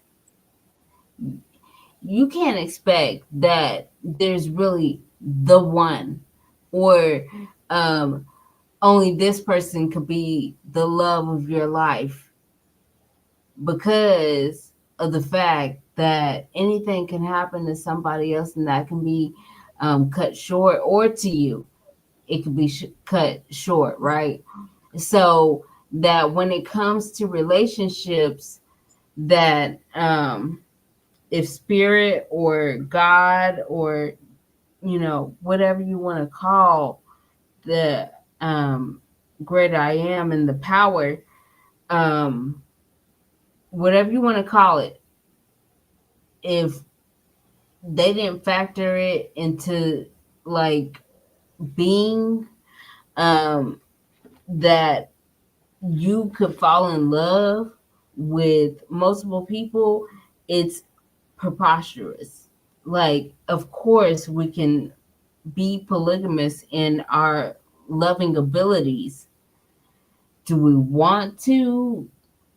Is that something that is something that can last a lifetime? Maybe it can. I don't know. I'm not a Muslim. I'm not somebody that's a Mormon or whatever, the people that's already had this built in for generations.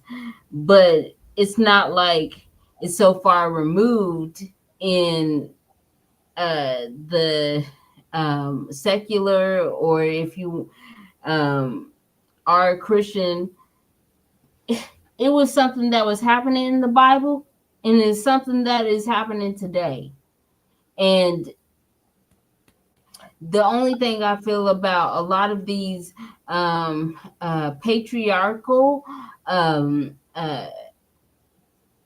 school of thoughts and books is that we don't see a woman's perspective for real in any of it, to have any guidance as women to navigate being a multiple wife of one man, and how to get what we want out of the situation for real. We're just there for the ride in a way, like to be controlled. Well, I think that women are in a liberated position at this point now to have time to really first and foremost empower themselves and not have to always see that empowerment through the guys or the gaze of men and prospects to men, even though we still live in a largely patriarchal system. But there is enough middle ground now for women to kind of carve out their own legacy and for women to choose legacy for themselves, and legacy being able to be accessible outside of being a mother and outside of being a wife. And so I think that it's important for women to first and foremost realize that times have changed significantly enough for women to have the room and the luxury to stay true to themselves, and to choose themselves and to choose away from men if that's what they need to do and want to do. And I want women to indulge in all of the options, for those who still need a man and they want a man, and they want to do this through a man. I want them to have the option to do all of that and the option to do the complete opposite. But we're living in this system now where we're in one part trying to create an opportunity for everybody to get in where they fit in at, which is why the conversations even around monogamy and poly and polygamy and all that shit is coming up too, because it's just about creating more space, showing people that people can exist and show up in different ways. And to be honest, we don't even need it to be modeled to us in this sense. It's just like having our own experiences is fine, even if we are the first to do it. And also being so in touch with being truly in touch with yourself that you know what works for you, and then having the balls and the kahunas to live your life according to your own personal truth, even if that looks very different from what previous generations of your tribe members have done, even if that looks very different from how grandma and everybody did it, how grandpa and everybody did it.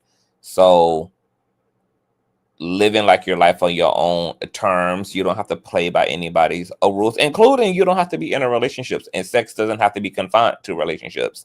If you want to just enjoy sex and you're not upsetting the ecosystem or hurting someone in the process of enjoying the recreation of just sex without marriage, sex without a commitment, like that's perfectly fine too.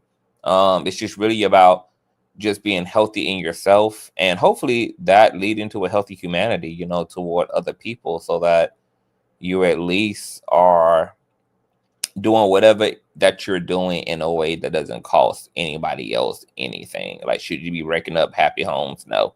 Should you be sleeping with married men and women? No. But if you just want to enjoy sex, but you also are not a relationship person, like, that's cool. You don't have to be a relationship person, and don't let patriarchy tell you as a woman that your life is connected to being chosen by men in that capacity. If you don't want to have children, that's fine. Don't allow patriarchy to pressure you to believe that womanhood is inherent to childbirth. It's just really about getting in touch with yourself and knowing who you are and what you are, and then giving yourself the right to live that life accordingly. And so we don't have a monolith amongst men, a monolith amongst women. We don't have a monolith amongst the gay community or the trans community, or America. Alphabet letters of a relationship. I don't think we have any just claim on whatever. um I think that people like labels to define what somebody is into, or what they look like, or what they were born with or without, right? Um, however, I just also feel like um, these labels definitely, can get people uh, caught to one side or another of a thing. And honestly, I really do feel like women nowadays have a lot more power than we have had in the past. And the past is the past. We are here now. And with the question coming up about how to navigate polygamy, promiscuity, and all that, is making sure that you're aware of what kind of contraceptives, if you're not interested in having children, is about. And also, if you're not interested in getting any kinds of STDs, you know, um, what is in your favor to have on your person whenever you're getting into your whole bag. Like, that's it. I feel like that's it, because we didn't have these thoughts. I mean, as far as relationships go, back in the day when it was just, people thinking mom and pop, and then it was always something odd to be, gay, or even lesbian. I don't even know when those terms came into the vernacular of the English language, but I'm sure that it happened in uh, the 20th century, not before that. Um, yeah. So with that being said, it's like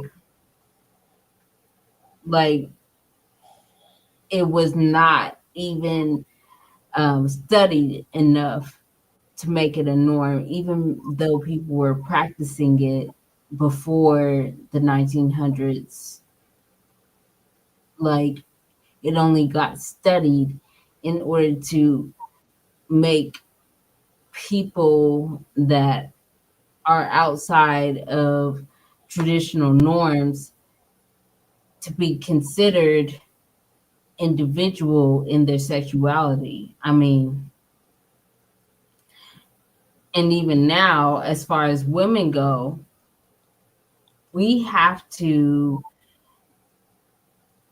decide to just, and it's not just women. I mean, let's be honest. You have to decide to protect your body and who you are engaging with sexually. And that's just on period, especially if you're in a polygamous and promiscuous type of relationship. Because yes, even though the man is saying here, like, I'm gonna be down for you, and even if you're exclusive to me, know that I'm not gonna necessarily be exclusive to you. um and this is what it is. Like, if a man is giving, in a sense, it's a way of controlling the narrative of how your relationship is supposed to go with him, and he's putting his foot down about that. If he is putting his foot about down about that, okay. At the same time, I don't know what all these other women have. I don't know if they have anything at all, but I'm taking a gamble with you. And if I'm taking a gamble with you, then don't think that you're not taking a gamble with me. But honestly, it's in my best interest, regardless of what he says or whatever lies we tell between each other, that I take care of myself. And I am using contraceptives and whatever else I need to use to make sure that I'm not contracting whatever him and these other women have. Well, I Right? think that a part of self care has to be for all people, being integral. And I think that honestly, we shouldn't even make commitments and unions if we cannot be true to the union. Like, I'm not going into any agreement with anybody who I can't trust, because that's an oxymoron. Like, that would literally defeat the whole purpose. If I have to side eye you, or I have to question you, or I have to be paranoid, or I have to kind of, look over my shoulder, I'm better off not even being in the situation at all than existing in that way. Um, and I think that, yes, people should always kind of self care and always have like good sexual hygiene practices, regardless of what the situation is. Make sure that you're getting tested accordingly, making sure that you are taking care of yourself accordingly. You have one body, and you should take care of it under all circumstances and situations. And you should only deal and, try to deal with people who are trustworthy. And if not, once again, self-care. I think StreamYard kicked 10 out, but we have been here for almost 5 hours now, which went on way longer than Bub's ass was prepared to be up. Yeah, no That's shade. for damn sure. But we made it through. We made it. 5 hours. I can't even believe this conversation went on 5 fucking hours. Yeah, well, This it is was a much needed nuts. conversation. The people were God saying they damn. appreciated it. So hey, And you did 3 hours on, I think what you did, like 2 hours on your own channel? 2, 3? almost 3 hours. Yeah. That's So crazy. It's fucking mhm. crazy. Even though I know you was probably over there muted and jacking off and shit. Girl, what? But, What? because Hell no, I'm about to jack off and as far as jack off into the astral realm, girl, and go to sleep. Shit. Girl, I'm hell like, I know his ass on mute, probably watching other shit, doing all type of other stuff, no. No, I was sitting here listening to multitasking. the to the conversation. But again, I Uh, appreciate the live. It was dope no, as this was always. really, yeah, this was a great dialogue. Hmm.